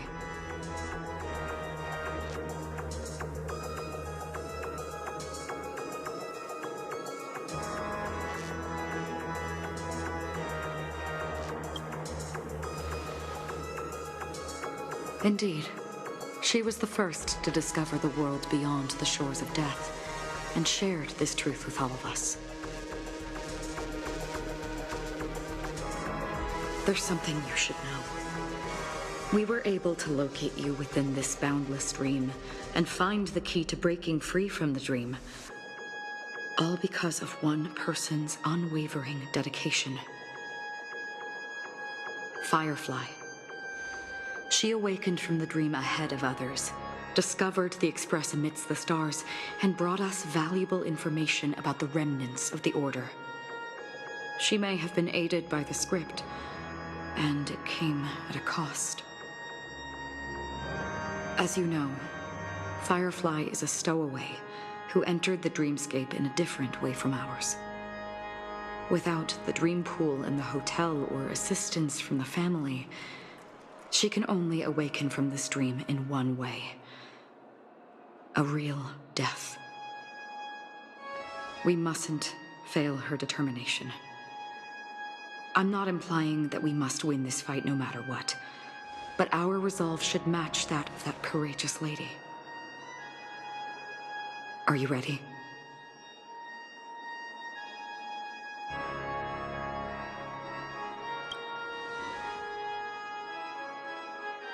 Very well. Now, please close your eyes.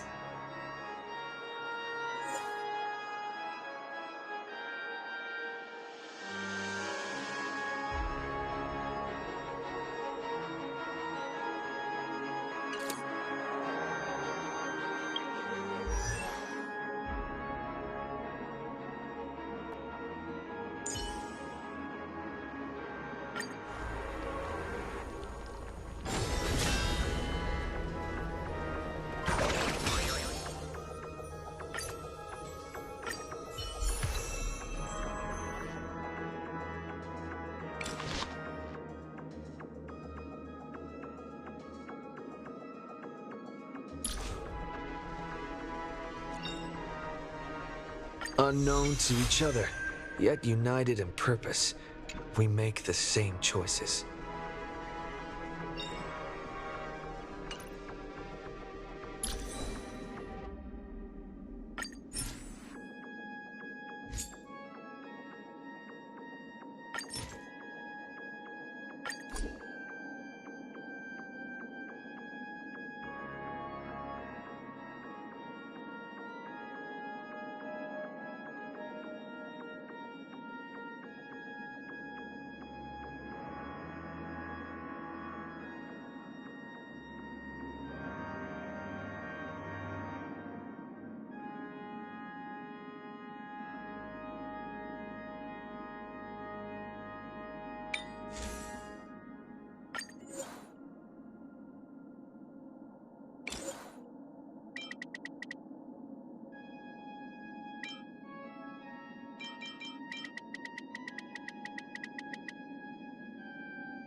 Are you ready? Very well. Now please, close your eyes.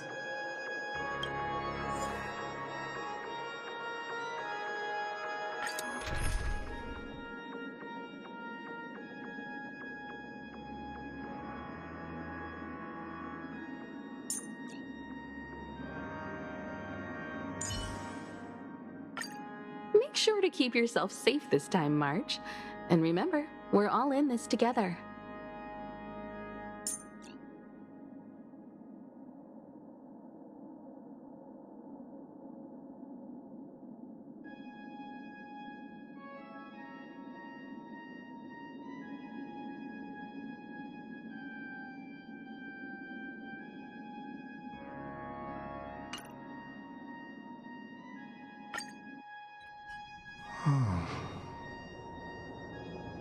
How long has this reign been ongoing?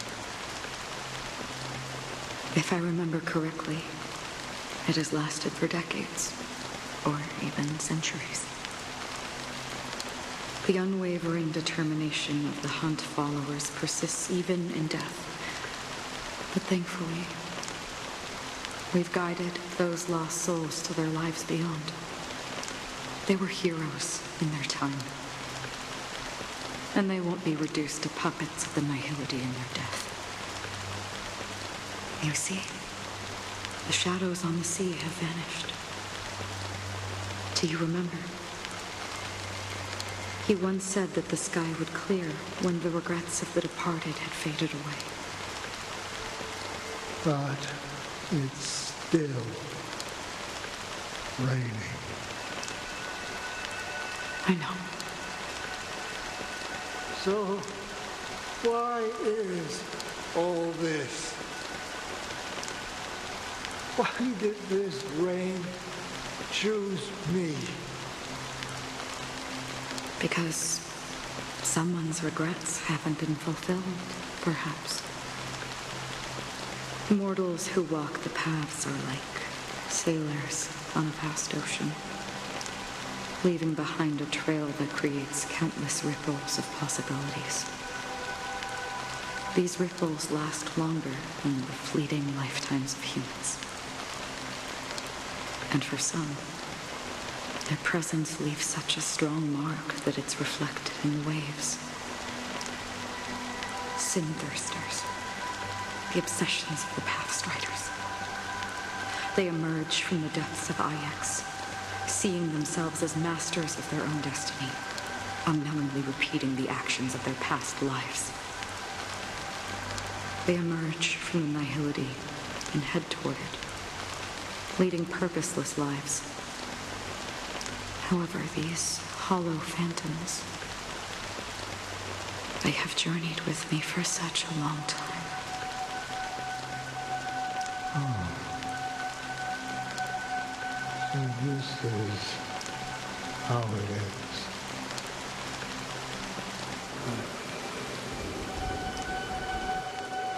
I'm already dead. Yes.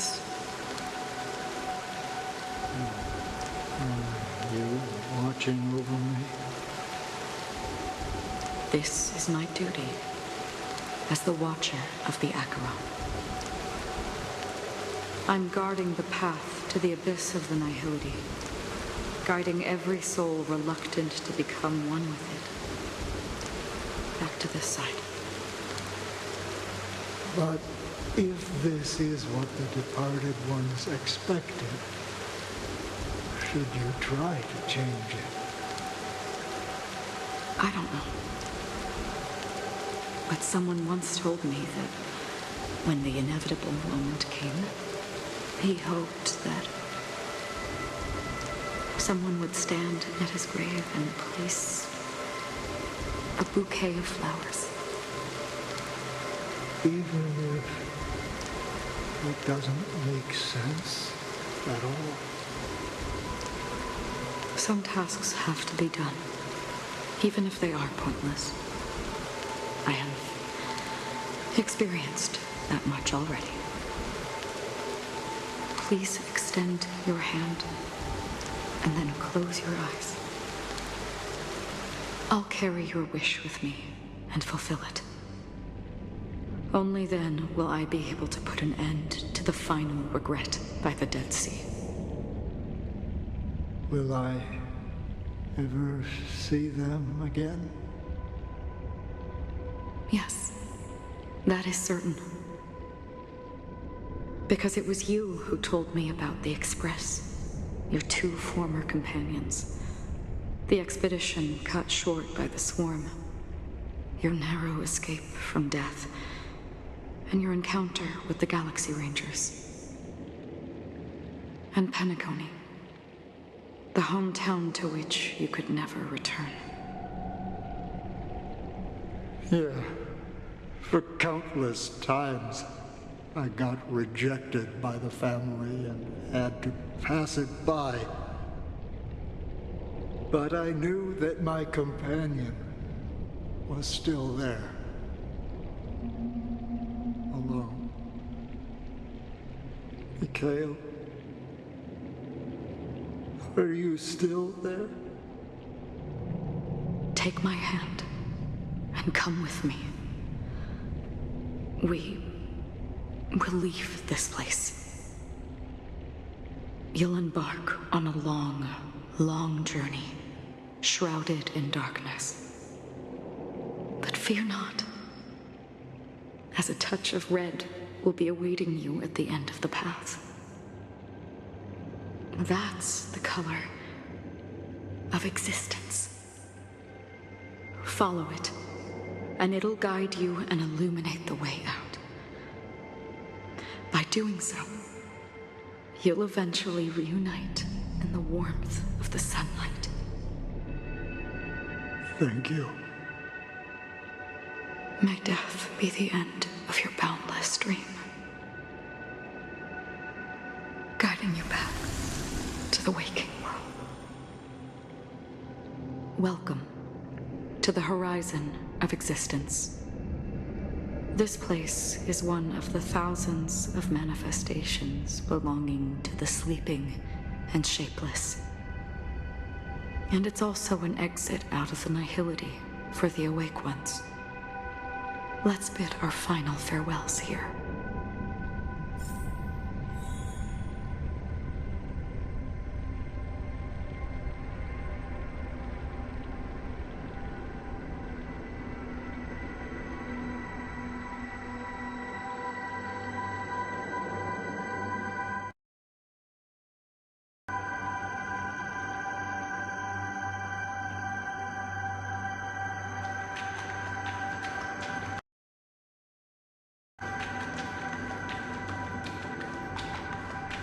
Always distinguish between reality and imagination. All right, Gray. Life is akin to a winding labyrinth, where memories serve as our soul. May your schemes be forever Anna's dream is too cool for him. To the imperfect tomorrow. I still remember the question on the invitation letter. Why does life slumber?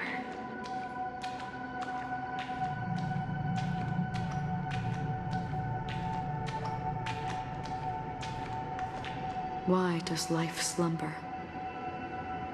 We don't know the answer yet, but we're about to awaken from this dream.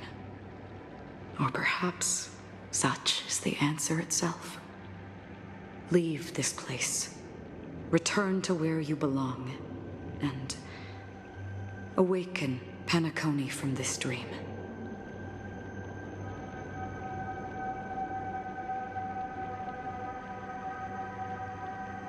As I said, our plan is not about convincing everyone to choose the right path, but about inspiring them to save themselves. So, when will people actively save themselves? The answer is when they are in desperate situations, like a drowning individual in the deep sea. When one's body and mind bear immense pressure agony, confusion, and despair will follow. I firmly believe that. The fragility of humankind often freezes them in their tracks. But in truly desperate situations, they will strive to save themselves.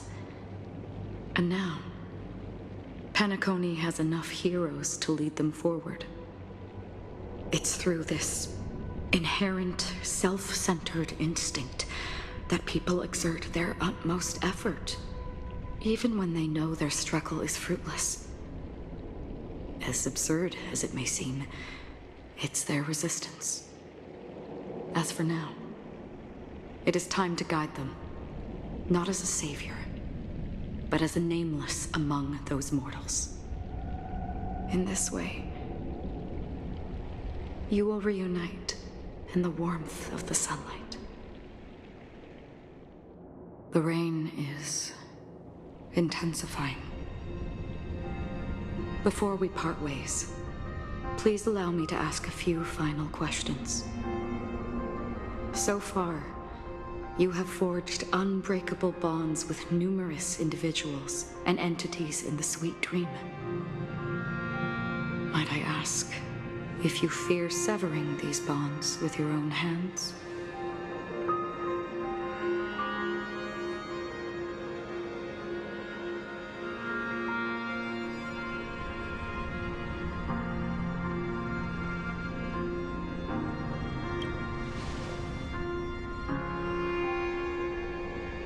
If there is a vast, lifelike dreamland that is virtually indistinguishable from reality, a realm without death, where everyone can attain the happiness and fulfillment they deserve, living blissfully ever after, I would ask, would you wish to stay?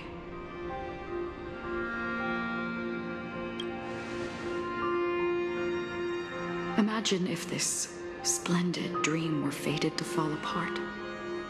Friends, family, strangers, followed by the gentle breeze, soaring birds, the stars, and ultimately yourself. Everyone, and every face they remember. The joy and the heartaches, the vows sealed and those left hanging. All will inevitably march towards a predetermined ending. If you had grasped the journey's finale right from its inception, I would ask, would you still embark on this journey?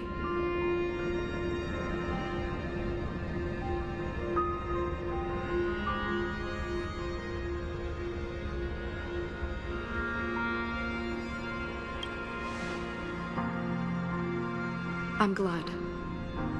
The answer itself doesn't matter. What matters is that you've made a decision. Listen, touch, and ponder. And therein lies the sensation. Cherish it, because that's what makes us exist.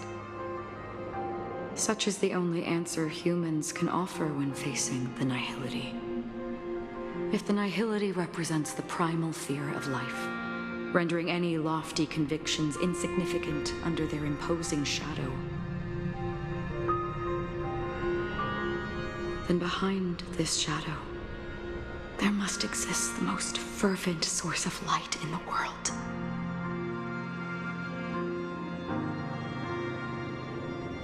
Just as every life that edges closer to death fervently approaches the end of the nihility,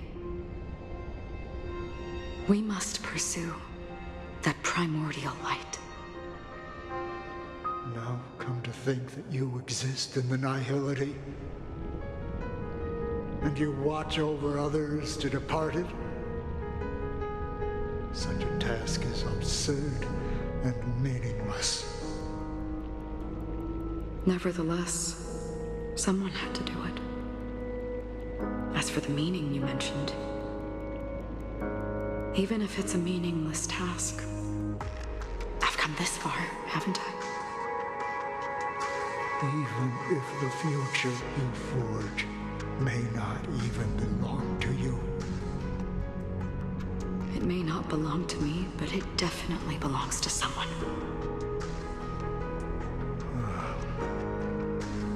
What hardships you must have experienced.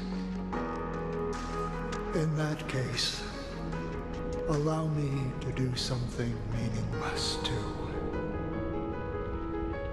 Please, tell me your name.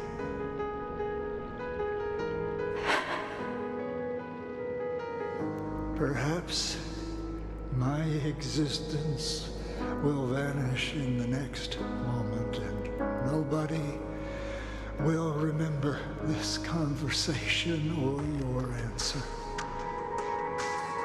But I believe that your name should be remembered. And this universe will remember it as well.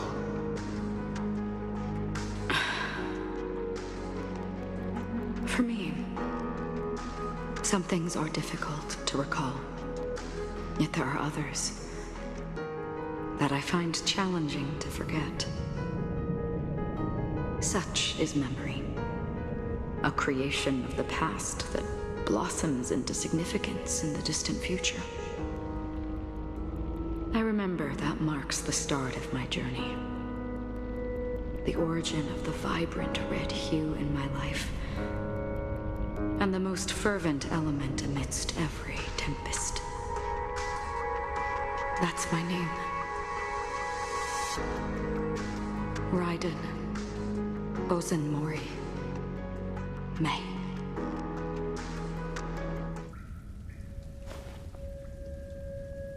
The Golden Dream is getting restless. In the coming long nights, I'm afraid you will face many setbacks and witness many tragedies. And in the end, you will only see in black and white. But please believe me, that in that monochrome world, there will be a glimpse of fleeting red. And when you make a choice, it will appear once more.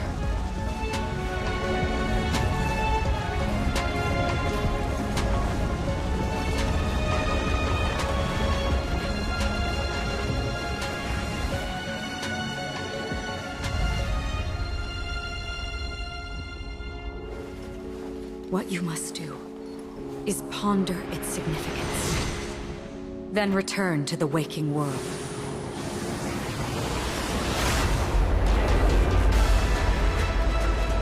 That's where we all find our answers.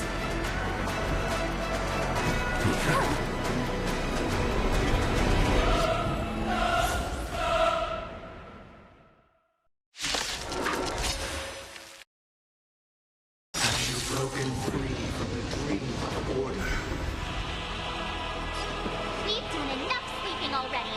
Let's show them a wake-up call.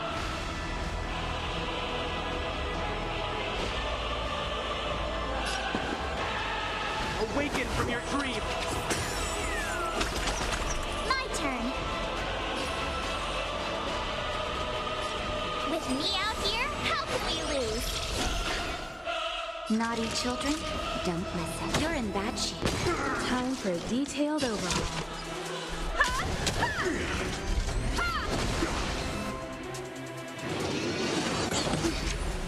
Try that again!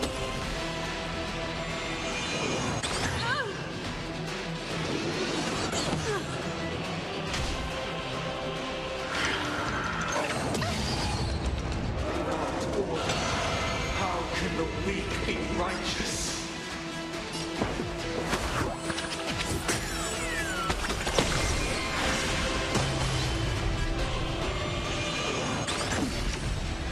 You can't run!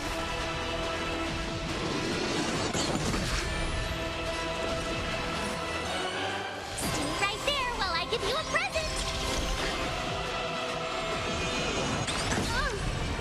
Try that again!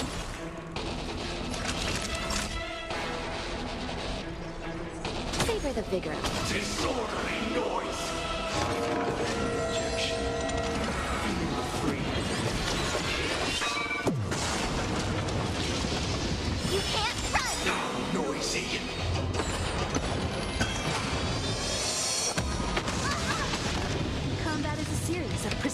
machinations.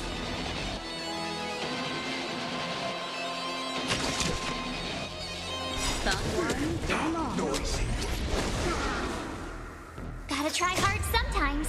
Check out this awesome move.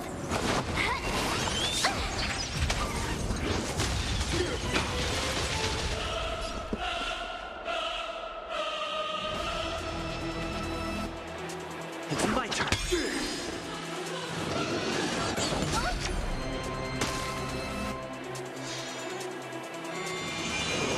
Barely felt it.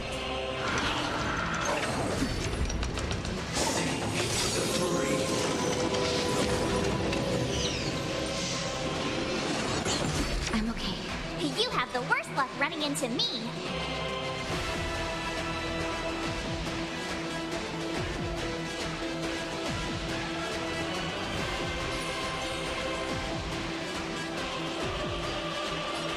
With me out here, how can we lose?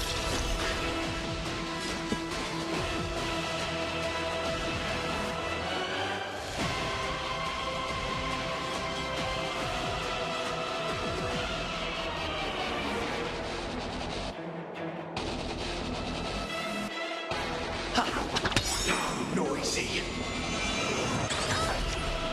Try that again. Perhaps you still don't understand. Humanity never conceals its desire to control the heavens. And I'm no exception.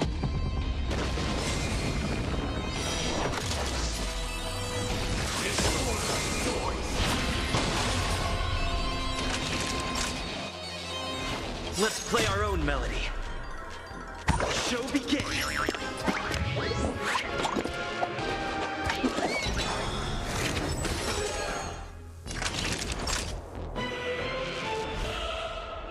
Nap time. Time for a detailed overhaul.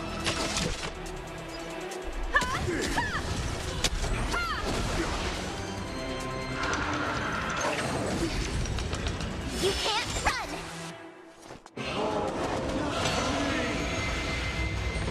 Everyone, keep up with my tempo. Listen to our song. You won't get away. Disorderly noise. I told ya I could fight.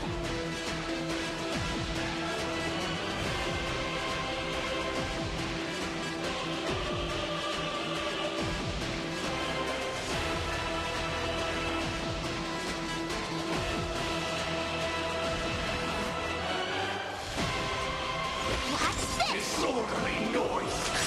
Just in time. Just a little something. Think nothing of it.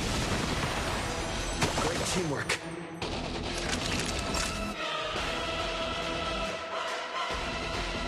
Savor the vigor.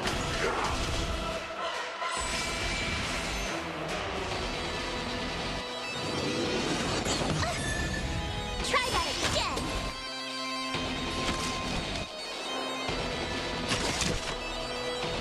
Come one, come on. Noise.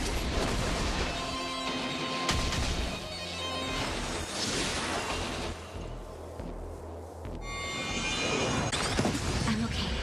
You can't run! I'll take the lead.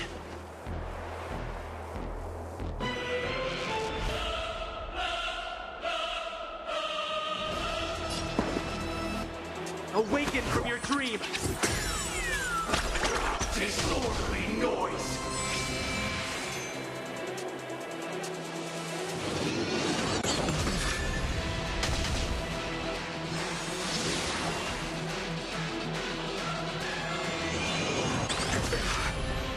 You have the worst luck running into me.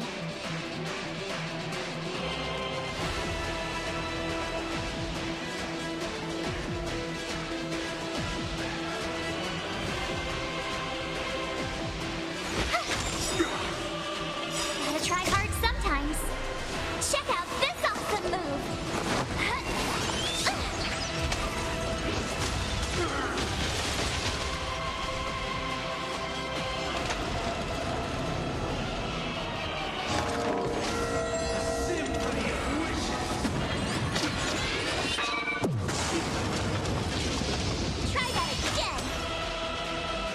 noise is fading. You can't run! How noisy. Still the same old. Time for a shot.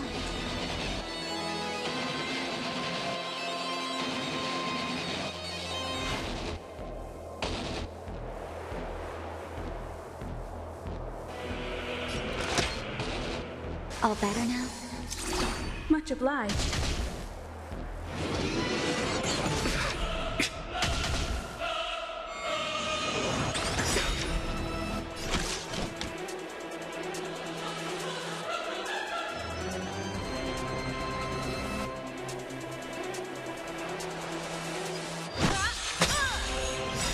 Let's play our own melody. Show begin.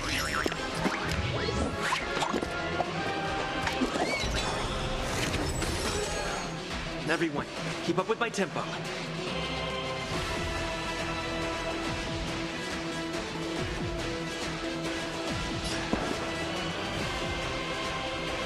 Listen to our song. Perhaps you still don't understand.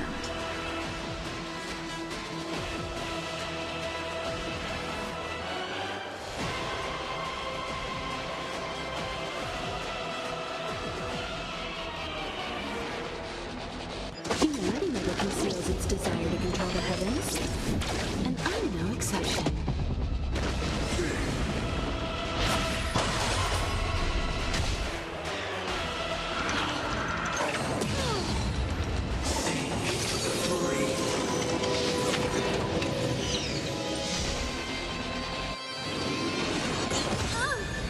My turn.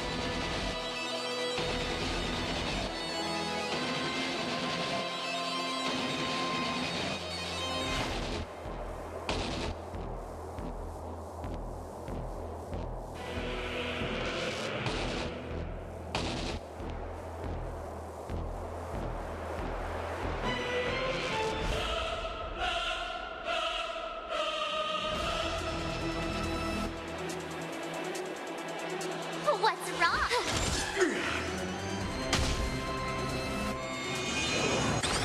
I'm okay. Try that again. You can't run.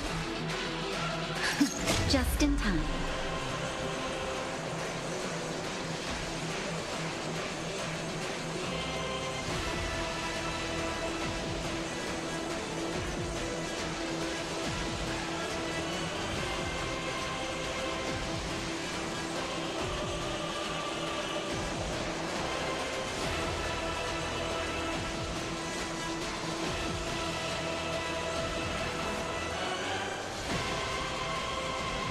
Seems I've been waiting a while. Just a little something. Think nothing of it. Much obliged.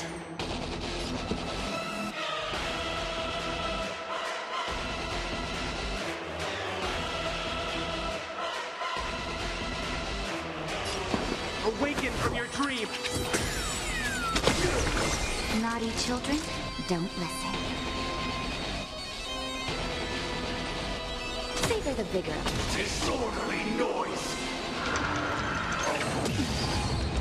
Sing together.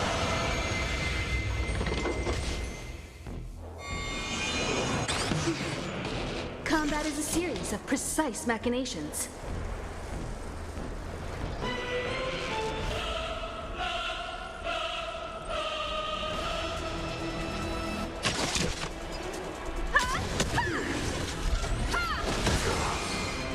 You won't get away!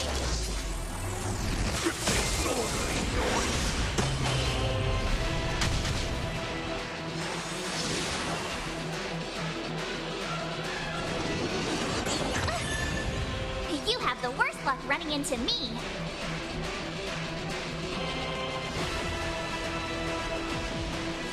Watch this!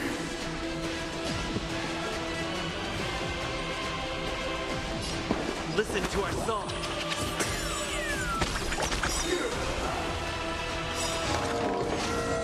Symphony of wishes.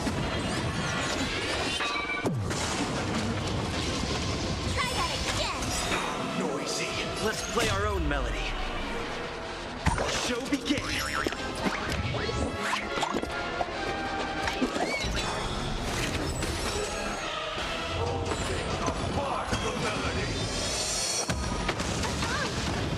You can't run!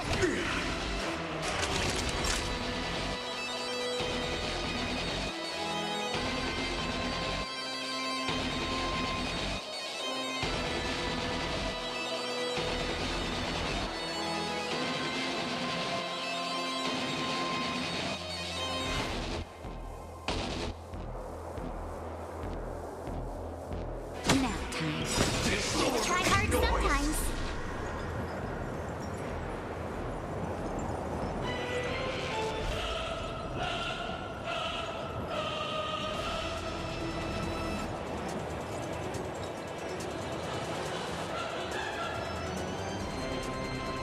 Check out this awesome move!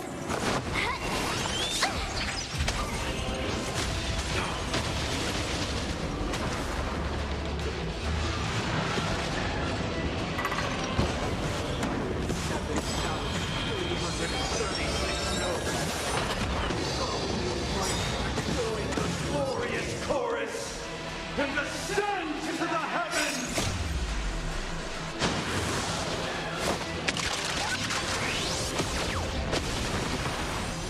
Great teamwork.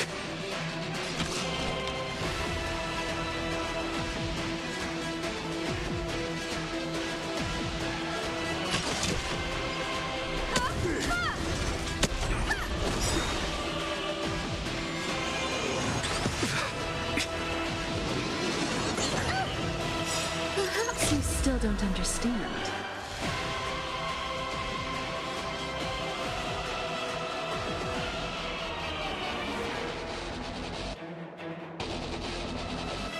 Humanity never conceals its desire to control the heavens. And I'm no exception.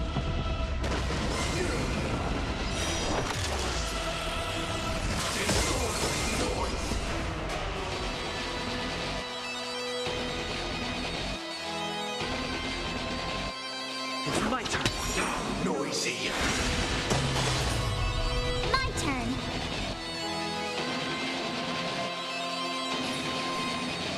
With me out here, how can we lose?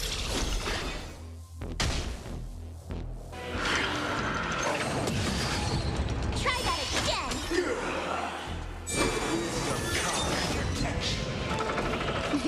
Time for a shot. You're in bad shape.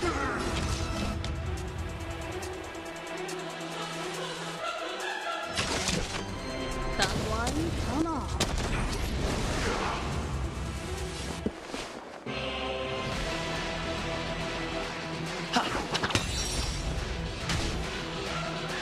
The noise is fading. You can't run! Indistinguishable from reality. Can it still be called an illusion?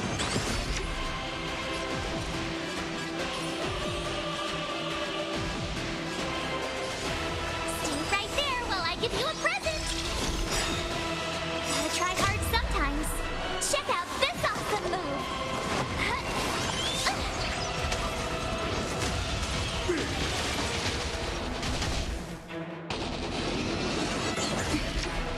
Try that again!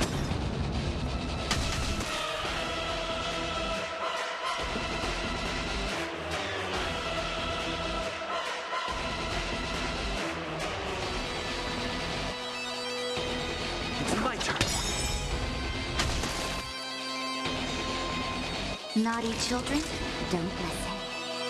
Let's play our own melody. Show begin!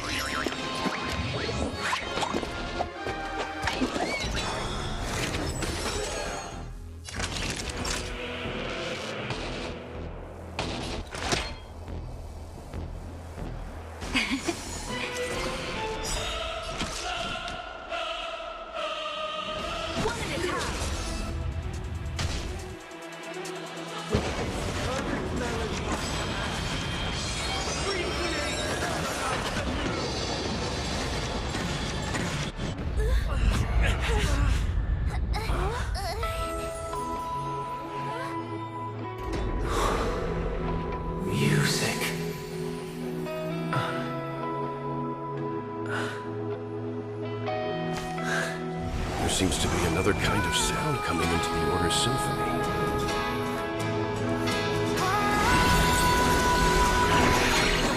Penacony's first and last disharmony.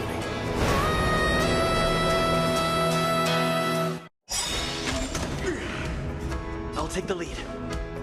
Those imprisoned in their dreams are awakening for freedom. Robin, is that you singing? You have heard their cries. This is not the paradise they hoped for. Even so, they don't know where they should be heading. That's why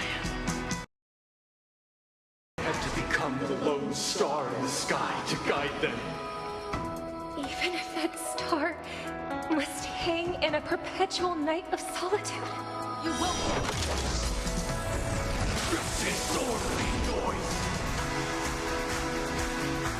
Perhaps you still don't understand.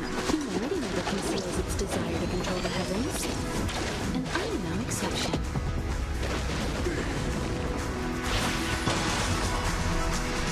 I try hard sometimes.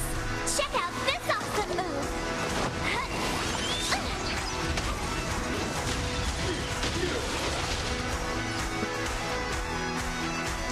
Let's play our own melody.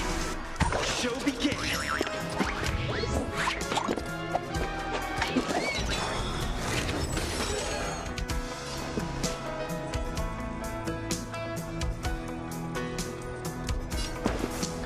Awaken from your dream.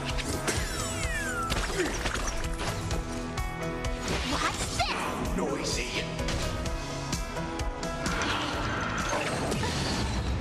Try that again.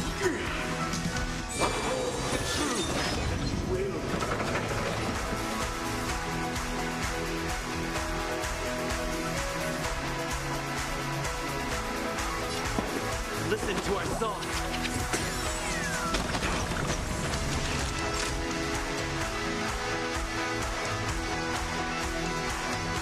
Savor the vigor. Time for a detailed overhaul. Sometime, come on.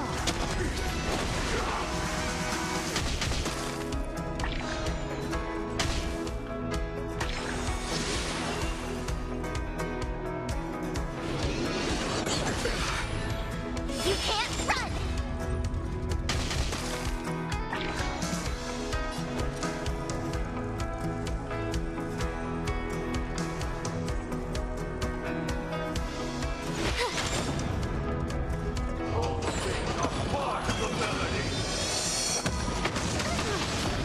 Try that again.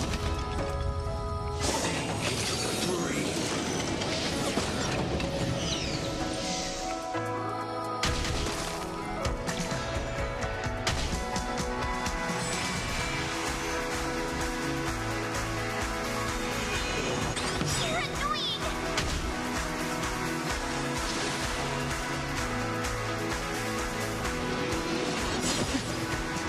I try hard sometimes. Check out this awesome move.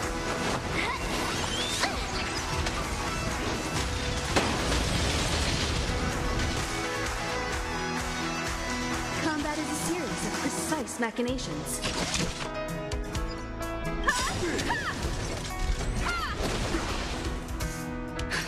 Just in time. Just a little something. Think nothing of it. Much obliged.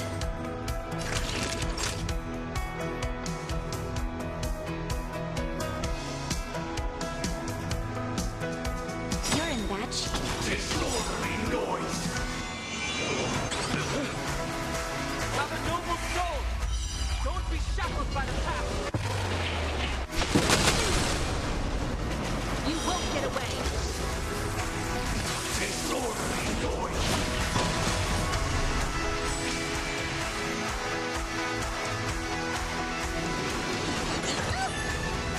You can't run.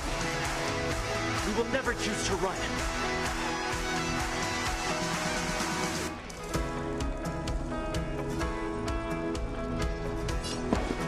Awaken from your dream. What's this? Show begins!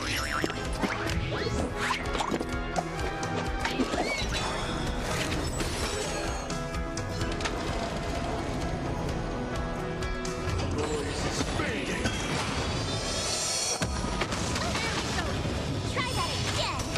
Noisy.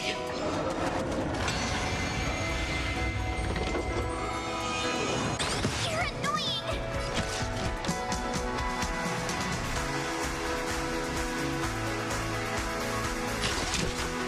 That one or not?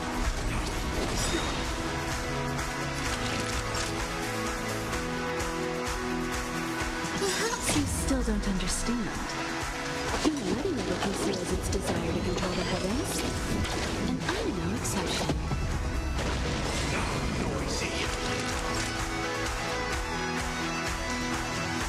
Savor the vigor.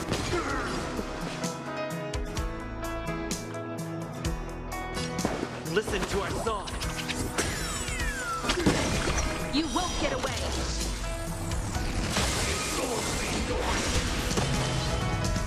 My turn.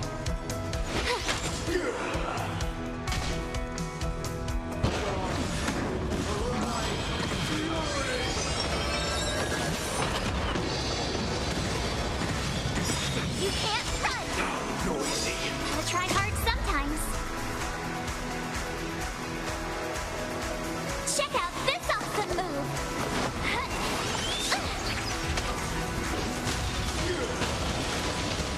If we had never experienced solitude, how could we have embarked on different paths?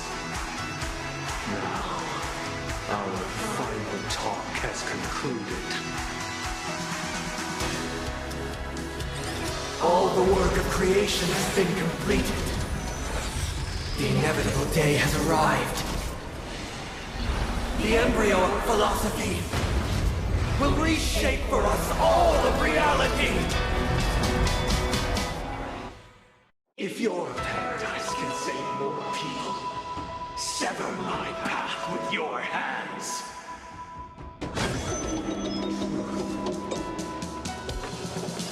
Heads up, the wheels are spinning across the plains and valleys deep. Insolent.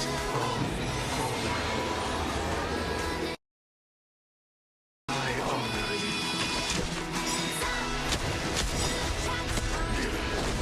Insolent. Even if the future is full of pain, we won't escape from it.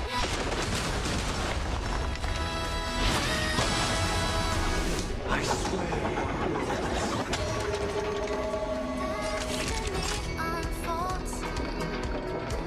You're in bad shape. Just in time. Just a little something. Think nothing of it. Thanks a lot. I command you to heed my summons.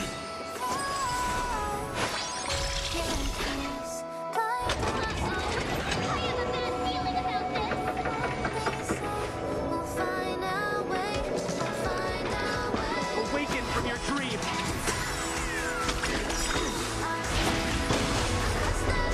It was not you who created all things.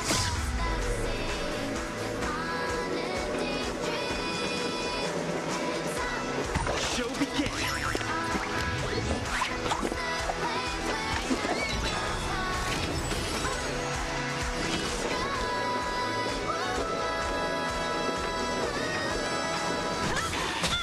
Insolent!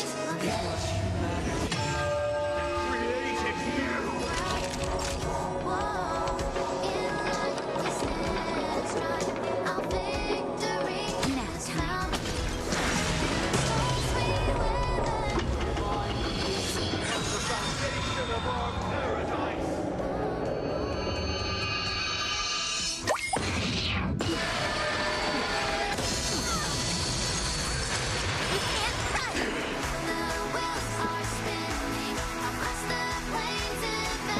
Listen to our song.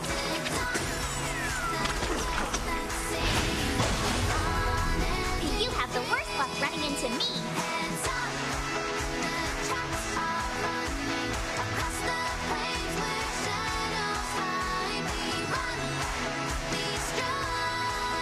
With me out here, how can we lose?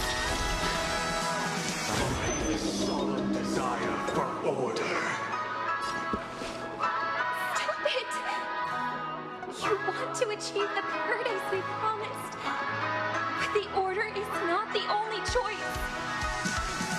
True happiness, the meaning of life, lie in defying the nihility. Facing that life offers.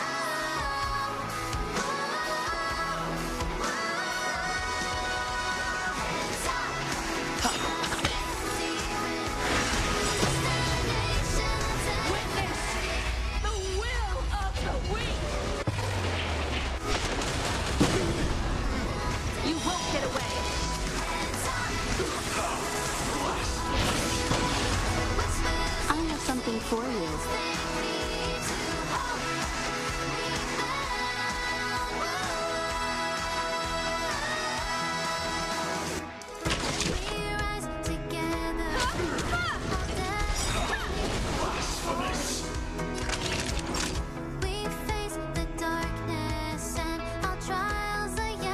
You're in bad shape.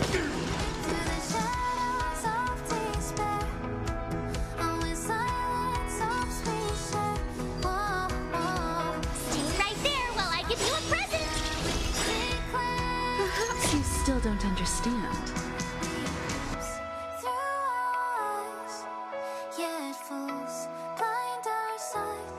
Humanity never conceals its desire to control the heavens. And I'm no exception. Gotta try hard sometimes. Check out this awesome move.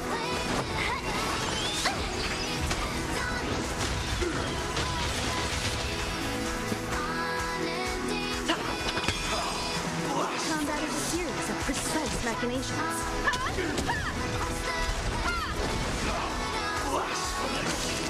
Savor the vigor. My turn.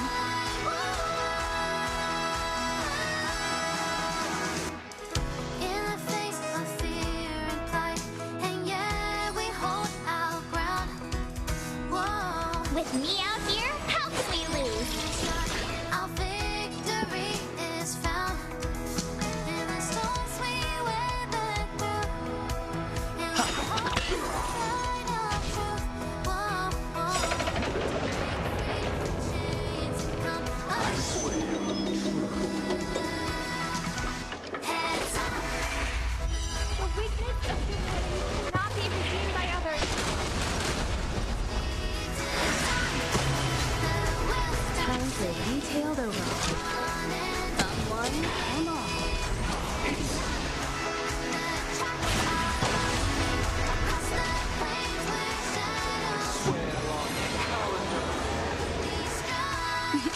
Time for a shot? Now.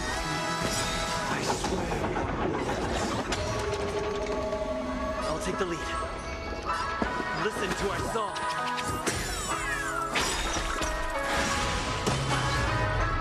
I swear, You have the worst luck running into me.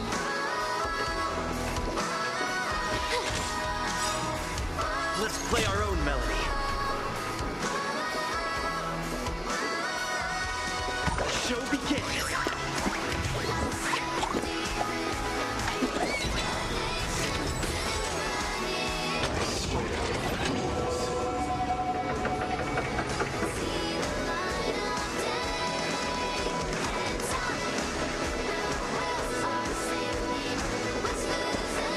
Awaken from your dream.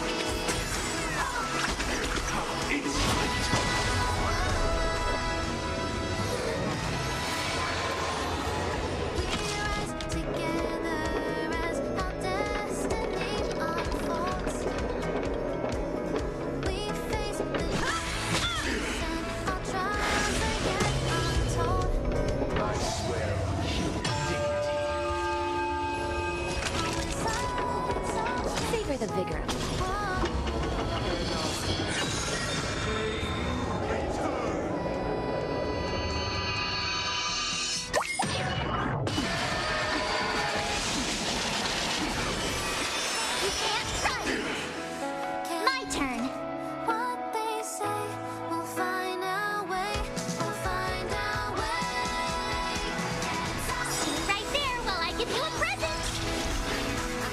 Everyone, keep up with my tempo.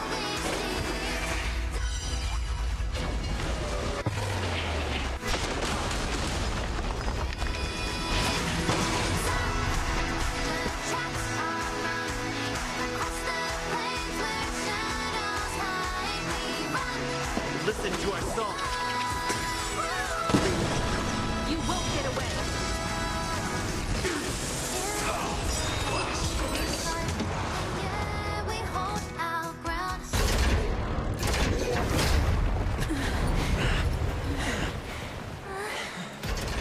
So, why does life slumber? Because someday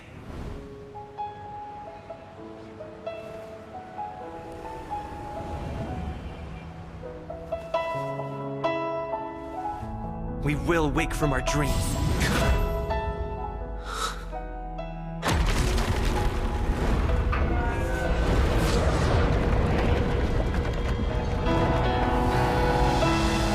The night is still too short.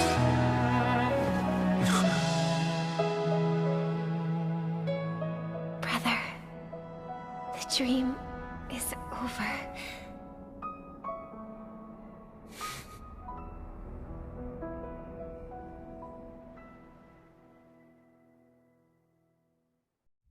In the first year of the AE 2158, a fiery conspiracy erupted in the land of the dreams, but soon faded in chaos and destruction.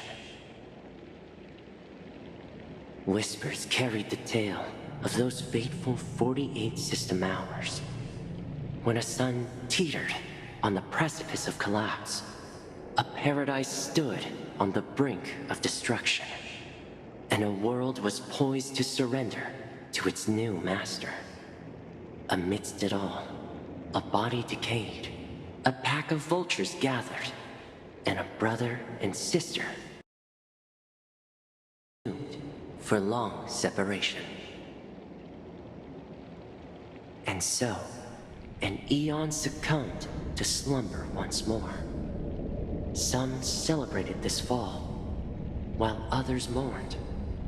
Among the insignificant witnesses, mere specks in the vast tapestry of the universe, it was said that this time, the Eon met their demise with dignity.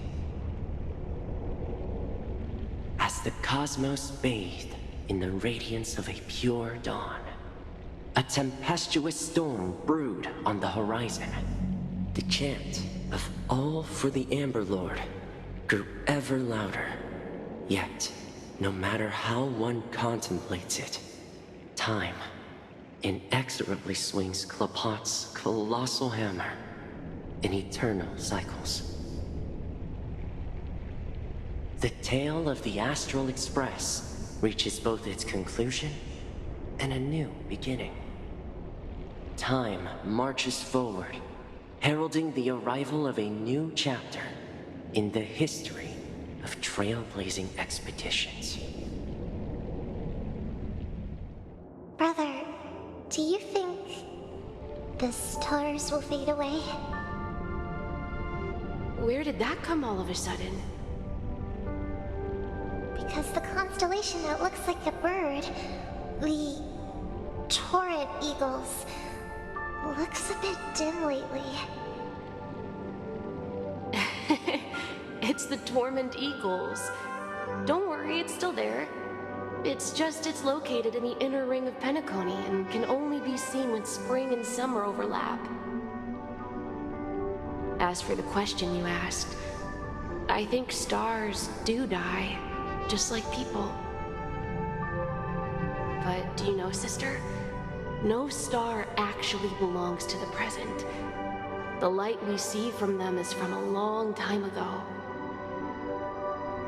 Even after the stars perish, their light will travel millions of light years, spanning countless years, to illuminate the night sky of another world.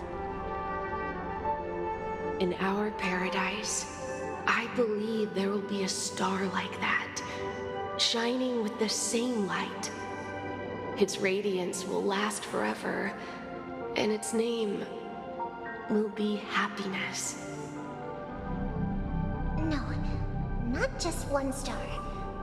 We should have 2 stars. Or maybe even more. Yeah, you're right. It's a deal! It's a deal, then. This is our promise, and nothing will sway our ideals. Yeah, you bet!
It's a pleasure to hear your voice again. Congratulations. You've become the biggest winner of this festival. Are you calling just to poke fun at me? No. I'm just impressed. Not only did you venture alone into Penacony and discover the truth of Dreamflux Reef, but you also managed to escape with the help of that Knight of Beauty. Remember the recording you received from your Trailblaze friend? It's now the most valuable chip in this game. However, this came at a high cost. Losing a cornerstone is a hefty price to pay. Diamond just called a meeting to discuss what to do with you. Just as I expected. So is Diamond planning to demote me? Or kick me out of the 10 Stonehearts? Why don't you take a wild guess? Well, alright. Then I'll guess. He's going to promote me to P46? Alright. What will you wager? Are we talking about an actual bet here? I don't want to wager anything just so that you can swindle it all in the end. But if it's just a friendly bet, I'll put on the line what I did when we first met.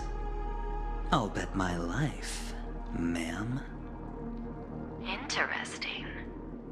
But since it's Diamond's call, no one can predict the outcome. I'm on my way to Penacony. Once everyone is settled, we'll return to Pier Point for the final showdown. Sounds like I'll be out of the action for a while. Finally, a chance to kick back and relax. Yeah. Leave everything to me and Topaz, child. Thanks to you, as soon as the Jade Stone was delivered to the family's compound, we finished up our preparations. The seeds we planted have taken root. Soon, it'll be time to reap the rewards. Huh?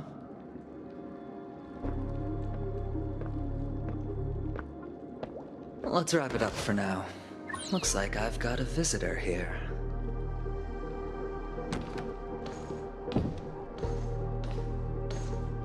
Oh, so many surprises today. Didn't expect a Galaxy Ranger and wanted criminal to show up here. One who managed to take out 2 IPC members under the noses of our fleet. Do you understand what that means? Screw Wubba Boo, I just put him to sleep. Don't try to intimidate me with that nonsense.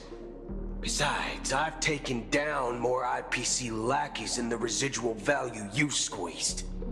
And I don't mind adding a few more zeros to my wanted poster. I have a question for you. Be honest now, or I won't think twice about putting a bullet in your fudging head.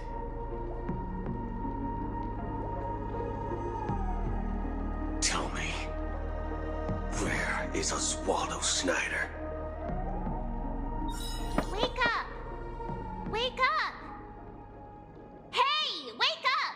The sun's frying your butt. Are you okay? Can you hear me? I didn't hear a peep from your room, and it really freaked me out.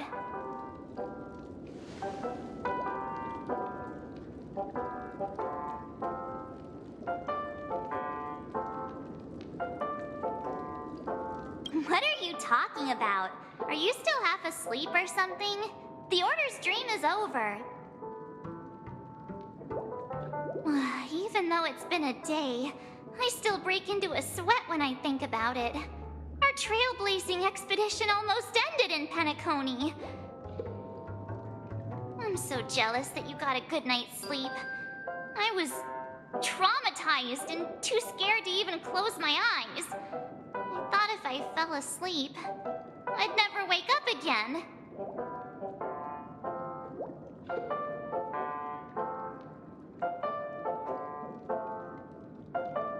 They've already left, leaving this kind-hearted girl to wake you up. You owe her big time. The Stellaron was sealed while you were sleeping. The ordinary people in Penacony have no idea what happened. They just feel like something's missing from their memories. The family's official statement was like, "The Charmony Festival was attacked by an unidentified Stellaron and came to a halt." After all, they can't just reveal the truth about the Order. Now, all the major lineages, except for the Oak family, are dealing with the aftermath. The family has invited the crew to the Radiant Feldspar as witnesses for an important meeting. Everyone's waiting for you, so hurry up and pack. We're leaving as soon as you're ready.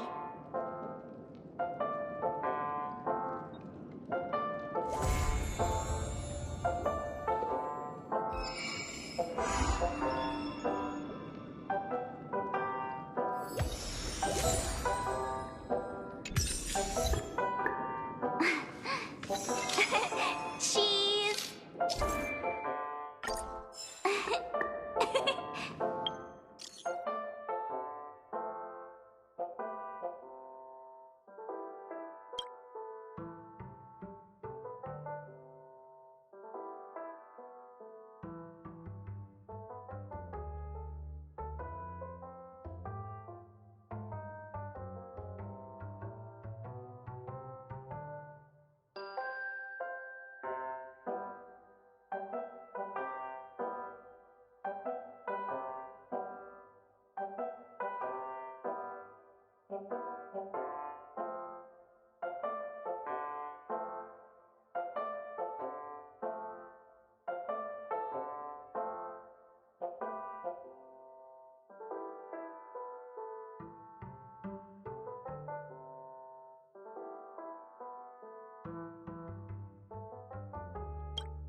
this craziness, nothing is better than staying safe in reality.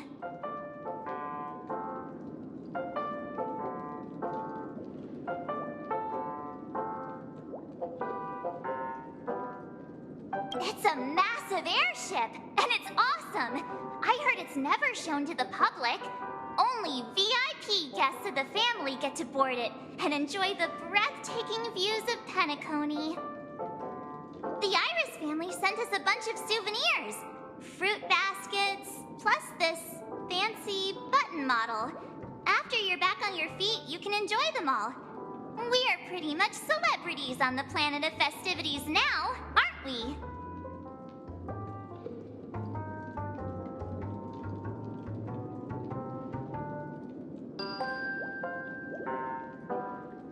The Stellaron was sealed while you were sleeping. The ordinary people in Penacony have no idea what happened. They just feel like something's missing from their memories. The family's official statement was like, "The Charmony Festival was attacked by an unidentified Stellaron and came to a halt." After all, they can't just reveal the truth about the Order. Now, all the major lineages, except for the Oak family, are dealing with the aftermath. The family has invited the crew to the Radiant Feldspar as witnesses for an important meeting.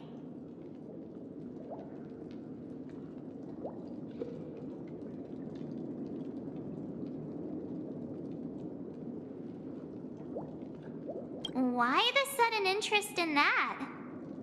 Well, I was dragged into the sweet dream. I felt a cold tentacle diving into my memories. But something else was there. So the tentacle suddenly disappeared. And then I dreamed about stuffing my face with delicious food and going on a shopping spree. Sunday didn't seriously believe that was the life I wanted, right? Breaking free from that cheesy illusion was just a piece of cake. Yeah, let's go. We've got some time before we board the ship, so let's catch up with everyone at Dream Jolt Hostelry.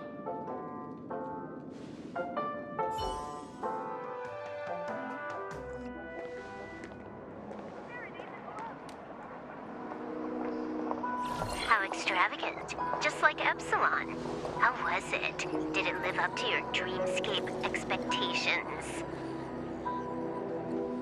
You already asked that when we first got here.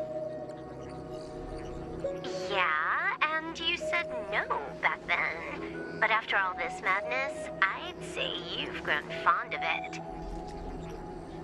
Oh, just a heads up. You're still on the Bloodhound family's wanted list, so keep a low profile.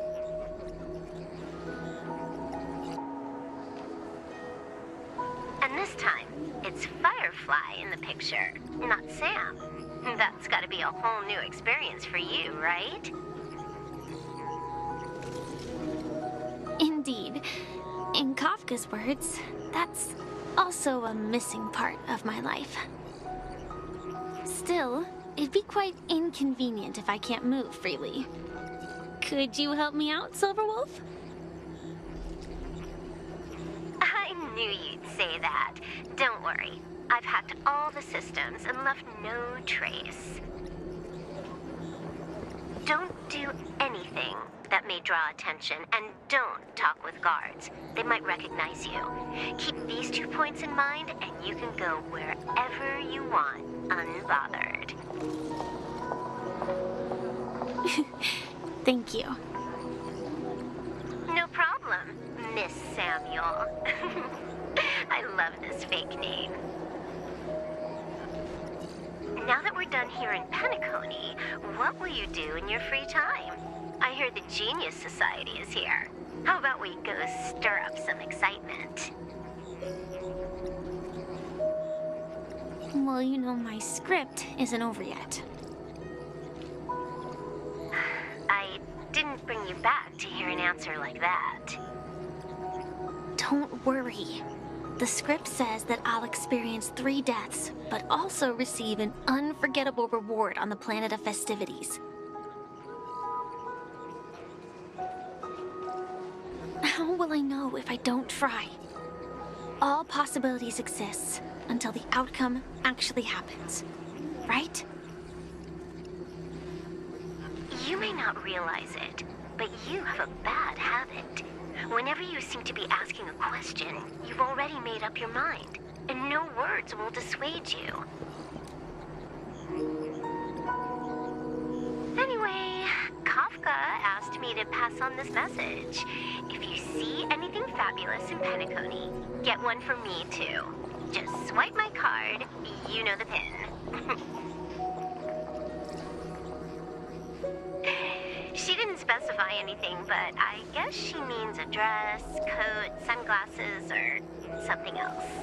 You know better about fashion than I do. Sure, I'll keep an eye out.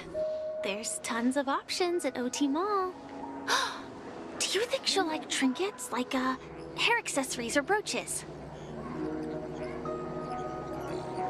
Those sound more like something for young girls. Maybe you should keep them for yourself. Oh, by the way, Blade wanted you to be more careful. He didn't explicitly say it, but I think he was trying to say something like, temptation will show up again in Penacony. He's always so subtle with his words. Got it. He was just worried about me. Relax, Silverwolf. You know me. I won't do anything crazy. I just want to wander around and see more of the world for myself. I want to buy some oatcake rolls. I've had a cake roll every day since I arrived in Penacony, from the first day to the last. But today, I'll buy 2 and give you 1. And if you don't like them, I'll enjoy double the pleasure. Or I can bring one to Kafka, as she never refuses. Or maybe I'll give it to Blade. He'll appreciate it. That's not written in the script, right? But as you see, I have added new footnotes to my destiny.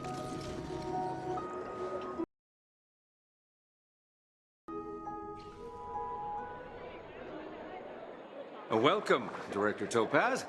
The family ambassadors are still inside making preparations, but the big boss hasn't arrived yet.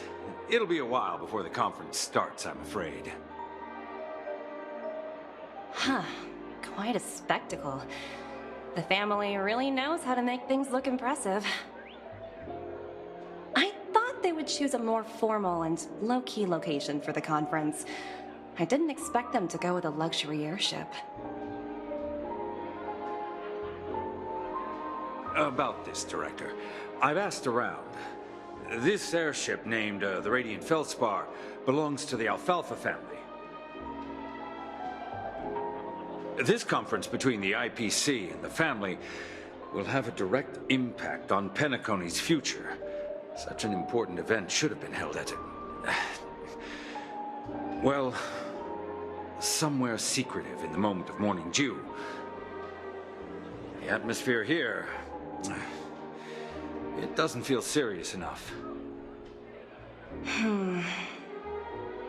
If I'm right, this conference is probably just a prelude. Whoever organized it wants to assess the IPC stance beforehand. This influential figure either has their own ambitions and wants to reach a preliminary agreement, or they plan to put pressure on us to make us back off. Oh, your mind is always so sharp, Director Topaz. And when the big boss arrives, please remind her to be cautious and watch out for any traps. Thank you for the reminder, but I don't think that will be necessary. When she's at the table, it's the others who need to be cautious. Just tell everyone on our team to stay focused on their tasks and not worry about the negotiations. Oh, got it. I'll do it right away. Oh, and one more thing. Don't call Miss Jade Big Boss in front of her, or there will be serious consequences. I mean, really serious. Got it. Thank you for the reminder, Director.